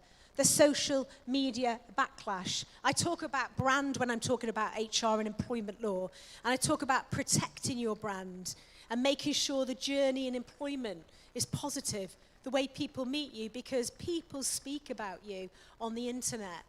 And so make sure that, that you have this positive image. Keep an eye on what people are saying. People look at reviews, they look at Trustpilot, they look at a Glassdoor, they look at your company, and they believe, again, the negative side more than the positive side. Remember that. That's the way our brains are programmed for some reason. So social media backlash, we've got the employee distraction. And the example I give you, in the olden days, when you had an argument with somebody at home, let's use my husband as an example, I'd be rushing to work, getting the children ready, and he'd be rushing to work at the same time, but he seemed to be ready before me, less stressed, had his coffee, had his breakfast, and, going out of the door, and I'm like really irate and stressed, trying to get the children ready, which are very old now. And as he's going out the door, I'd go, great, you can go to work looking like a film star while I'll get the children ready, and he just closes the door. But I seem to have a couple of minutes to get my mobile phone out. So as the children are finishing getting ready, I send them a text. And I say, I can't believe that you've just walked out the door and going off to work and left me with the children trying to get ready. Do you know, I've had enough of this. I might not be here when you come home. Send. I get a text back. The text back I want just says, I love you, I understand. But the text I get back says, I wouldn't be bothered if you weren't there anyway. And what happens then is we get a text war. People are really emotional on text, aren't they? Because they're not seeing somebody face to face. And what happens is we have a text war, and it goes to and fro. My husband could be driving a lorry. My husband can be working in transport. He could be operating machinery. He could be working on a roof. He could be doing the nuts on a car. He could be doing something where he's putting a figure and a number into a spreadsheet. but his attention is gone because I'm texting him. What's more important to him than the computer in front of him or me? It's me, I would hope, anyway. And his attention's gone and an accident happens. Mobile phones are really intrusive. So in the workplace, what I suggest is when you walk into work, you switch your phone off. When you walk into work, you concentrate on work. And I believe that every employer should have policies in place and procedures in place that allow that refreshing look on life where if you want to use your phone, use it in your break, use it in your lunch hour, but don't use it while you're working. Because I have seen today, I was in the room before, there was 40 people there, I was saying that 25% of that room were on their phone. And you know, and I was saying to my husband this morning actually, the start of the pandemic, I was doing a talk on redundancy and layoff and shortage of work, and everybody that had come to listen was really intensely wanting to know about how to protect their business through this pandemic. And I was doing this talk, and there was a man right in front of me, actually, busy typing away. And I just said to him, and then because he was typing away, everybody else was, and it's my time, it's precious. And I said to him, please could you put your phone away while I'm talking about redundancy? And he said, I'm working. I said, well, you're either here or you're not, are you? And he said, do you want me to leave? And I said, well, actually, yeah, please, if you could. I thought, I'm giving you the time of day. But we've got to the point now where I think that social media's taken over. Mobile phones have. It's employee distraction. It's mental health. It's mental health. I've seen people sit there. I'm not saying phones are bad. I'm just saying let's manage it in the workplace. But you know yourself, I've seen people sit there laughing and joking, and they get a text, and then suddenly their attitude changes. They become miserable.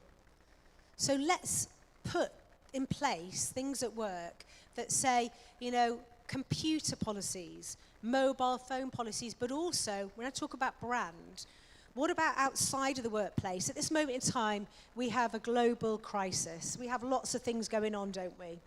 People have views. They read on the internet what they think is the truth, and they have views, and it spills over into the workplace. And what happens, just recently in London, we've had a tube driver. And the tube driver, if you've ever been on the tube in London, has anybody been on the tube? It's claustrophobic.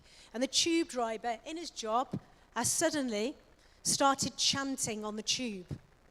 And then lots of people on the tube that are going to a protest are chanting as well. Ordinary members of the public are sat there quivering and quite intimidated. But why is a person doing that in work, okay? So what we've got is we've got people vocalizing how they feel on social media. And as a result of that, we're losing clients because we don't want your views on our social media sites or people knowing that you're our top manager or our brand leader vocalizing how you feel when you work for us. So when it's your business and you have a business, make sure you have things in place like social media policies, what people can and can't say. It's fine having a free world and saying what you want, but do it in your own time and don't say you work for me. You know? You can say where you work, but don't particularly say you're working for my company.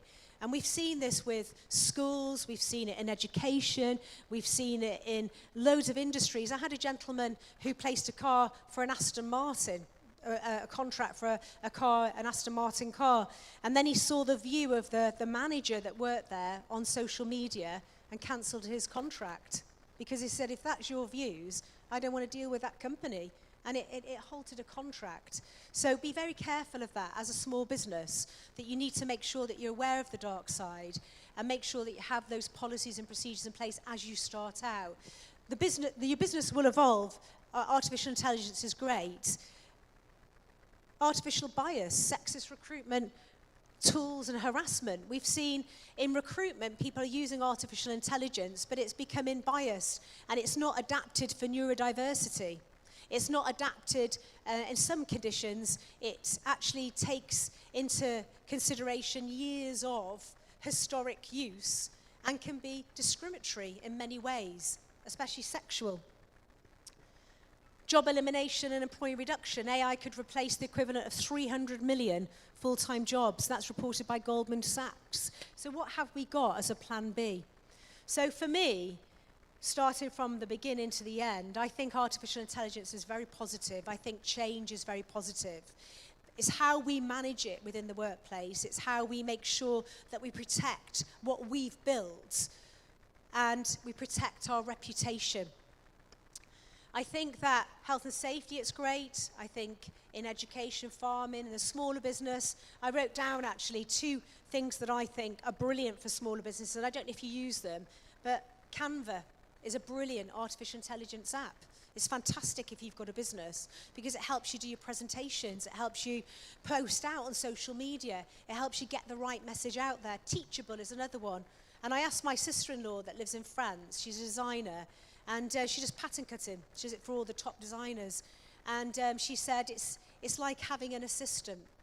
It's replaced the human, if you like, that she would have took on.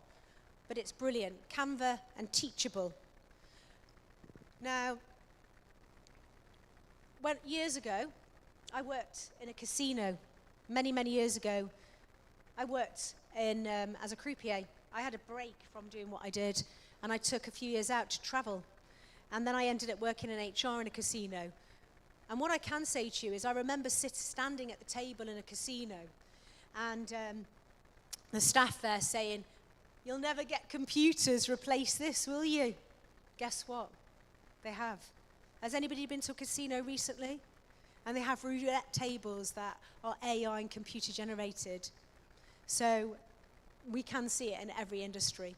I'm trying to click this. So to effectively manage tech in the workplace and defend against the negatives it can bring, employers should implement the below policies and procedures as needed. That's my advice to you in HR and employment law. I've been in this job for over 30 odd years now, defending in tribunal litigation and helping many employers around the globe. For me, these are the policies that I would have in place. IT policy, email policy, even content and what people write and language. Personal electronic device use policy, mobile phone policy, company equipment policy with signed deduction agreement. So if you're giving somebody a computer, it's costing you money. We need something in place to protect us. Cyber security policy, an AI policy, social media policy, a cloud app policy, electronic monitoring policy, and it's legally mandated for some Ontario employers. That's what I would have in place if I was starting a business today. I would protect it right now. And from my reputation being damaged on the internet, I would protect my brand that I'm building up.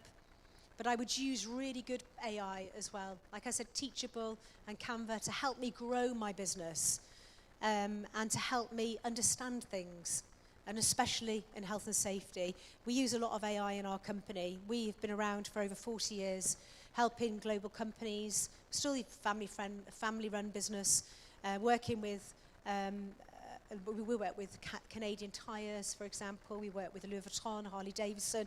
In the UK, we actually even have the Oxford Universities and the Tower of London as our clients, including the Royal Society for Prevention of Accidents. We keep ahead of the game. And I was saying earlier on in my seminar earlier on that I believe that Canada, when it comes to policies and procedures, that you're about, I think, 5-10 years behind what the UK are.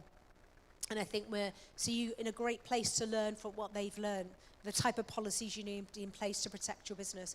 Very passionate about helping businesses. So I think we've got a teddy bear auction, I think, have we? I've given you a little bit of I was saying earlier on our talk that actually I could stand here for 3 hours talking about AI. What I've had to try and do is put it in a nutshell for you in small businesses, try and make it interesting as well, and follow from your panel. My colleague Olivia here, by the way. So. Hi, everyone. This is Olivia. Please say hello to Olivia. That was Yerp's, but to say hello. Hello. Yeah, and she's with Amanda's team at Peninsula. Look, like she said, she could Her staff told me, her team told me, if you don't interrupt her, she's just gonna go on and on and on. So they said, hey, can you bring up 2 of the staff members? So I brought up 1 and 2. What's his name? Her name? Amanda Jr. is a prize giveaway today at 3:30.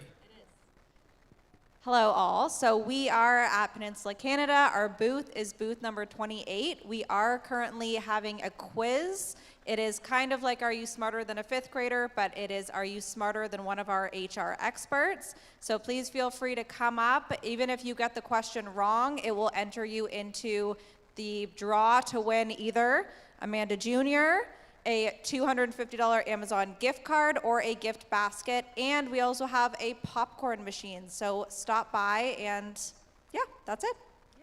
Thank you, Olivia. Thank you, Amanda. Now, are you okay if we get a couple of questions from the audience? If that's, hey, and you can take Junior off the stage. Thank you, Olivia. Does anybody have a question or thought for Amanda? Because I do. Okay, so I'm just going to go. You ready? Okay, so she was up here talking about some pretty controversial things.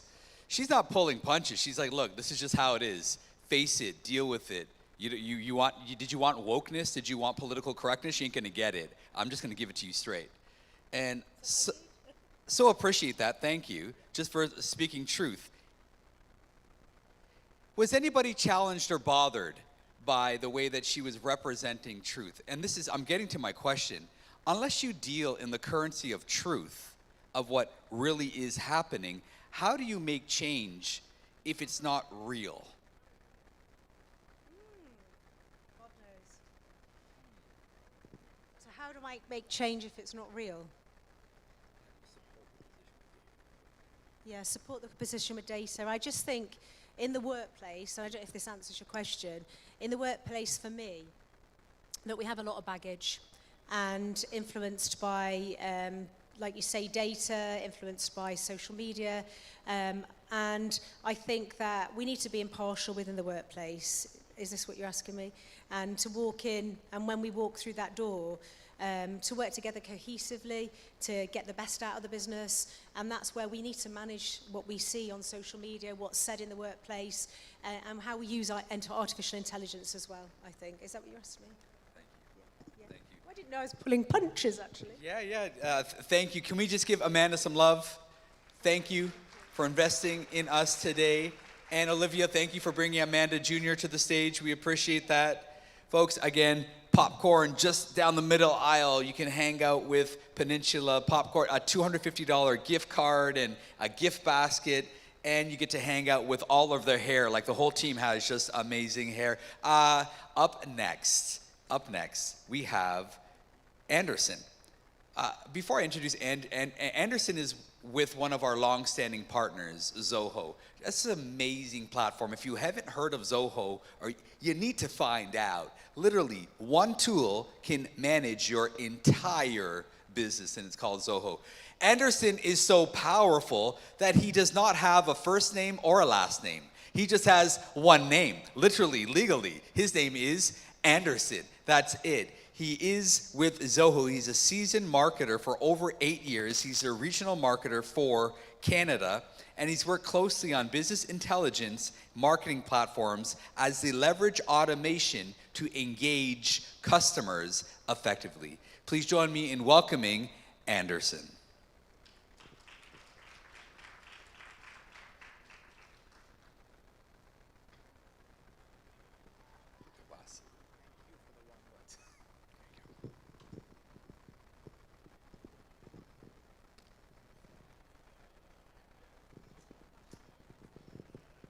Thank you for the warm words, Shiraz. Hi, everyone.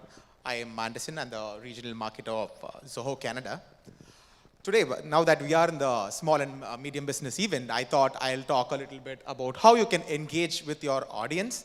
And being small and medium businesses, we really need to automate so that a lot of stuff is done automatically by the systems rather than ourselves going and doing work every day. So a little bit about us. I'm from Zoho. We are 27 years old. The company is 27 years old. We are a $1 billion company. We have 100 million users, and over 50 plus business applications. You think of a CRM, we have it. You think of a mailing software, we have that too.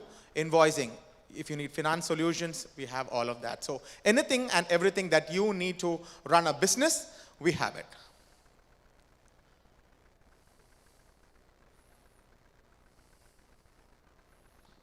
Excuse me.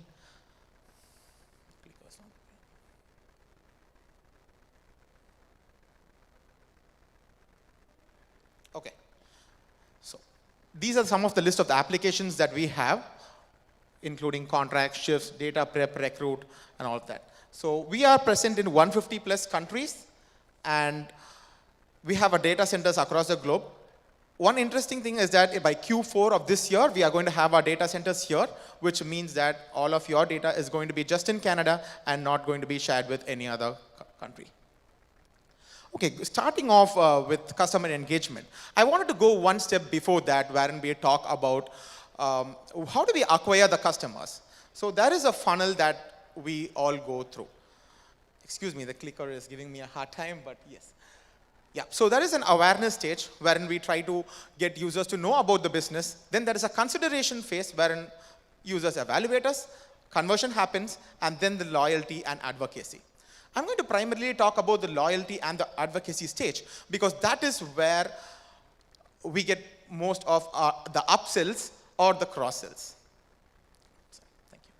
We get the upsells and the cross-sells, and also when there is advocacy happening, the conversion ratio is really high. We get a lot of new users coming from advocacy too.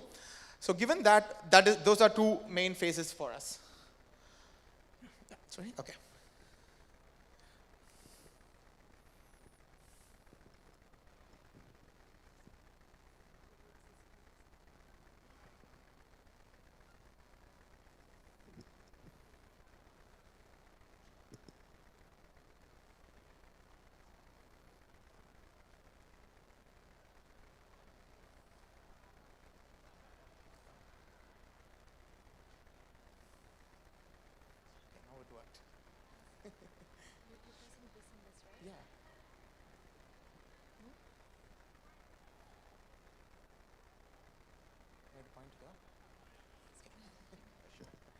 Okay, so how do we do it? We have a lot of marketing channels to do it. Content marketing, email marketing, online promos, social media, digital advertising. And as small and medium businesses, we all get to do all of this on an everyday basis. It's not like we have separate teams for social medias. We either work with an agency or we do it ourselves on an everyday basis, which means that in our day-to-day life, we try to have conversion rate optimization, digital campaigns going on, trying to engage with audience, conversion tracking, enabling sales, looking at our sales cycle, whether we have the MQLs, SQLs right, whether the funnels are right, and all of that. So now we have customers in our hand. We have all the campaigns working. We have the customers coming in. So how do we actually, what is actually customer engagement? So that is actually meeting the right customers at the right time with the right message.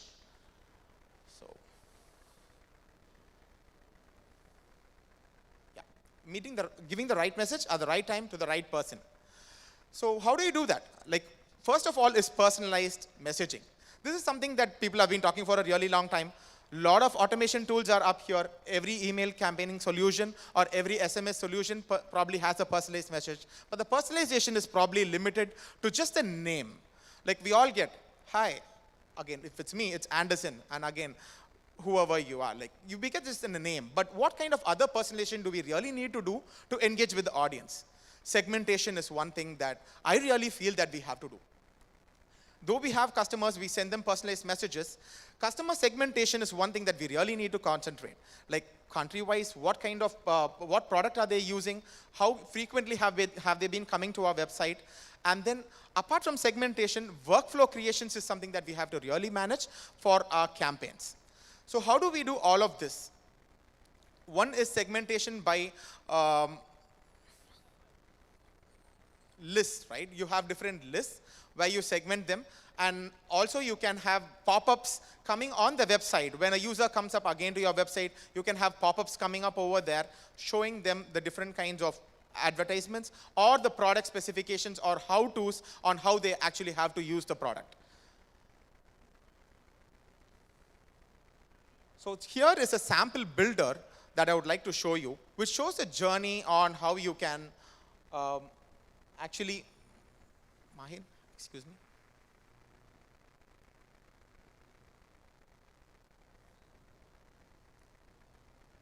Here is a builder. This is more like a drag and drop builder. This is pretty much and some tools. And here I am to talk about marketing automation, which is a Zoho software. Like you can quickly drag and drop whatever kind of automation you need to do, whether it's an email, whether it's an SMS, whether you need a pop-up on your website. That way you can track whether the user has come in later, at a later stage, have a heat map to understand where users are actually engaging on your application, and also know which sources they are coming from through the web analytics that we have. So all of this is actually inside Zoho Automation Marketing Plus tools. This is what we have been promoting for today, because considering that you're small, medium businesses, marketing is something that is mandatory for every business, and having all of them in one place is what Zoho Marketing Plus helps you with. If you would like to know more about marketing automation, please visit us at the booth number 35. And I also have a workshop happening at 2:30. Please visit me there, and I'll talk more about how you can automate all your customers using Zoho Marketing Automation. Thank you. Thank you for your time.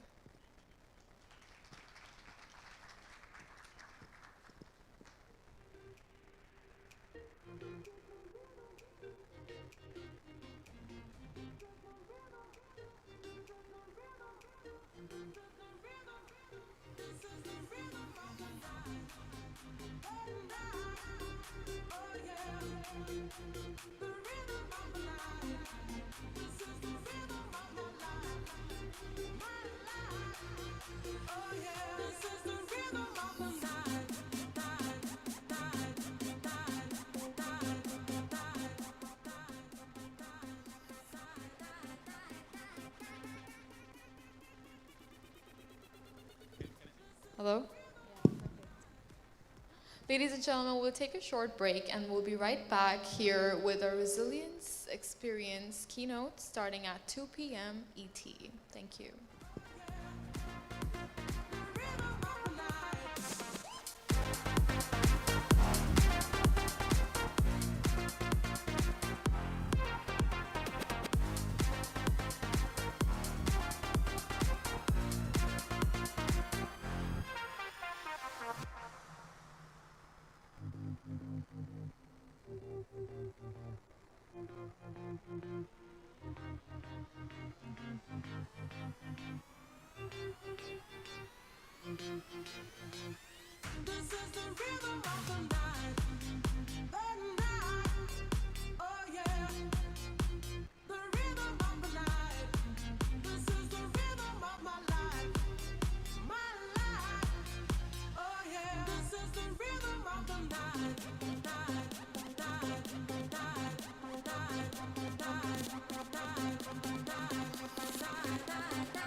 Have made me colder, and I don't think I can look at this the same.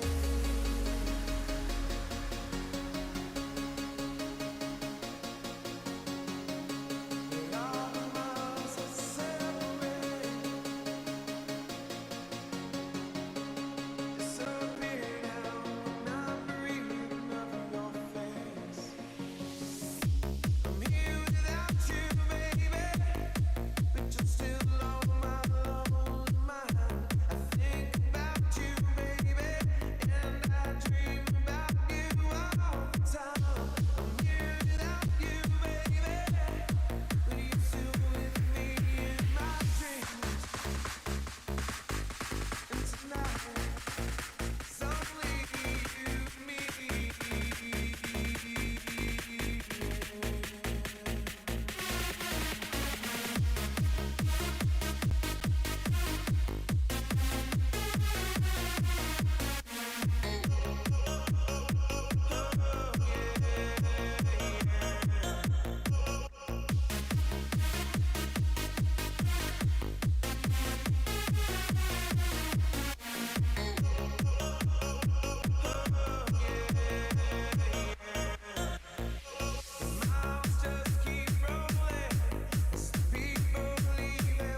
blonde, and I got to make sure I pronounce his last name correctly, but this is Chris Steffler.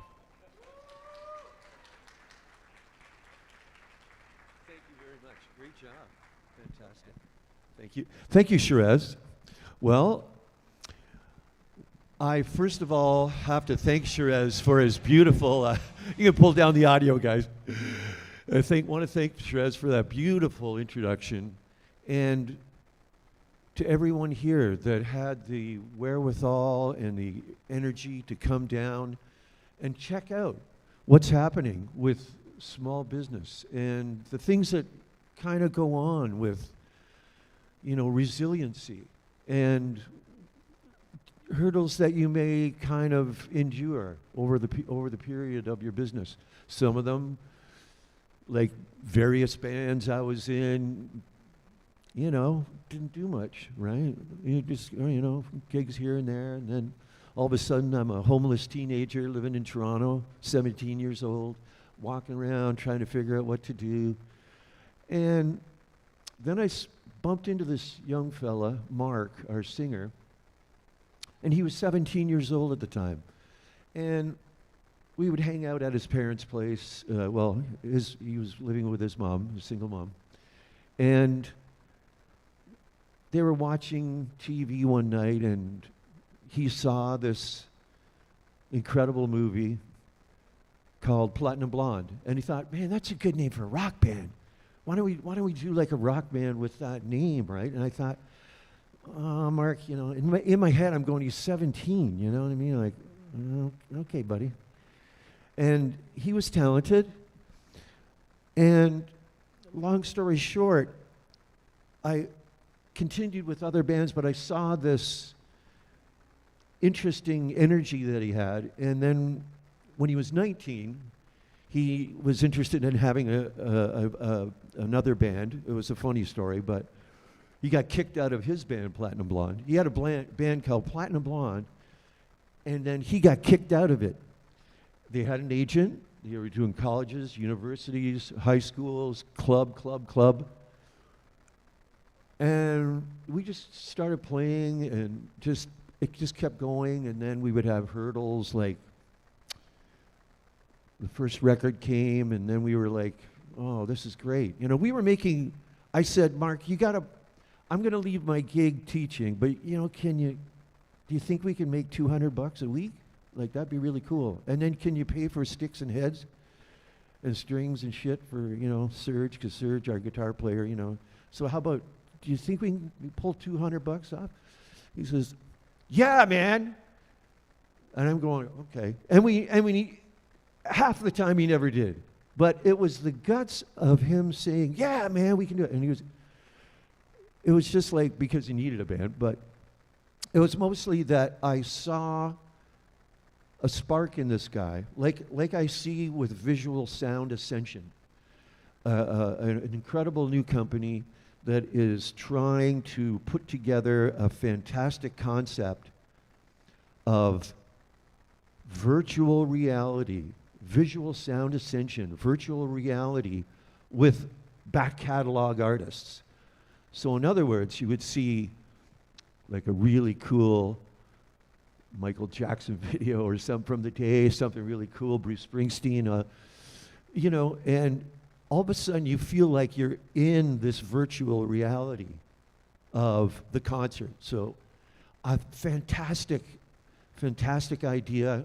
It's kind of like shooting to be the new MTV or Much Music. And I think, wow, that's a great idea. And he's going to have hurdles, the boys doing that, boys and girls.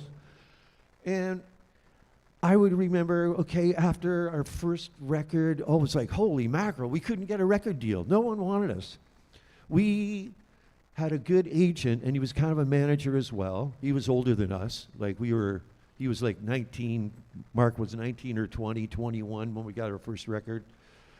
He was 19 when we started, 20 when we first did the recordings, 22, something like that.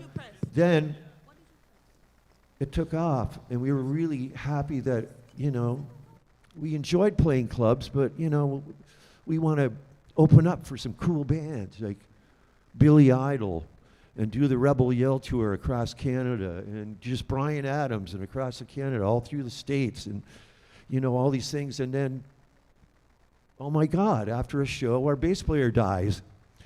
And we're going like, oh my God, man, this is like, oh, what are we gonna do? This guy, yeah, he was a big part of it because his vocals were great, and it was really hard to replace him, but so he didn't. And you're just gonna have, you know, you show up, like we were playing in Halifax, and we had a good gig there at a place called the Metro Convention Center, and then we had to come back for the second show of the Billy Idol tour at Massey Hall. And the guys at Massey Hall, or the guys in Billy Idol's crew are going, oh man, like, you guys were supposed to be here yesterday for the show, and so there's no sound check, forget it. And we're going like, oh my God, man, we got all our record company, the agents, everybody, they're all coming down to this Massey Hall show, right? And I said, okay, what are we gonna do? And they says, no sound check until you show up with 2 grams of cocaine for the crew and the road manager. Well, our Greek Scarborough strip club owner, he went out and he found a couple of grams of blow, and the kind of stuff that goes on like that in the circus of any business. Rock and roll is a circus, and I can give you a bunch of different fun, crazy things like that. But I think one thing I was hoping to tell you, and I think that this is very important, regarding resiliency, and that is your perception of stress, your perception of this incredibly bad hurdle. And what it is I think your brain is the most important thing. How you perceive it, how you perceive, oh my God, the crew drove the truck off the road and all our shit smashed up on the side. What are we gonna do tonight? You know, like, you know, we're not gonna be able to do this show, and we're gonna lose the deposit, and you know, we get a fucking lawsuit and all this stuff. You know, it's just like, wow. But one thing I would say is your perception when you have all these negative things that could happen in trying to be resilient. And with that, I would say the one thing I learned, even when I had my business on Queen Street, Queen and John, right in front of the Much Music Studios, I had a bar or a live entertainment venue. We would have all kinds of craziness, right? Like, things go good, sometimes they don't. Sometimes March shows up, February, oh, we're not getting too many walk-ins here. You know, we're gonna, you know, we want to be kind of, you know, doing as well as the Bamboo Club down the street. 2 quick things I want to tell you before I wrap up here, and that is your brain is the most important thing. You got to take care of it. You can't drink, okay, you turn your tap on at home, and you got water coming out and stuff like that. But I remember in 1960s, going into the 70s, coming down here as a young man and then trying the water and putting it on my face and going, oh, wow, what's this crazy white shit on my face? It's like, kind of like, I don't know what this is. What does this water do? You can't drink the water here. It's a gift from the good Lord. God, you know, it's amazing. But take care of your brain at all times. Like, drink good water or eat proper food. You know, just get exercise every day. I mean, it sounds kind of cliche, but wow, man, your brain is important to you. When the staff at my club would start smoking dope at the back all the time, I'm going, go easy with that, man. Go easy with that. You know, after a while, I'd see those guys, they just get curt with the staff, or no, with the customers and stuff, when you're just like, take care of your mind. It's the main thing. And there was one other thing I wanted to tell you. Basically, how you perceive your perception of the oh yeah, I hear, long story short, and I'm going to wrap up here. A lot of people go, oh my God, you know, like, this has just taken so many years and we're taking some losses here, man. We just can't endure these losses. Once again, if your brain is in good shape and you don't drink all your booze behind your bar when it's going slow or whatever, very important. The Bamboo Club, they were doing way better than us. We were so happy to see that they were doing good because we could see that we would do, maybe could do that too. The owner was drinking, started, really good guy. We would share different staff members. They would come up and we would kind of, you know, the girls want to work over here. They don't want to do late nights, so they come to us and then blah, blah, blah. So we're kind of like pals with the guy, right? But he kept drinking his own inventory. So like, no matter what it is, even if you're, you know, selling coffee, you don't want to get too jazzed up on caffeine and stuff because that will affect your brain after a while. I saw it with one of my partners. He was an Italian chap, and he would just suck back these cappuccinos, and then he would start acting like a jerk to the staff, right? And we're like, oh my God, don't do that. Don't do that kind of stuff. Don't do what the great Bamboo Club.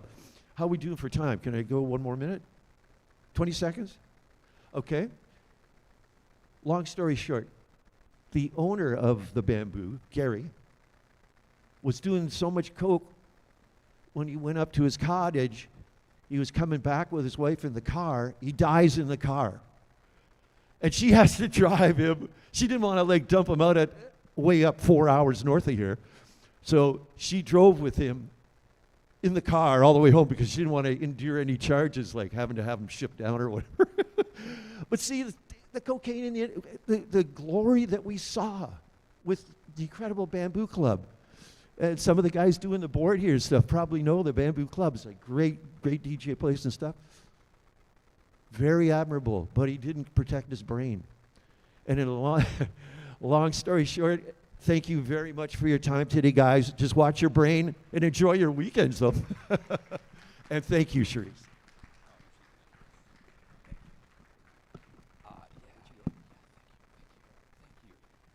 Ladies and gentlemen, if one of your takeaways was protect your brain, that's a good takeaway. That's a fantastic takeaway. But we want to lean into something just a little bit about how to do that, right? And today is a day to grow our understandings, right? Obviously, when Chris is talking about extremes like substances, right? Like everyone's looking around like, did that man just talk about 2 grams of what? Everyone's kind of like, did he really say that from the stage? What? I thought we were at a small business conference, not at a small line conference. Like, what is he talking about? What is he talking about? He's talking about the realities of what hardships can look like if you don't manage your brain or your business properly. But I want to show you a quick video of, and we want to get the volume up for this, because I want to paint the rest of his picture really well so you guys can get a 360 view of what he's talking about here.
Maheen?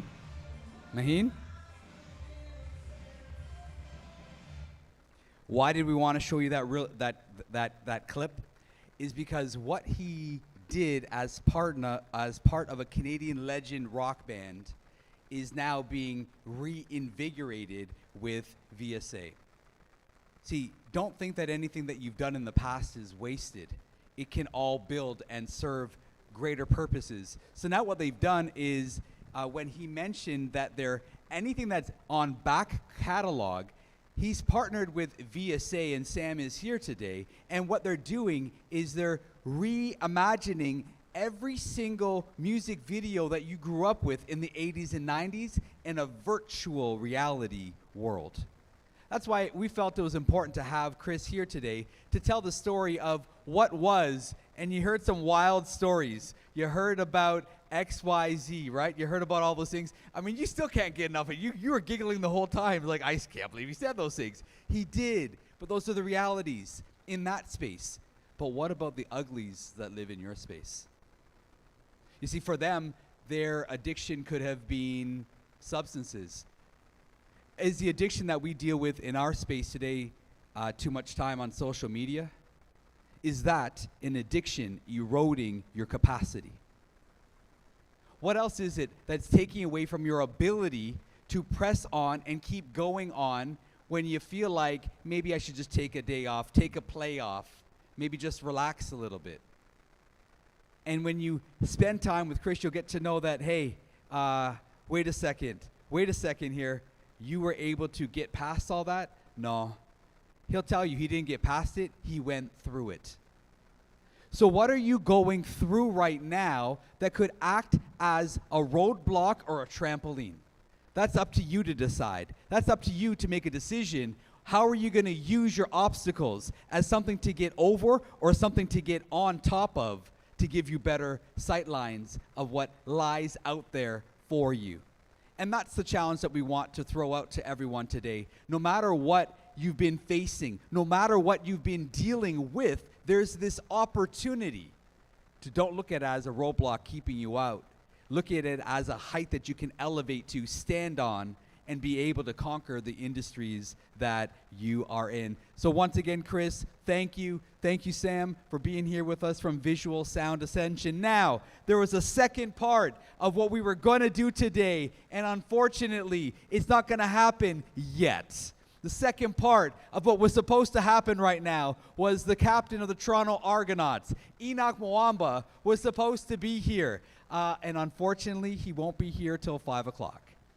He'll actually be here at about 4:15, so we won't have the opportunity to hear from him now. He sends his apologies, and he did say that he'll stick around for the 5 o'clock event, and he's going to be able to share to launch off the 5 o'clock event at 5 p.m. So our apologies to everyone. He will be here, but he will be here a little later. Now, here's the thing. I got like these 5 beautiful baskets over there to give away. I just need one person to come up with 2 takeaways without saying the word cocaine. Sit back down, thank you. Okay, and not how many grams, okay. But one takeaway from Karen, Salesforce, and one takeaway from what Chris just shared. So one from Karen, one from, and take your basket. Whoever wants to take the mic, whoever grabs the mic first gets the. How's it going, everybody? My name is Mohammed. I'm from EnviroSync. I have to thank this amazing presenter. He's really made it live. One takeaway. Okay, ready your HR to accept, respect, and implement HI in your organization. Second takeaway is don't get high on your own supply. No, I'm just joking. That's a good one. Keep, throughout the resilience and what's happening with AI and all the downturns in the economy, sorry to speak about it, best thing is continue through it, as he mentioned. Great speech, I love that. And feel free to pick out any baskets you want over there. That is the point of what we're talking about. Hey, a lot of change is going to happen and has already begun in the concept of how business is executed, period. Your resilience is going to rise, And we're not going to talk about the technology leaving you behind. It's our ability to rise to the occasion and take advantage of technology that will cause us to always remain relevant. That really is the point of what we're talking about today. So continue to get empowered out there. There's some more demos happening at the demo stage. There's a couple of more workshops happening in room 104. And right back here at 3:30, we have the last panel for the day. Come and check that out. We have amazing speakers that are going to join us on that panel. I'm sure it's in your app. Look, I got some more gift baskets to get away. If you already got one, too bad. Okay, if someone comes up here and tells me what the name of the next panel is, that's all it's going to take to get a gift basket. The name of the next panel. Let's see if they actually downloaded the app or not. I'll wait. Because whoever comes up here and tells me, no, I said come up here. You put up your hand, congratulations. I'm not UPS. I don't deliver. You got to come here. All right, go for it. The name of the next panel? He said, I'm the next panel. No, I'm moderating it. The name of the next panel. Not the names. Does anybody know the name of the next panel? Business navigating cloud AI security. Thank you. That was like a 51%, but you still get a basket. Thank you. Folks, enjoy the rest of your time on the exhibitor floor. Again, the demo stage is open. You'll see some amazing products and services. Workshops are happening. And back here for our last panel of the day at 3:30. And then, of course, the networking event is happening at 5 p.m. in here. If you don't have your ticket yet, please see registration. DJ, can we get some music in here? Nadie te ve como yo te veo. No me importa el color de tu piel. Si vienes a bailar, yo estaré ahí. Vamos a romper la disco, ven acá, mami.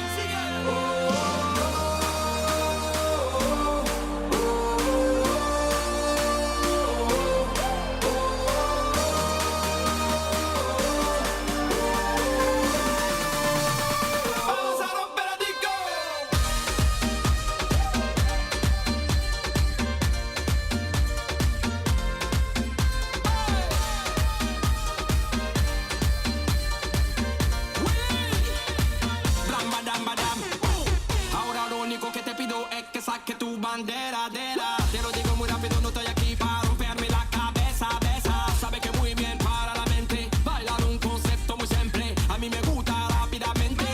Baby, siente fuerte cuando digo no te preocupas. Lo digo en francés. C'est la vie. Te sientes fuerte cuando digo no te preocupas. Lo digo en francés. C'est la vie.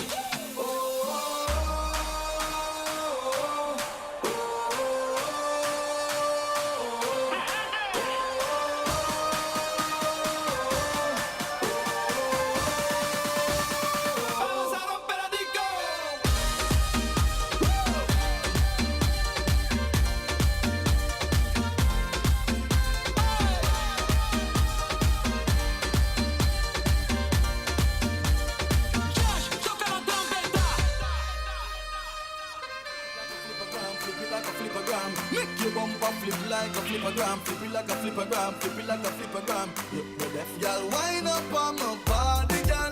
Why like it's a carnival? Girl, me love the way you whine for me.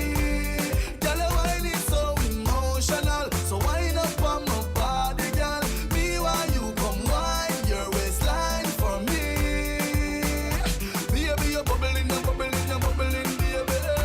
Girl, you a party animal. Girl, you active, no, you no lazy. Girl, you a party animal. To own your wine, you drive me crazy.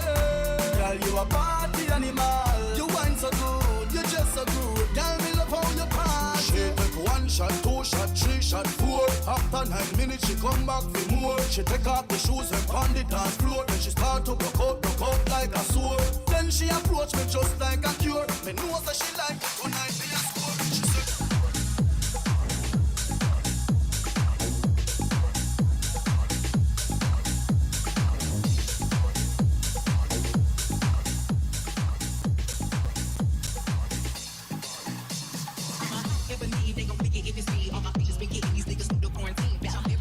shit as you can tell. Any hoe got me from years ago is beefing by herself.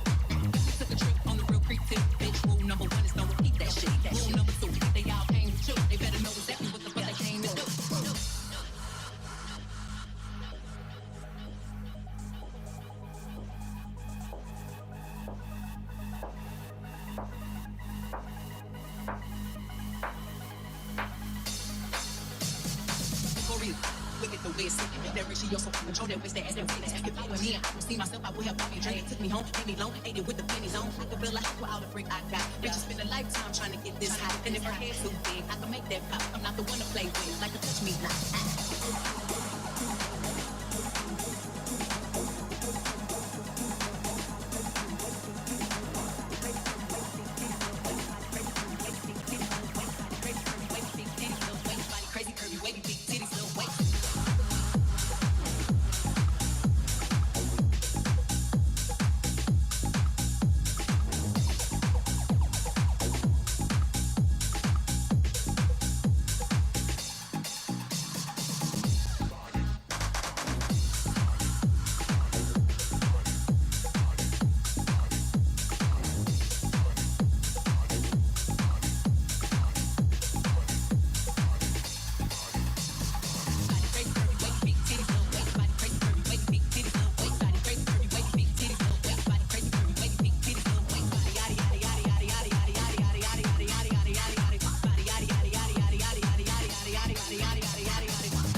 Waiting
just for you. I just gotta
Check, check. Ladies and gentlemen, I am, this is like unofficial. This is not on the agenda anywhere. I'm just going to have some fun. Is that all right? Is that all right? Is this right to have some fun? Can I have some fun back there? Like, is it okay? Yeah, okay, got thumbs up. Actually, one more thumbs up in the back corner. Can I have some fun? Yeah, okay, that's what we're going to do. We're going to do just for fun. Just like, oh, I even got a thumbs up over here. Okay, cool. Okay, cool. That's what we're going to do. I have some gift baskets to give away. Okay? Okay? Okay, so this is what we're gonna do. This is what we're gonna do. Okay, let me see.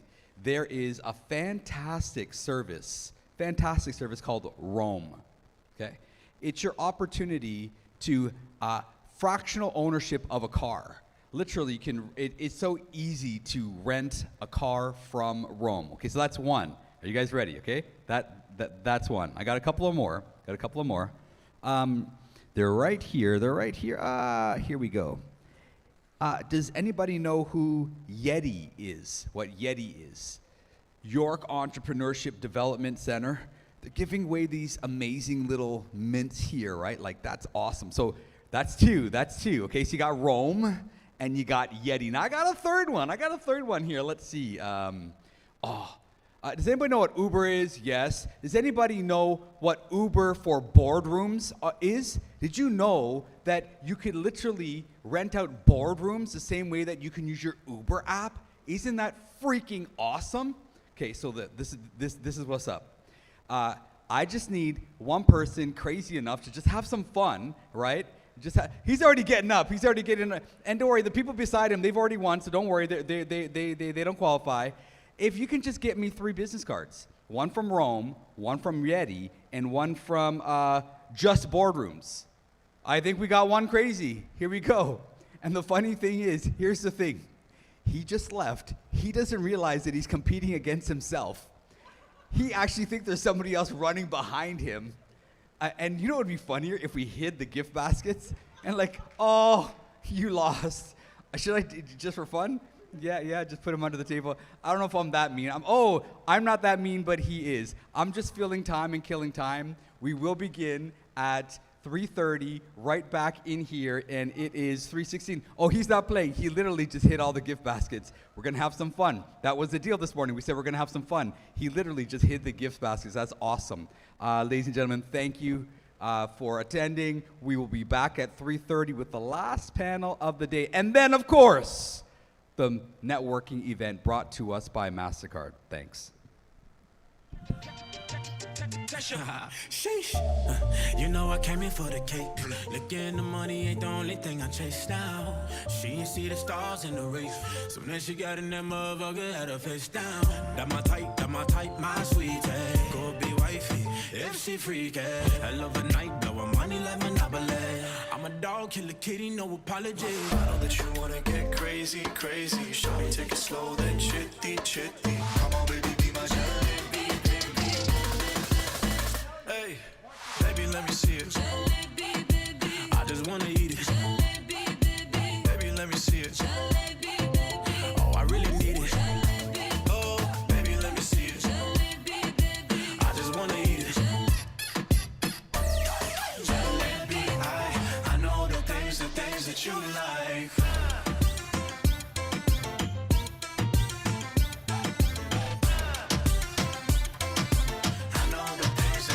You like.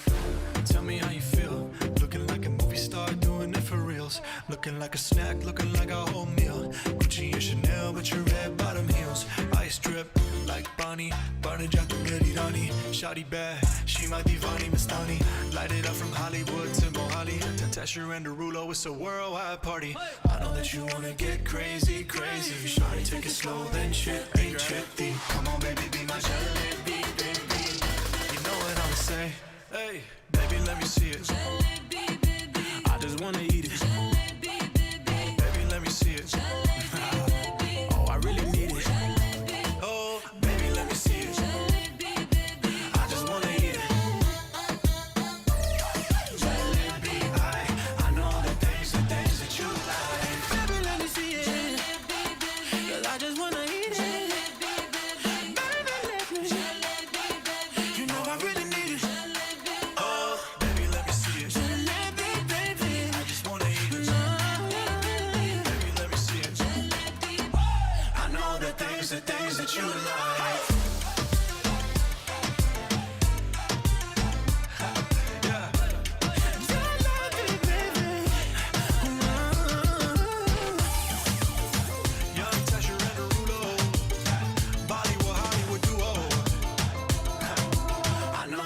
The things that you like. Tribeca, right next to the narrow, but I'll be hood forever. I'm the new Sinatra, and since I made it here, I can make it anywhere. Yeah, they love me everywhere. I used to cop in Harlem, all of my Dominicanos right there up on Broadway. Pulled me back to that McDonald's, took it to my stash spot, 560 State Street. Catch me in the kitchen like a Simmons whipping pastry. Cruising down A Street, off-white Lexus, driving so slow, but BK is from Texas. Me, I'm out that Bed-Stuy, home of that boy Biggie. Now I live on Billboard, and I brought my boys with me. Say what up to Tata, still sipping my top. Sitting courtside, Knicks and Nets give me high five. Nigga, I be spiked out, I could trip a referee. Tell by my attitude that I most definitely from.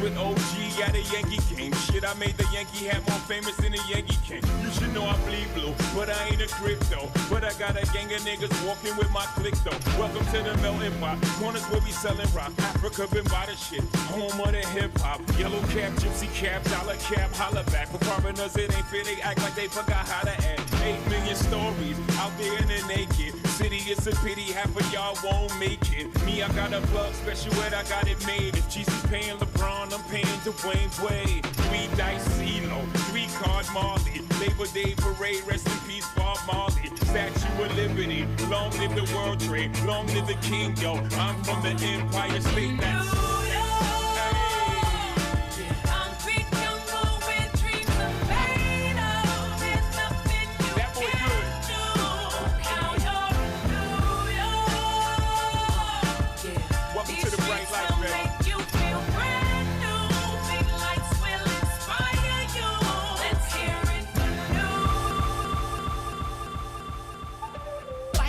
Como si fuera la última vez y enséñame ese pasito que no sé, un besito bien suavecito, bebé. Taqui taqui, taqui taqui rumba. Whoa, oh, oh, oh. Hay music, hay flows. Báilame como si fuera la última vez y enséñame ese pasito que no sé, un besito bien suavecito, bebé. Taqui taqui, taqui taqui.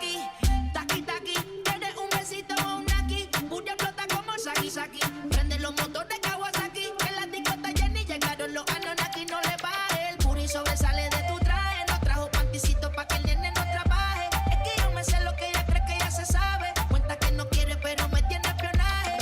El puri sobresale de tu traje. No trajo panticito pa' que el nene no trabaje. Es que yo me sé lo que ella cree que ya se sabe. Cuenta que no quiere pero me tiene espionaje. Báilame como si fuera la última vez y enséñame ese pasito que no sé, un besito bien suavecito, bebé. Taqui taqui, taqui taqui rumba. Whoa, oh, oh, oh. Hay music, hay flows. Boy, he say he wanna touch it and tease it and squeeze it. When my piggyback is hungry, my nigga, you need to feed it. If the text ain't freaky, I don't wanna read it. And just to let you know, this Punani is undefeated. Ayy, he said he really wanna see me more. I said we should have a date where at the Lamborghini store. I'm kinda scary, hard to read, I'm like a Ouija board. But I'm a boss bitch, who you gonna leave me for? Got no class, you bitches is broke still. I be talking cash shit while I'm popping my gold grill. I'm a whole rich bitch and I work like I'm broke still. But the love be so fake, but the hate be so real. El booty sobresale de mi traje, no traje panticito pa' que el nene no trabaje. Es que yo me sé lo que tú crees que tú no sabes. Dice que no quiere, pero se quiere comerle el equipaje. Báilame como si fuera la última vez y enséñame ese pasito que no sé, un besito bien suavecito, bebé. Taqui taqui, taqui taqui rumba. Whoa, oh, oh, oh.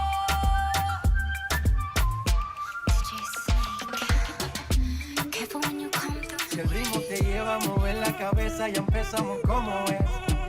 Mi música no discrimina a nadie, así que vamos a romper. Toda mi gente se mueve. Mira el ritmo como los tiene. Hago música que entretiene. El mundo nos quiere, me quiere a mí. Toda mi gente se mueve. Mira el ritmo como los tiene. Hago música que entretiene. Mi música los tiene fuerte bailando y se baila así.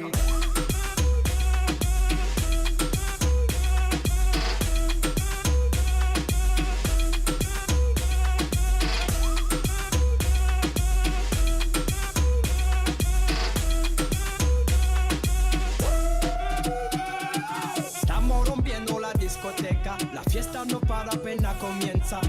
C'est comme si, c'est comme ça, ma chérie. La la la la la. Francia, Colombia, me gusta. Freeze.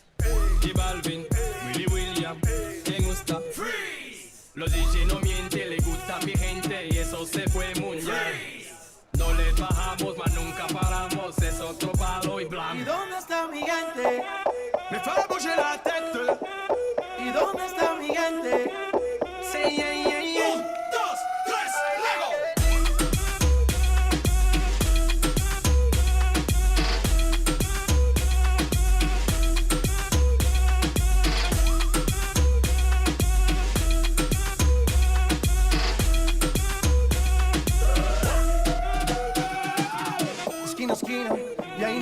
El mundo es grande, pero lo tengo en mis manos.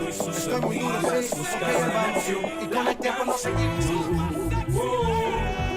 Que causen ella y sus cuerpos esa sensación de reggaetón. Vive el reggaetón.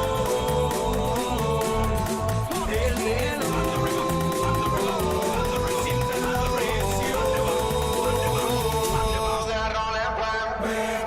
Agua para la seca, todo el mundo en patilla en la discoteca. Beba y agua para la seca, todo el mundo en patilla en la discoteca.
Ladies and gentlemen, we are going to begin in about a minute and 38 seconds. Literally a minute and 38 seconds. Of course, I'm making that number up. But as we know, if you say anything with confidence, people believe you. So don't believe everything that you hear. This is the last panel for the day. We have some, for a lack of a better phrase, characters coming up to share the stage with. You know, that's a compliment because they're not stuffy suits with ties. They're real humans who have experienced real challenges, ready to explain and help us walk through real life business scenarios. And that's why I'm excited about this last panel and the people that we are going to invite up. We are going to begin in exactly a minute. We're probably about 2 minutes behind, but give us 1 minute and we are going to start things up. But DJ, can we hear that track drop one more time? You know that track we talked about earlier?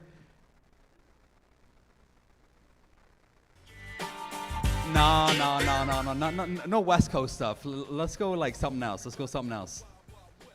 What's that? What did you want to hear?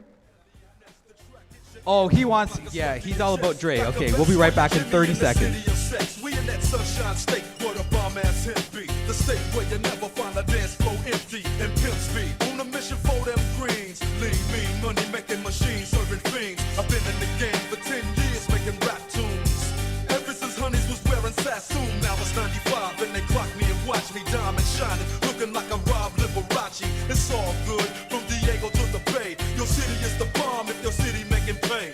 Throw up a finger if you feel the same way. Straight putting it down for California, yeah.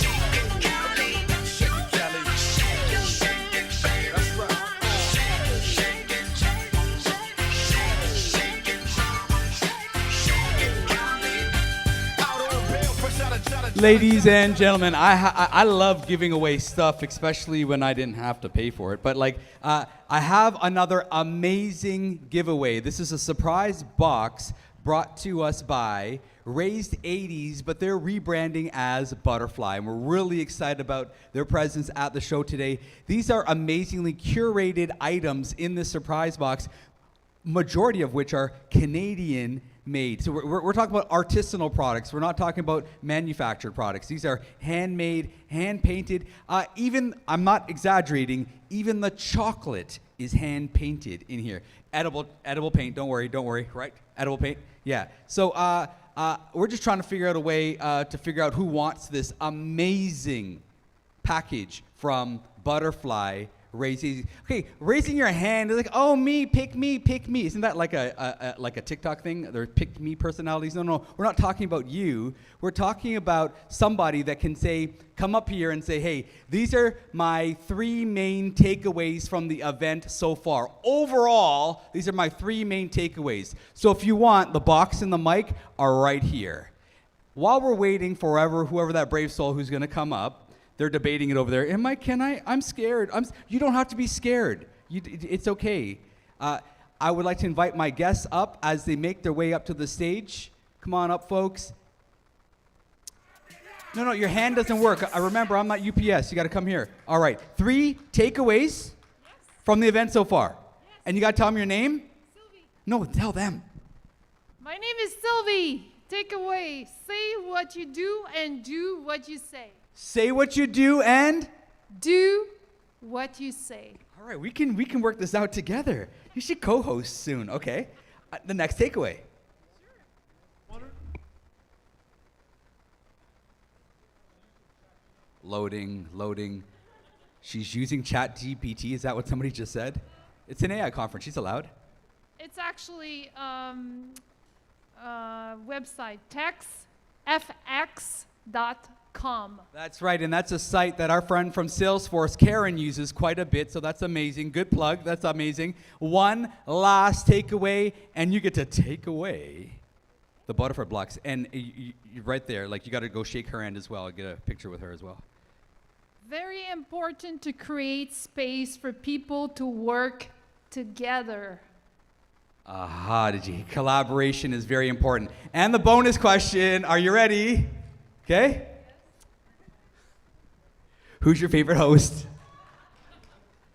I have to be honest, you are. She's honest. There you go. Ladies and gentlemen, please give her some love right there. You can shake her hand. Thank you. Thank you so much. Oh, wait, you guys are up here already. This is fantastic. I'm going to give you guys the opportunity to introduce yourself. And you're going to do this. We'll start from this side and we'll work our way around. And we're going to do it in this fashion. Please share why you're up here. So your name, your company, and why you think you're on the stage. Like what value are you going to add to the topic, tech adoption, navigating cloud AI, security in a digital age. Why are you up here? Like, what are you going to add to us?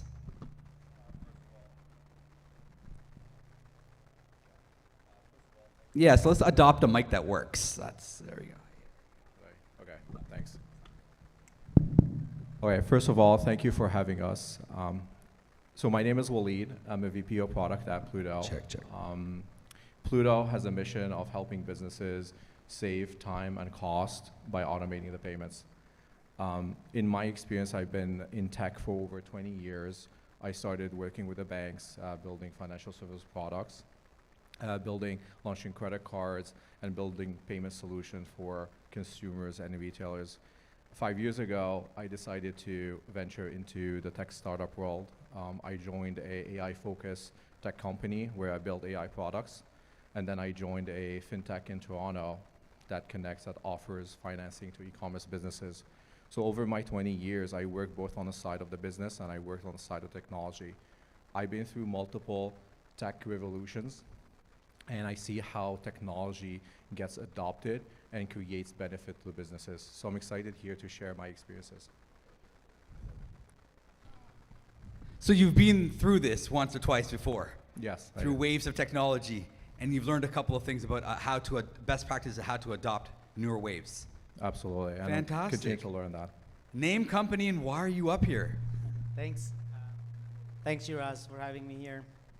This is Ali Sharifi. I'm one of the co-founders at New Binary. We've been helping many companies, especially across Ontario, but across North America, more than 100 so far. We've been helping smaller startups to also small to medium-sized businesses with their digital transformation and doing projects from AI to security. So I hope that I can talk about some of the experiences I had with those companies during the last 6 years that we were working at No Binary. Yeah. And hands down, you have the coolest shirt of everybody up here. Thank you. So that's good. That's good. You get props for that. All right, next. Hi, my name is Andre. And first of all, I gotta call attention for that sock, that Superman socks. Like, how many times has somebody actually spoke about it today? About my socks? Yeah. Yeah, only my daughter who asked me why I wore them in public. That's the only person who's asked me about them. Yeah, that was it. That's fantastic. Okay, anyways, let me come back to the topic here. So, my name is Andre. I'm the vice president of Ideological. We're a company that we are here really to empower all of you to do what you're good at, right? So there's really hardly a business nowadays that do anything without IT. And we do, as one-stop shop IT, to manage the complexity, to empower you guys to give some awareness, knowledge, education to your staff as well. And on top of this, we help you out to bridge the gap on, hey, if I'm attacked, what do I do? If I'm attacked, do I have a cyber insurance to cover that? And my hope is that, again, I can empower you all with some knowledge about it, and then you can do what you're good at. Fantastic. And Manraj, are you sure you wore all your gold today? Because, I mean, you got bling bling out going on all over the place, man.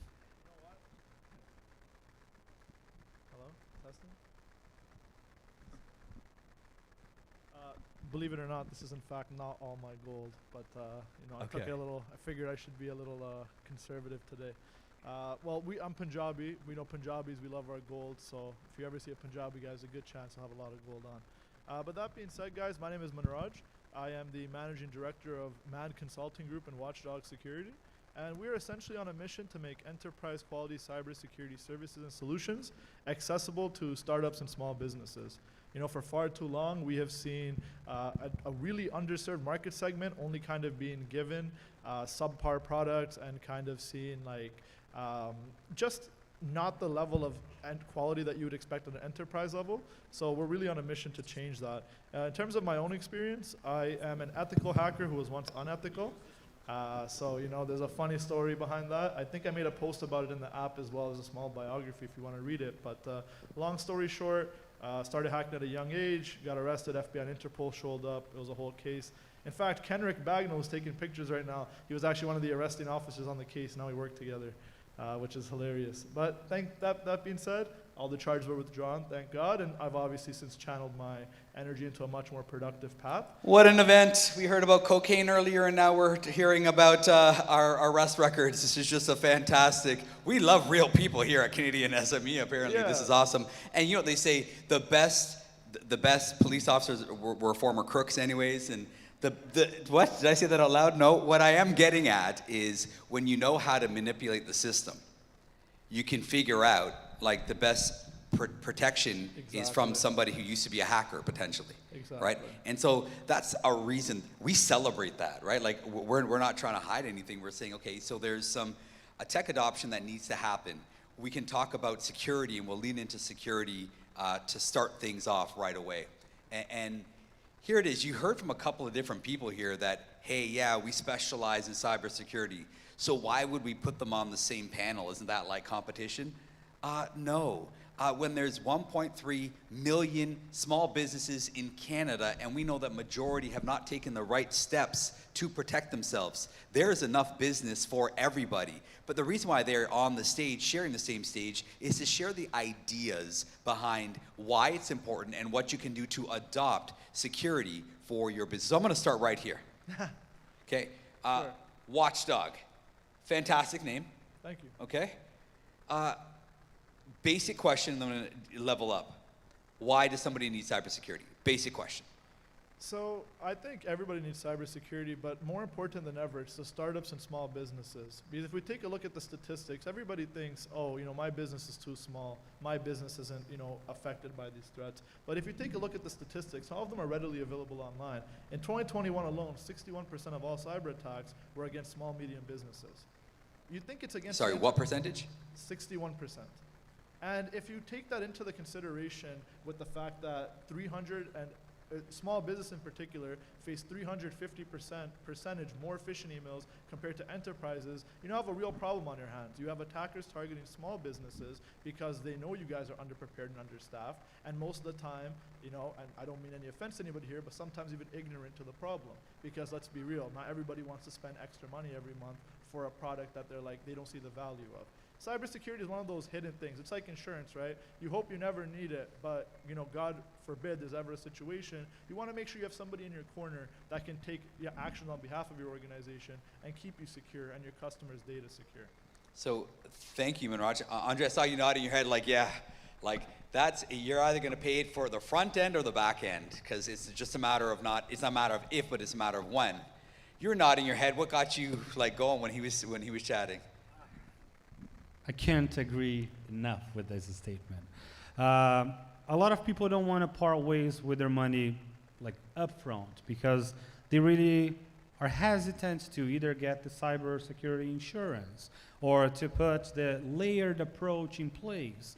And what is the layered approach for cybersecurity? Basically, that means you have multiple solutions. Unfortunately, you got to pay for it. The other side of the coin that nobody talks about it is usually you're going to be spending 5, 6, 7 times more if you were to be hacked and you just don't have any of that insurance in place or you don't have any of the protection in place. And knowledge is the problem. You're saying that a product that is available is cybersecurity insurance. That is one of the options. So it's not a product that we're going to basically connect you with the brokers for you to really have your insurance in place that protects your business. And there is a couple of layers in that insurance itself. It's not called cyber insurance, but it protects your business. And ladies and gentlemen, I hope you're getting the point. Insurance companies only get into the business when they are guaranteed a return on their investment. Why are they investing in cybersecurity insurance? Because it's real, and because there's real losses that need to be mitigated. The reason why they're in car insurance is because everyone drives a car. They're in home insurance because everyone owns a home, potentially. Renter's insurance, they only get involved. Life insurance, everyone's gonna die sooner or later. Cybersecurity attack, everyone potentially will be attacked sooner or later. Now, Ali, if I made that statement to you, everyone is going to be attacked sooner or later. Agree, disagree, why? I agree, of course. And also I want to emphasize on like when, where, how much, because I've been, you know, like when I talk with startups and smaller businesses, always the question is, okay, I know security is important. Everybody says security is important, but when should I start it? Like, I'm a one-person company, I'm a two-person company. Like, should I start it now? Should I be like SOC 2 compliant tomorrow? Or like, should I be like ISO something? The answer is, I agree. Of course, like we have to have a security program, right, implemented for a company. And that means that it should satisfy the business need. Okay. My background is tech, but I also like understand business people. I want to always I want to fill the gap between business and technology. So we need to always understand that, yes, you need security, but you have to do it in a lean way, right? Okay, so I'm like, y'all come in with this heavy cybersecurity. Shiraj is saying it's not a matter of if, it's when. That can be a little like intimidating, a little scary.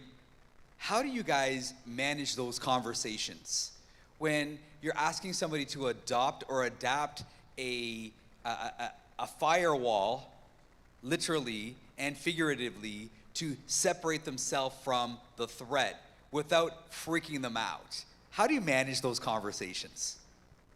Yeah, it goes back to like what this technology is aimed to do, right? There are benefits to deploying this technology. So in the case of cybersecurity, it's all about mitigating and preventing the loss.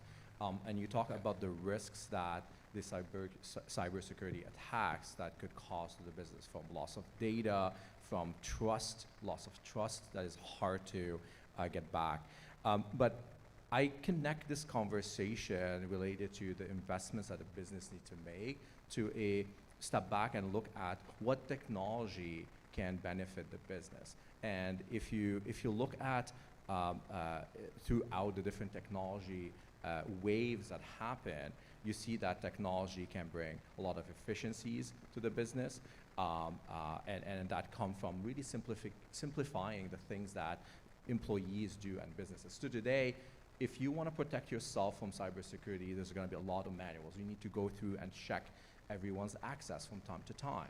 You have to check the policies. If you have technology, you can do that automatically. So you're saying auditing is an important element of maintaining and continue to upgrade the protections that you've put in place. And that's a fantastic takeaway. Many of you might already have safeguards in place, but when was the last time you went through an audit? Wait, I don't know how to do that. Well, there's a bunch of companies up here represented that could probably help you with that conversation. You want to add? I just want to add a very small point here, because when it comes to, technology roadmap for a company, right? We have to understand again when we should do what. I don't think for many smaller companies, we should not ask bigger players to charge us like $100,000 for, again, like SOC 2 audit, right? So if you mean by audit, you mean the actual process of 6 months, someone comes to you with a long list, I think like that definitely has a time. But even like starting with a small program, right? Like you need like the guidelines. So for example, NIST 7621, right? That is actually like the focus is on small businesses. It's like security for small businesses. And it's a guideline, it emphasizes on all the fundamentals of a business. Okay, so what you're saying is it's not like cookie cut. It's not one size fits all. Customized. Folks, twice he has said, he's brought up price point. You're bringing up price point for a reason. Small and medium-sized businesses have so many expenses that all of a sudden they have to take on another expense that probably wasn't a line item that they were thinking about when they launched their business, and now all of a sudden it might need to be a line item. Is that why you're leaning into the price point conversation? Is that why you is it a price sensitive issue right now? Very, right? Like, because there's no direct ROI, connected to security, and a lot of people prefer to grow the business faster rather than spending on security. So that's why I always try to kind of translate, the security needs to business words. Then the CEOs can understand how much is necessary yesterday. So you have to have a security program now. Okay, you can have, like, as I said, like SOC 2 and ISO 27001, maybe in 2 years, but you have to start something today. Okay, let's move forward. So we talked a little bit about security. Fantastic. The theme of this year's event is AI. We're talking about efficiency, innovation. Fantastic. You've heard me say this many times today. Don't be scared. Be prepared. Then you mentioned timing. It's about executing at the right time, right? AI. I'm looking straight at you because you got the world's curliest hair. Love it. So, Andre, if we're talking about AI, when is the right time? And what do I need to measure or evaluate to consider, all right, I need to start moving, implementing XYZ in sales, in my finance, in my XYZ? So when we talk about AI, it's very important to remember as well what that came from. And this has a lot to do with the potential to automate a number of tasks. And this happens in every single area of the business. Automating through artificial intelligence or not, this is something that you need to invest time right now. And crazy enough, we can tie that right into security again.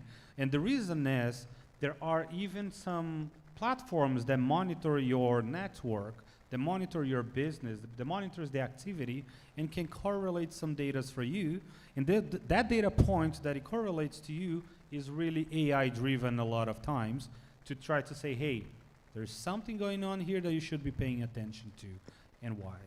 Thank you. Can you tell he has a bent towards cybersecurity? He went right back there. It's important to him, I guess, Manraj, as well.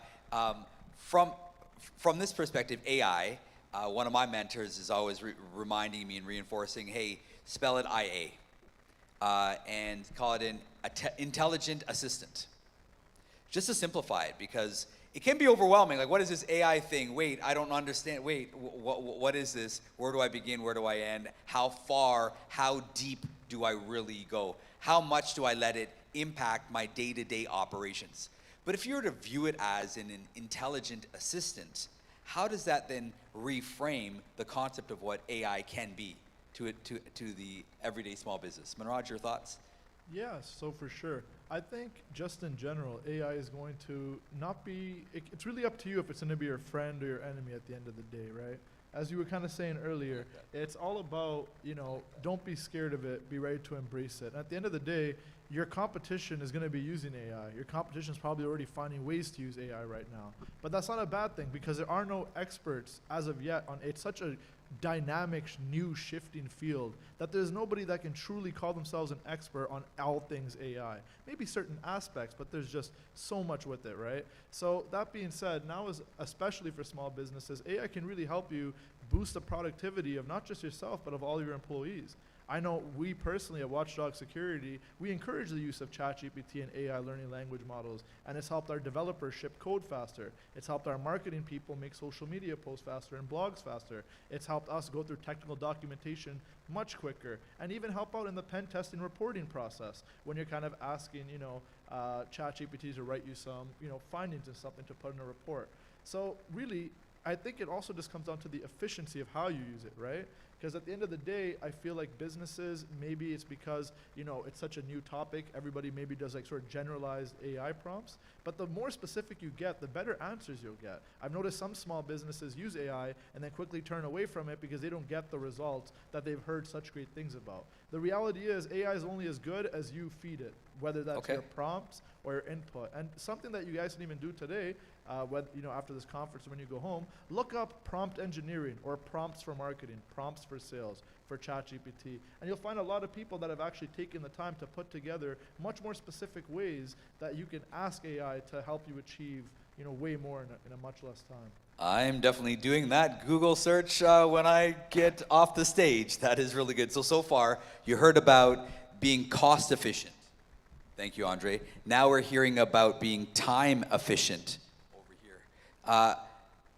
Gentlemen over here, what are other ways that we can create efficiencies as we're adopting not only AI, but cloud? Like, what are other efficiencies that are generated by adopting newer forms of what technology represents? I would look at, for example, looking at your processes today. I would look at the tasks, the workflows that are manual, repetitive. And those are the processes that first I would understand how much time you're spending on doing those tasks or this workflow. And then technology would be used first to automate or also simplify those tasks and rules. I'm going to give an example from the payments world. So when we talk to businesses that today are manually processing payments, on average they spend around 8 steps from end to end, from like looking at the bill to extracting the information from the bill, to putting into their accounting, to reconciling into their accounting, and they're paying and then reconciling. When you look at businesses that have adopted technology to automate the payments, on average they spend 4 steps completing that work. So half the time and half the steps that they spend on versus compared to businesses that are doing this manually. And if you look at the cost aspect of that, if you're a business and today you're manually processing a payment, you're spending around $12 a transaction just from the manual and labor that goes into it. If you adopt technology, that goes down to $6, $7. All that is time and cost that can reinvest in the business. So takeaway, look at where you're spending your time and then use that as a way to start thinking, having conversation about how technology can help you automate. And so let's go back to that phrase, audit. Yeah. That word, audit. So what you're also representing right now is not only, you know, it's not about auditing your security, but you're auditing how you spend your time today. Yeah. And you're gonna begin to evaluate what items do I want to stop spending my time on, because to steal Karen's phrase from Salesforce, friction, like it just doesn't work. All of us enjoy some elements of business, but all of us, there's elements, Ali, that we do not enjoy when it comes to the concepts of building and growing our business. Ali, if I were to ask you from a tech adoption perspective, can you give us an example of some real world applications that you've helped some of your clients walk through at New Binary? Yeah, absolutely. First of all, we always help our clients with understanding why you need to do an adoption, because a lot of time we say no. Actually, a lot of clients come to us, oh, I want to build this, I want to get this product, I want to use AI for this. A lot of time the answer is no, you don't need that, right? It's like everybody knows that, like you have the wrench, you're looking for a screw to open it. That's not the approach, right? You have to understand your problem first, and then you look for a solution. So we breathe lean startup methodology. You do the problem validation, then look for solution validations. So a lot of time we say no, but of course, like at the time that like we have to help our clients, we definitely do a lot of build versus buy analysis. I really believe in doing a proper comparative analysis and business buy versus build analysis, because a lot of time it's already there. Why do you want to build it again? Why do you want to build it from scratch? Understand your needs and then do proper shopping, right? So we've helped a lot of time to choose the proper tools. It can be AI, it can be something else. It can be like a lot of time you don't really need like LLMs for solving a problem, and linear regression do the job, right? You know, most people would know what a fractional CFO is, right? Somebody come in part-time, but they have the executive mindset and bring that approach to your business. So you have a fractional CFO to manage your money.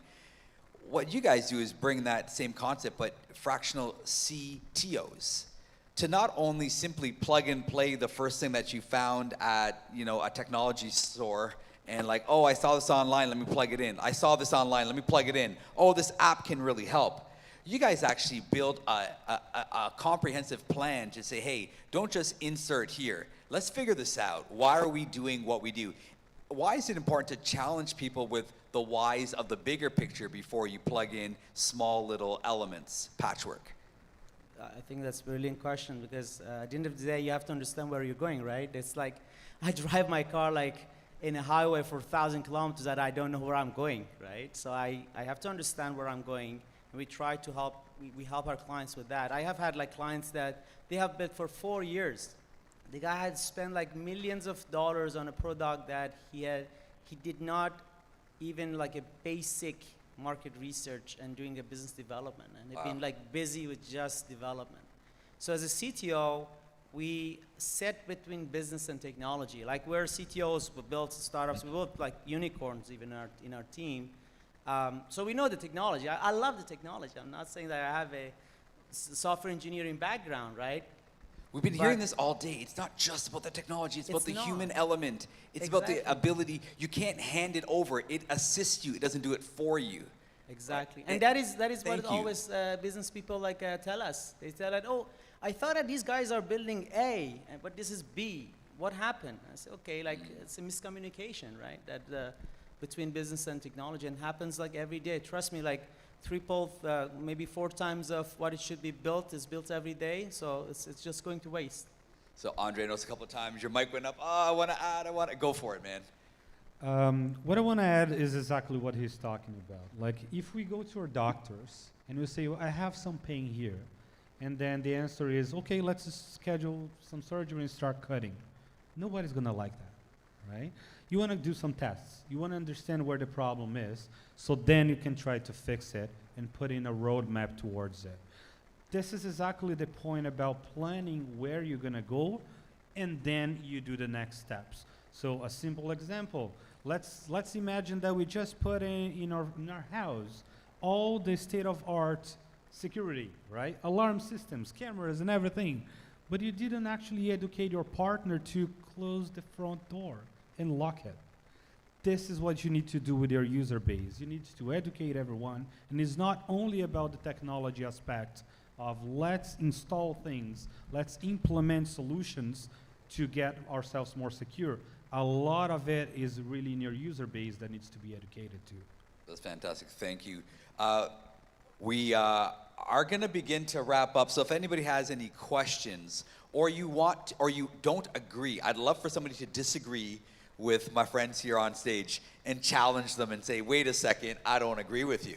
And if you do, come on up and grab the mic and ask your question, add your thought. So if you do have a question or thought, just line up to the to my right over here, my right, your left, and grab the mic. But as we're wrapping up, your closing thoughts, like what is it that you feel is like maybe 1.5 things, not 2, because then we're going to be here forever.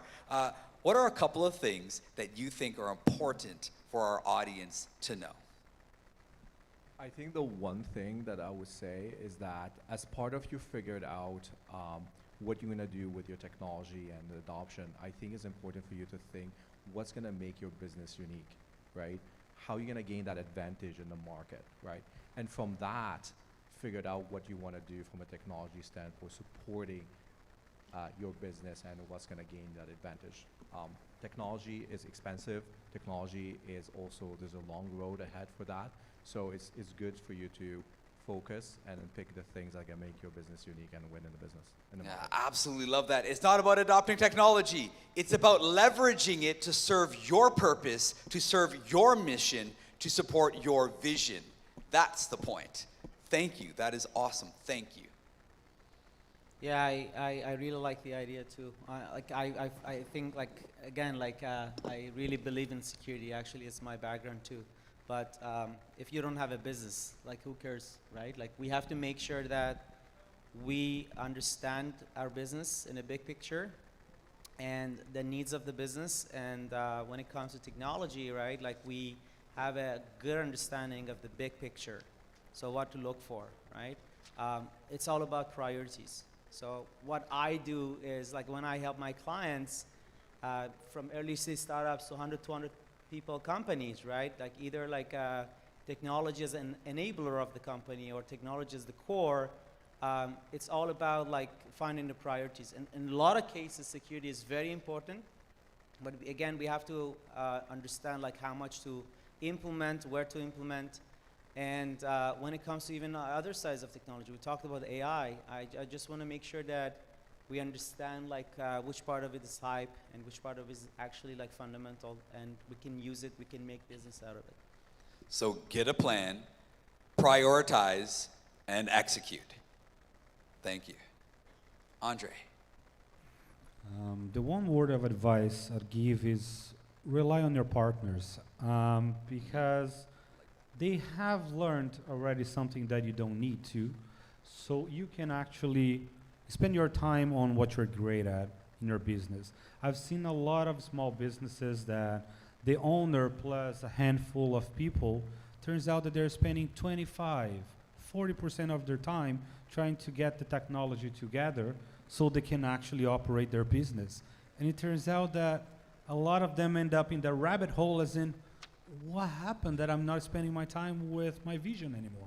So rely on your partners. They're going to enable you to get there. Thank you, Andre. And again, if any questions out there, go ahead, Manraj. Thank you so much. I think I really have two main takeaways. The first one being, before you start investing a ton of money into your cybersecurity strategy, trying to buy all the most fancy software, the fanciest firewalls and endpoint defenses, most of the time it comes down to your employees. It all starts with the human factor. If you take a look at the data breaches, you know, I think some 96% of them, someone can fact check me on that statistic if they want, but something like that is pretty much phishing was used at some element of a cyber attack, right? And phishing involves your human element. So before you go on investing in like, you know, all the latest and greatest software, you can, you know, I say this all the time, you can have a $3 million cybersecurity strategy, but if one of your employees clicks an email, none of that means anything, right? So you really want to focus on training your workforce, making sure you invest in high quality security awareness training from a reputable provider that not just tells you, you know, hey, this is how you should look out for a phishing email, but how to recover. And that's one of the cool things we're actually doing at Watchdog Security. As I mentioned a little bit earlier, we're on a mission to really make cybersecurity accessible to small businesses.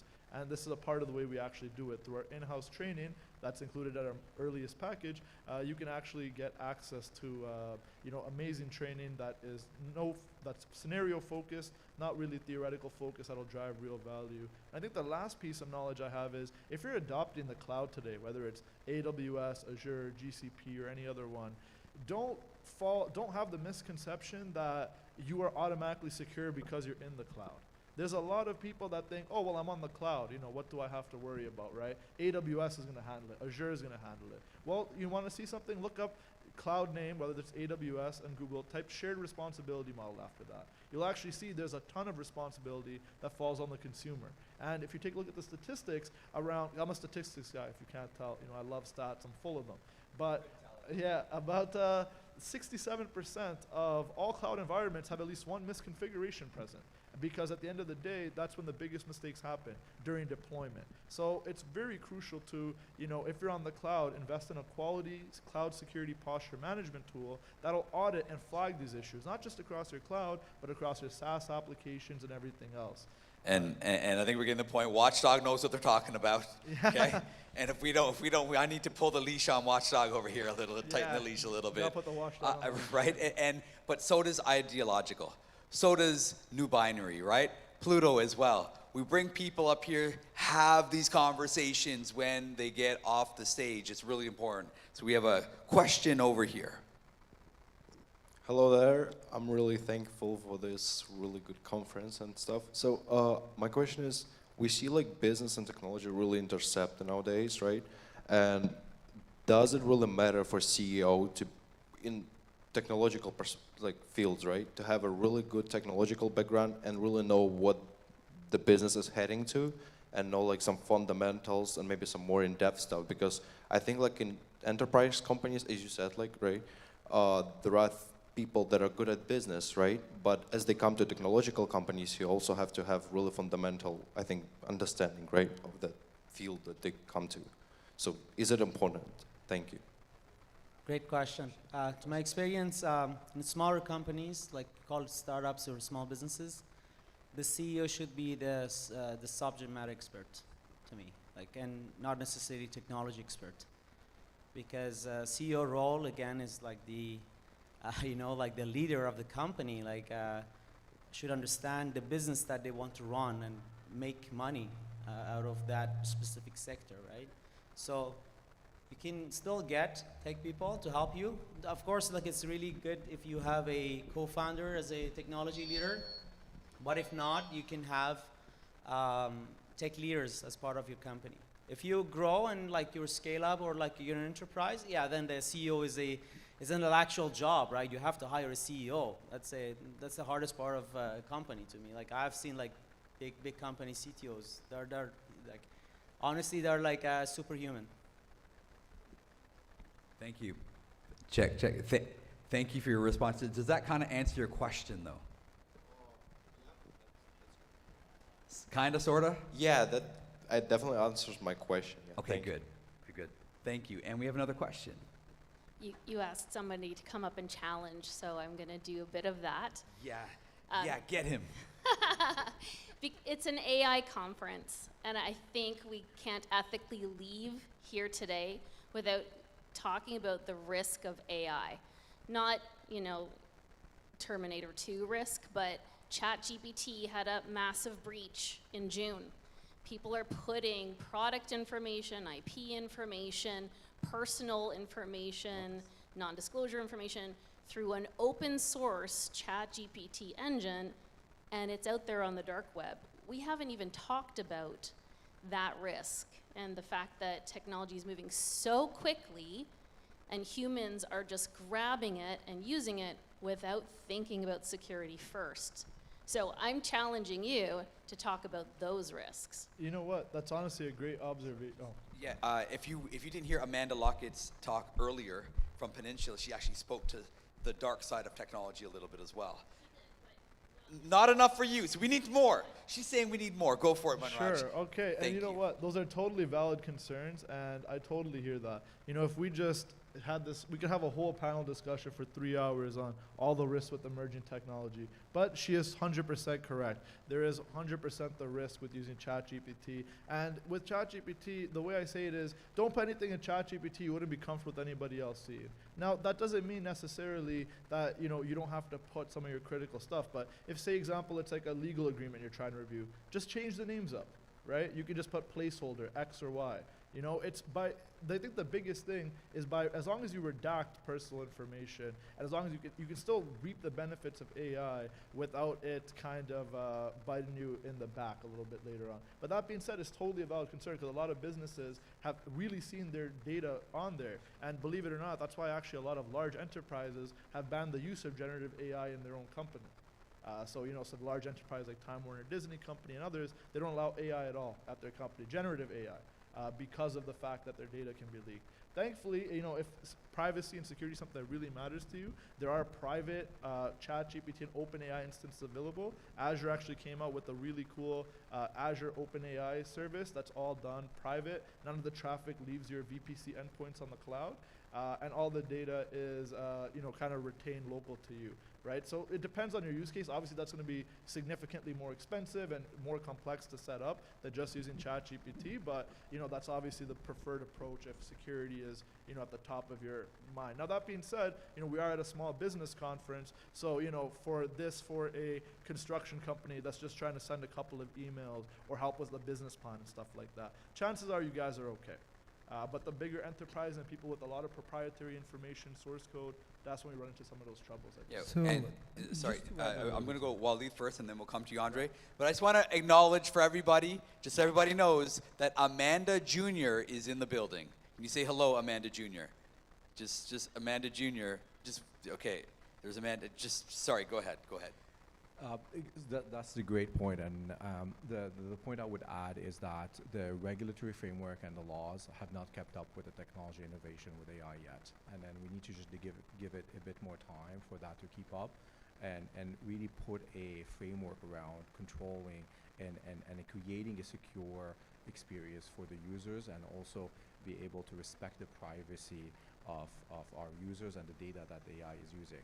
We've seen this previously in different ways of technology. Like when we go back to the world where now everything is now online, that was great. But then the laws protecting users and data had to keep up with that, and then came in after.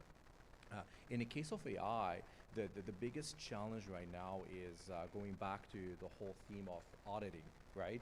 Is able to audit the AI, understanding how they came up with that decision or that recommendation, what data elements and sources they have actually looked at, and if those data sources are infringe on the privacy of the users.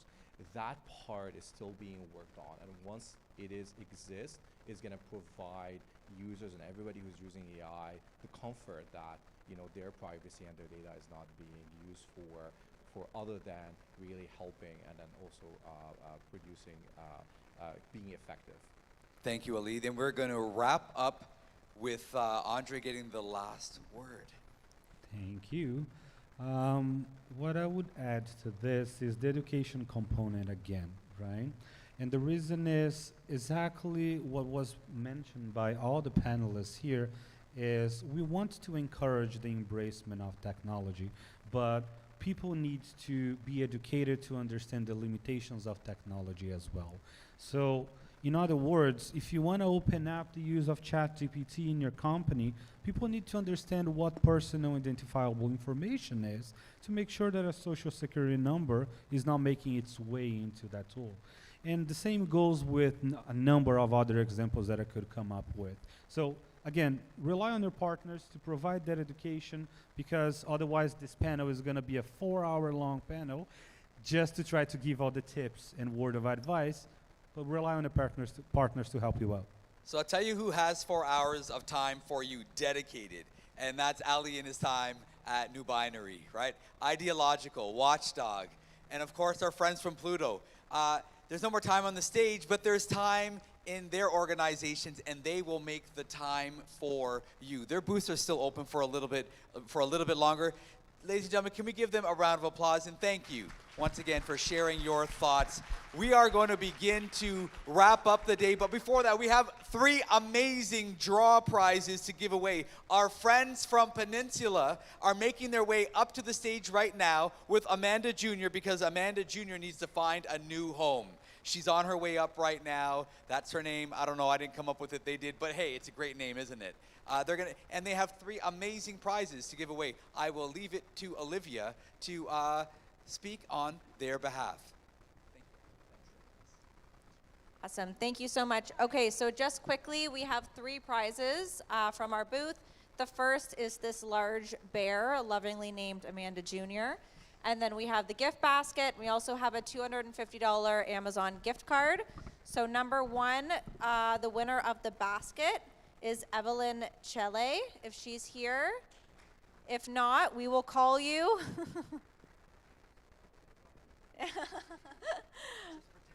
Pretend to be her, yeah. Okay, so we will contact her and she will get that prize. The second draw winner is the bear, and this one is to Ibuola Anikibi. She's here.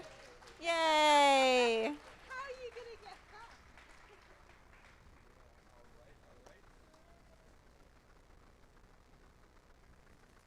Perfect. Thank you so much.